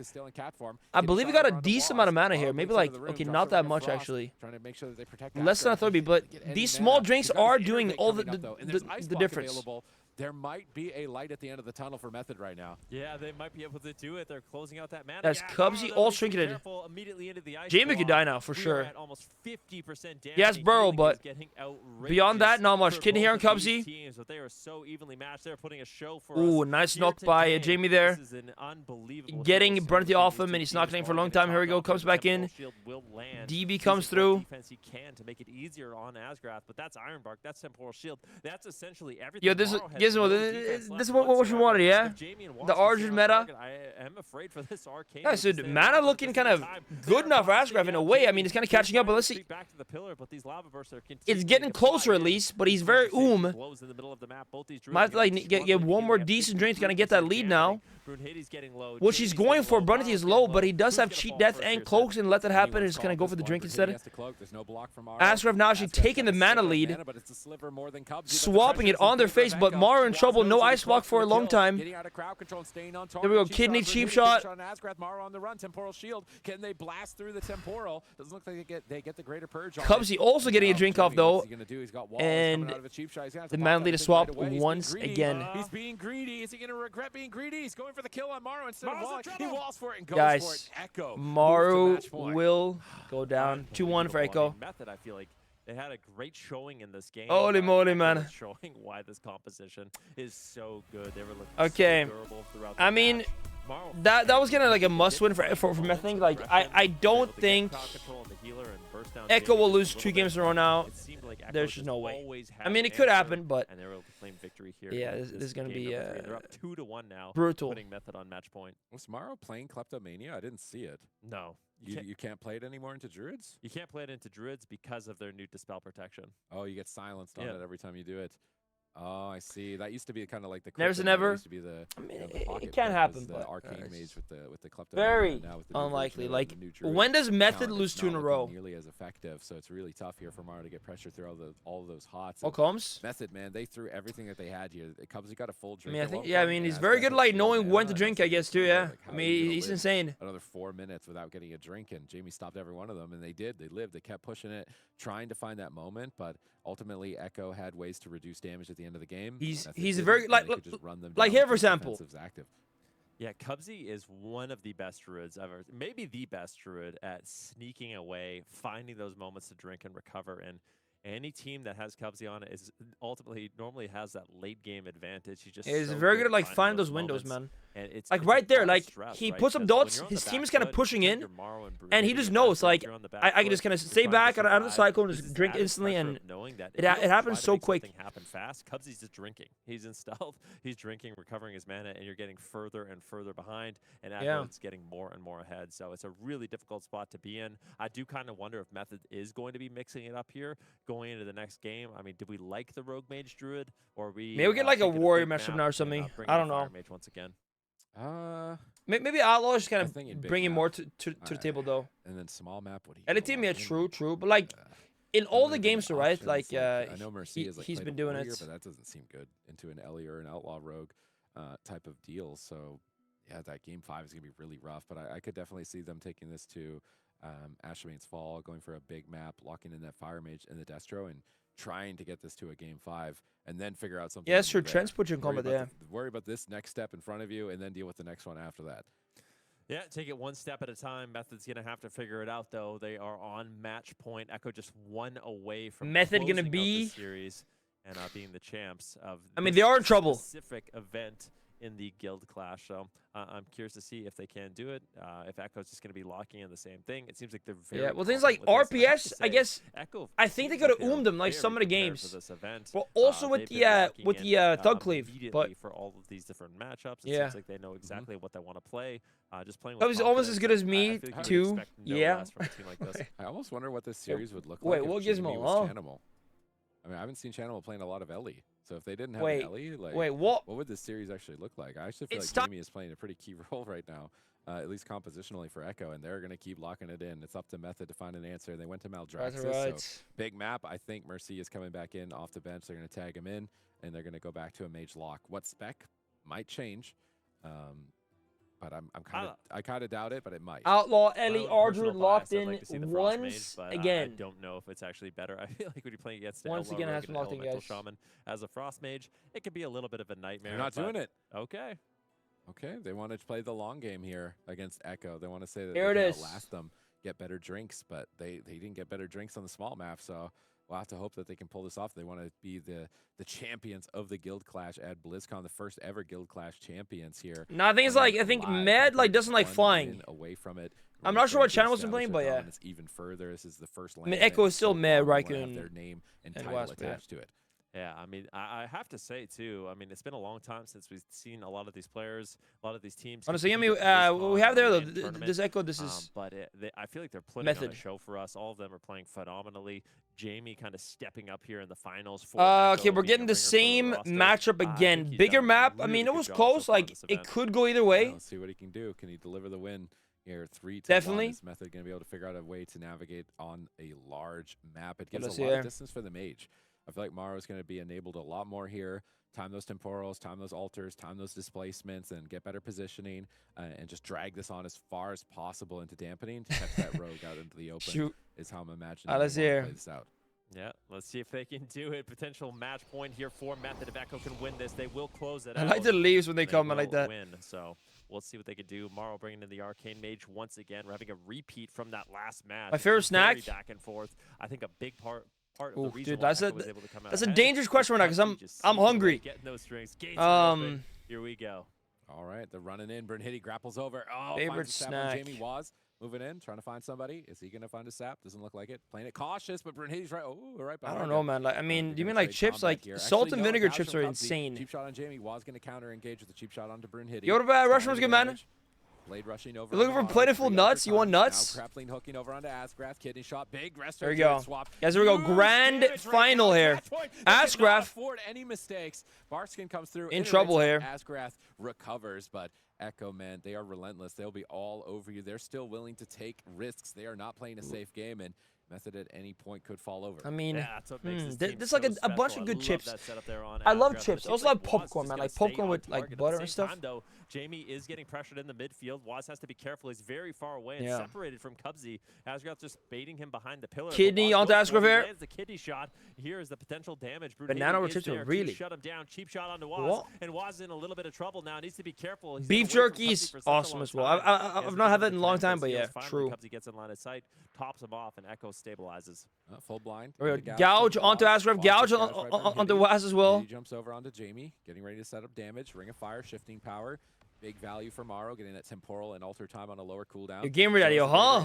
Hey-o. May need to trade it soon if they're not careful. Asgrath drank there, I think, for a moment. Let's see you guys. Waz in some trouble. Maybe I should know. It should be fine. Ironbark has been used, but seems like all will be good here for them. And weather the storms of their opponents. Asgrath actually getting a nice drink. Cubsy also getting a drink. Both of them topping off that mana bar early in the game. Trade here for Cubsy and Jamie in this position, but they do recover fully with that exchange. Yo, coping was good. For the next 20 seconds, though, no Asgrath on Jamie. If Morrow can find some crowd control, they actually CS onto Cubsy. But Brunhitty's dismantled. He can't get any damage out. It's really unfortunate. That could have been a really big moment. And now Morrow starting to fall behind. Asgrath tossing out those Grove Wardens, getting their triple stun by the way by Brunhitty here, but not much is happening. I say Echoes are the ones kind of keeping the pressure now. Continue to play max range, dispelling those flame shocks and trying. 2 minutes in, dampening on 10%. Kidney here onto Asgrath. Waz getting skinned. Brunhitty coming in with the gouge onto Waz. Now Waz in a bad position. Nicely done. Waz kidney fairly deep, but it won't really matter. Nice half cloner from Asgrath onto Waz. At least extending the chain for a moment and trying to buy them more time to get pressure onto Jamie. Yeah, this is a very different match than the last one we did see. Both these druids are able to play at max range. You can see Cubsy just totally. As Mar, by the way, cranking damage so far. Actually, topping damage so far. And at the same time, that is huge. Seeing Brunhitty play a very defensive game. Anytime Waz tries Asgrath jumping away, tries to get a drink here, dispels himself. The counter kidney, he is drinking up right now. Actually, huge drinker from Asgrath. Perfectly timed. Should be full mana right now. Cubsy putting a blind. Asgrath back with full mana bar. So far in this game, but finally, Cubsy's going to be looking for a drink now as well soon. Maybe like as he get pressure going. He's moving back actually right now. Nah, won't go for it quite yet. All right, Jamie getting interrupted for a moment, trying to set up damage, but he's actually falling behind. Guys, Jamie Noel gets cloned. Into a cyclone, denying the recovery, denying value from Innervate as well. Yet? Okay. Innervate's going to be a big deal in this type of match. Kidney out the Waz, because Waz in trouble here. Big setup on Waz. Are they going to get Cloak of Shadows? We'll be fine. Waz looking to stabilize. Ironbark was traded though. Grove Wardens there to the side pillar, and both teams are going to recover close to the 4-minute mark here. This is a game that can go the distance, and Cubsy looks like he's trying to sit down for a drink right now and get his mana more equal to Asgrath. And what's he going to come out at? He's got to be full mana at this point, unless his drink didn't work out. But Jamie falls behind while he's drinking. Jamie takes the damage here. No wall, no Ironbark for him either. Big Swift Mend with that Cenarian Ward. Guys, Cubsy, but they did sneak in a drink. I kind of missed it, but he's full mana now, so they swap off though. I'm guessing did. Extension by going after Waz. Gouge now onto Morrow here. Go onto Asgrath though with the kidney. Skin has been used. Should be fine. One would think. Looks like he will recover with just the bark skin in this position. And Renewables also used. Fishing for those swaps. He's actually still just trying to run Asgrath down right now behind the pillar. Oh, Morrow, Arcane Blast. Oh, here we go. Blind onto Asgrath. Finally, Jamie's able to shut what happened? The wind shear, but that was a lot of pressure, and Jamie is forced to burrow because of it. He's going underground. He does get topped off. Cubsy recovers his mana. So back and forth between shifting these two power. With the pressure. Yo, Bozo plays. Yo, welcome. Guys, Waz in trouble now. Maybe no cloak, but it seems like he actually will be fine. Transform is up by Cubsy, but he does trinket. So no trinket for Cubsy now. So good at defense. Dampening moving up 22%. They're able to recover in these situations. Most players would not be able to. Asgrath right now. We go. Bring a Frost coming through. Gets kicked on the ring instantly by Waz here. Sheep coming through. It's some sheep value, but again, this matchup very hard to actually get value out of sheep, which is quite rough when you're a mage. One adaptation we are seeing here from Method. But his damage this round, he's keeping up with the Eddie, so. Mark, 24% dampening. Brunhilde with all cooldowns. Wall's looking good stuff. Winter here coming through. Cubsy in crowd control, but not enough damage just yet. Now they're getting it. 2 Arcane Blast gets grounded on the second one. Big Barrage, big Arcane, or big Cleave. All right. Brunhilde falling behind, trying to work through his cooldowns. He's got no in trouble, maybe. Cheap shot. Are they ready for the trade? Is he going to Ironbark here? NS was used into a Cyclone. Which is a lot squishier, so that was a good read by Asgrath. Now he's got Ironbark for Morrow in this position, which would otherwise likely be an ice block right here and now. So that was good. And Marshall's be fine there. Realizing they were baiting Mana's even. And intending to swap. He doesn't quite even. Small, small lead for Cubsy, but. The rest of the fight. As it would likely not come up, I think, at this dampening point. And nearing that 30% mark as well now. Really good read. Bana is even between the teams. Anyone can still take it, but the pressure is on for Method. Hitting out the Bernity. Fast grab trinkets might be cloak too. Cheap shot coming through. Bernity still has cheap death and cloak by the cloak. Will he cloak? He's holding it. He gets clone low. Comes out from Cubsy, beautifully timed there. Asgrath cannot recover. Did they have more CC now? More than likely going to be the Cloak of Shadows. Cloak was used. Blind coming through another way. Jamie could be in trouble as well now, maybe. Really putting Method on the back foot. Big mass barrier from Morrow as well, giving him a little absorption effect there. Nice temporal from Morrow, trying to assist the team. Double cheap shot. Ring of Frost doesn't get it. Waz in trouble. Needed that Ring of Frost. They could have probably got Trinket. Maybe not so much from Waz if they connected it, but they weren't able to. We see alter time from Morrow. He gets hexed up. It's We're almost 7 minutes into the game, dude. Here we go. Cheap shot onto Asgrath. Cheap shot swap onto Asgrath, trying to force him to put hots on himself. Bernity with the gouge peel into Cyclone. Good stuff. Like every time Waz pushing in, he gets gouged into Cyclone. Moment. Can they power through the Ironbark? He does Trinket though. All the way to match point, all the way to game number 5. The Storms have been traded. They're on their last leg, their last Mana's so even. Bernity no cloak. Eddie's stun onto the Asgrath. Onto Asgrath here. Kidney on Waz. Holy moly. He's coming out. No polymorph. I don't think he's going to drop in just a Dragon's Breath. Asgrath's jumping across the field, looking for a drink. Jamie is chasing after him. Morrow moves in with that ice. Jamie being cheap shotted. Big setup. No Ironbark. No wall. He has to survive the stun lock. And it looks like Jamie has made it through it. He will be able to. Guys, Asgrath is drinking up right now, yeah? Ooh, huge drink from Asgrath. Come back with a good mana. This is the miracle that Method needed. Yeah, that this could be it. Into the game. Beautiful peels there by Morrow. Jamie knew exactly where it was, but it got shut down. This could be it. But I have to say that they're very low on CDs. Just really ripping into Morrow and Ironbark, he got it up right before blind. Jamie though might just die in a burrow has been used. Guys, Meth looking very, very good right now though. With his presence of mind, Arcane Blast, Jamie responds beautifully. Are we going into one more game? Enough time to recover his health, and now I feel like it's going to be Echo with the pressure, with the momentum to push forward. There we go. Kidney onto Cubsy. Double cheap shot on the DPS. Clone on Waz, well played there. Good setup. Might through wall here, Jamie. He's holding it. But will he stay holding it? Jamie's going to be forced to retreat. All right, Jamie. It seems like it. Astral Shift. They've got Cloak on Waz. Cubsy's behind on mana, but it's actually getting close. Despite Asgrath drinking for so much, he's already spent a huge volume. And Cubsy find a drinker. It seems like he wants to drink. Jamie trying to get ready for the next kidney shot. There's the well, kidney maybe he shot. can. I mean, kidney still has Ironbark. Waz's setup. That was a nice play by Brunhilde. Now he gets a cheap shot on Waz and a big swap to the Rogue. Is Cubsy ready for it? I think they're swapping off the Ironbark potentially. There we go. Kidney at the Bernity. Now not available for Jamie. Not too much happening, guys. Cubsy is so He's going for a drink right now. Can he stop drink? That is a question. He's going to hold on to his trinket, but now if he gets swapped to, he won't have that. Morrow finds him here, gets stop up, but he gets some mana back. A few percentages, maybe like 10% overall. Taken out of the fight for quite a long time here. Fortunately, Asgrath is keeping Brunhilde stable despite it. Cubsy's going to again. Asgrath now going away for the drink. This is a huge drink from Asgrath here. They need to stop this one. Surely they have to. Sees the drink, he might get a sap. Is Waz going to be able to get there? Lightning Lasso, it's match point. Ice block at 10%. Asgrath has to come back. So close. Grove Wardens, a lot of trees coming out. They're going for the Cubsy now drinking, guys. Cubsy getting some mana back. Over to Jamie, trying to swap off those big heal over time effects. Cubsy. Not sure how much got back, but Jamie's falling so low though. And Jamie's in trouble. Look at the pressure right now. It could be over here. Going to a game 5. That Astral Shift is about to go down. If Morrow can free cast on Jamie. Guys, Cubsy's no wall, no nothing. One more second for Cubsy. He has to pop that. Right now, he gets cheap shot on his Nature Swiftness. Waz is running down. But Morrow also low on CDs. Waz also low on CDs. But I guess Jamie will be the kill target here. Pressure over onto Morrow. Anyone could fall. This is a game that could be a cross kill. We're on match. Dude. Can Echo stay alive? Asgrath trinkets gets gouged. Brunty in trouble. Has to cloak. Trinket cloak. Cloaks at 20%. Is he going to be able to hold on by a thread? Now a blind onto Waz, by the way. Defensive blind coming through. He's trying to stall. He's trying to keep Waz out of the game. 10-minute game. And he's just trying to power down Jamie. Can they do it? He's got Burrow to block it. Cubsy. The Archer meta. Honestly, I think Method. I think this could be it for them. them. They might be able to do it. Bash onto Asgrab. Both Drews completely falling further and further behind. Cubsy's got no mana. He's done what he can to keep his team alive. That's Wass's cheat death, but that's all. That's it. That is the last CD. Wass trying to cut away now. Cubsy getting a small drink, it seems. And this small drink could be all the difference, actually, getting a pretty nice drink. But Wass in trouble, gets stunned. Cheat death will proc here. Surely, cheat death procs. Cubsy some mana back. Jamie in trouble now. He blocks it with a burrow. This is unbelievable. Guys, actually, this could be rough for Echo now. I mean, he has a mana like burn hitting, no trinket, has cheat death. Cheat death will proc at some point. It's not procced. Holy.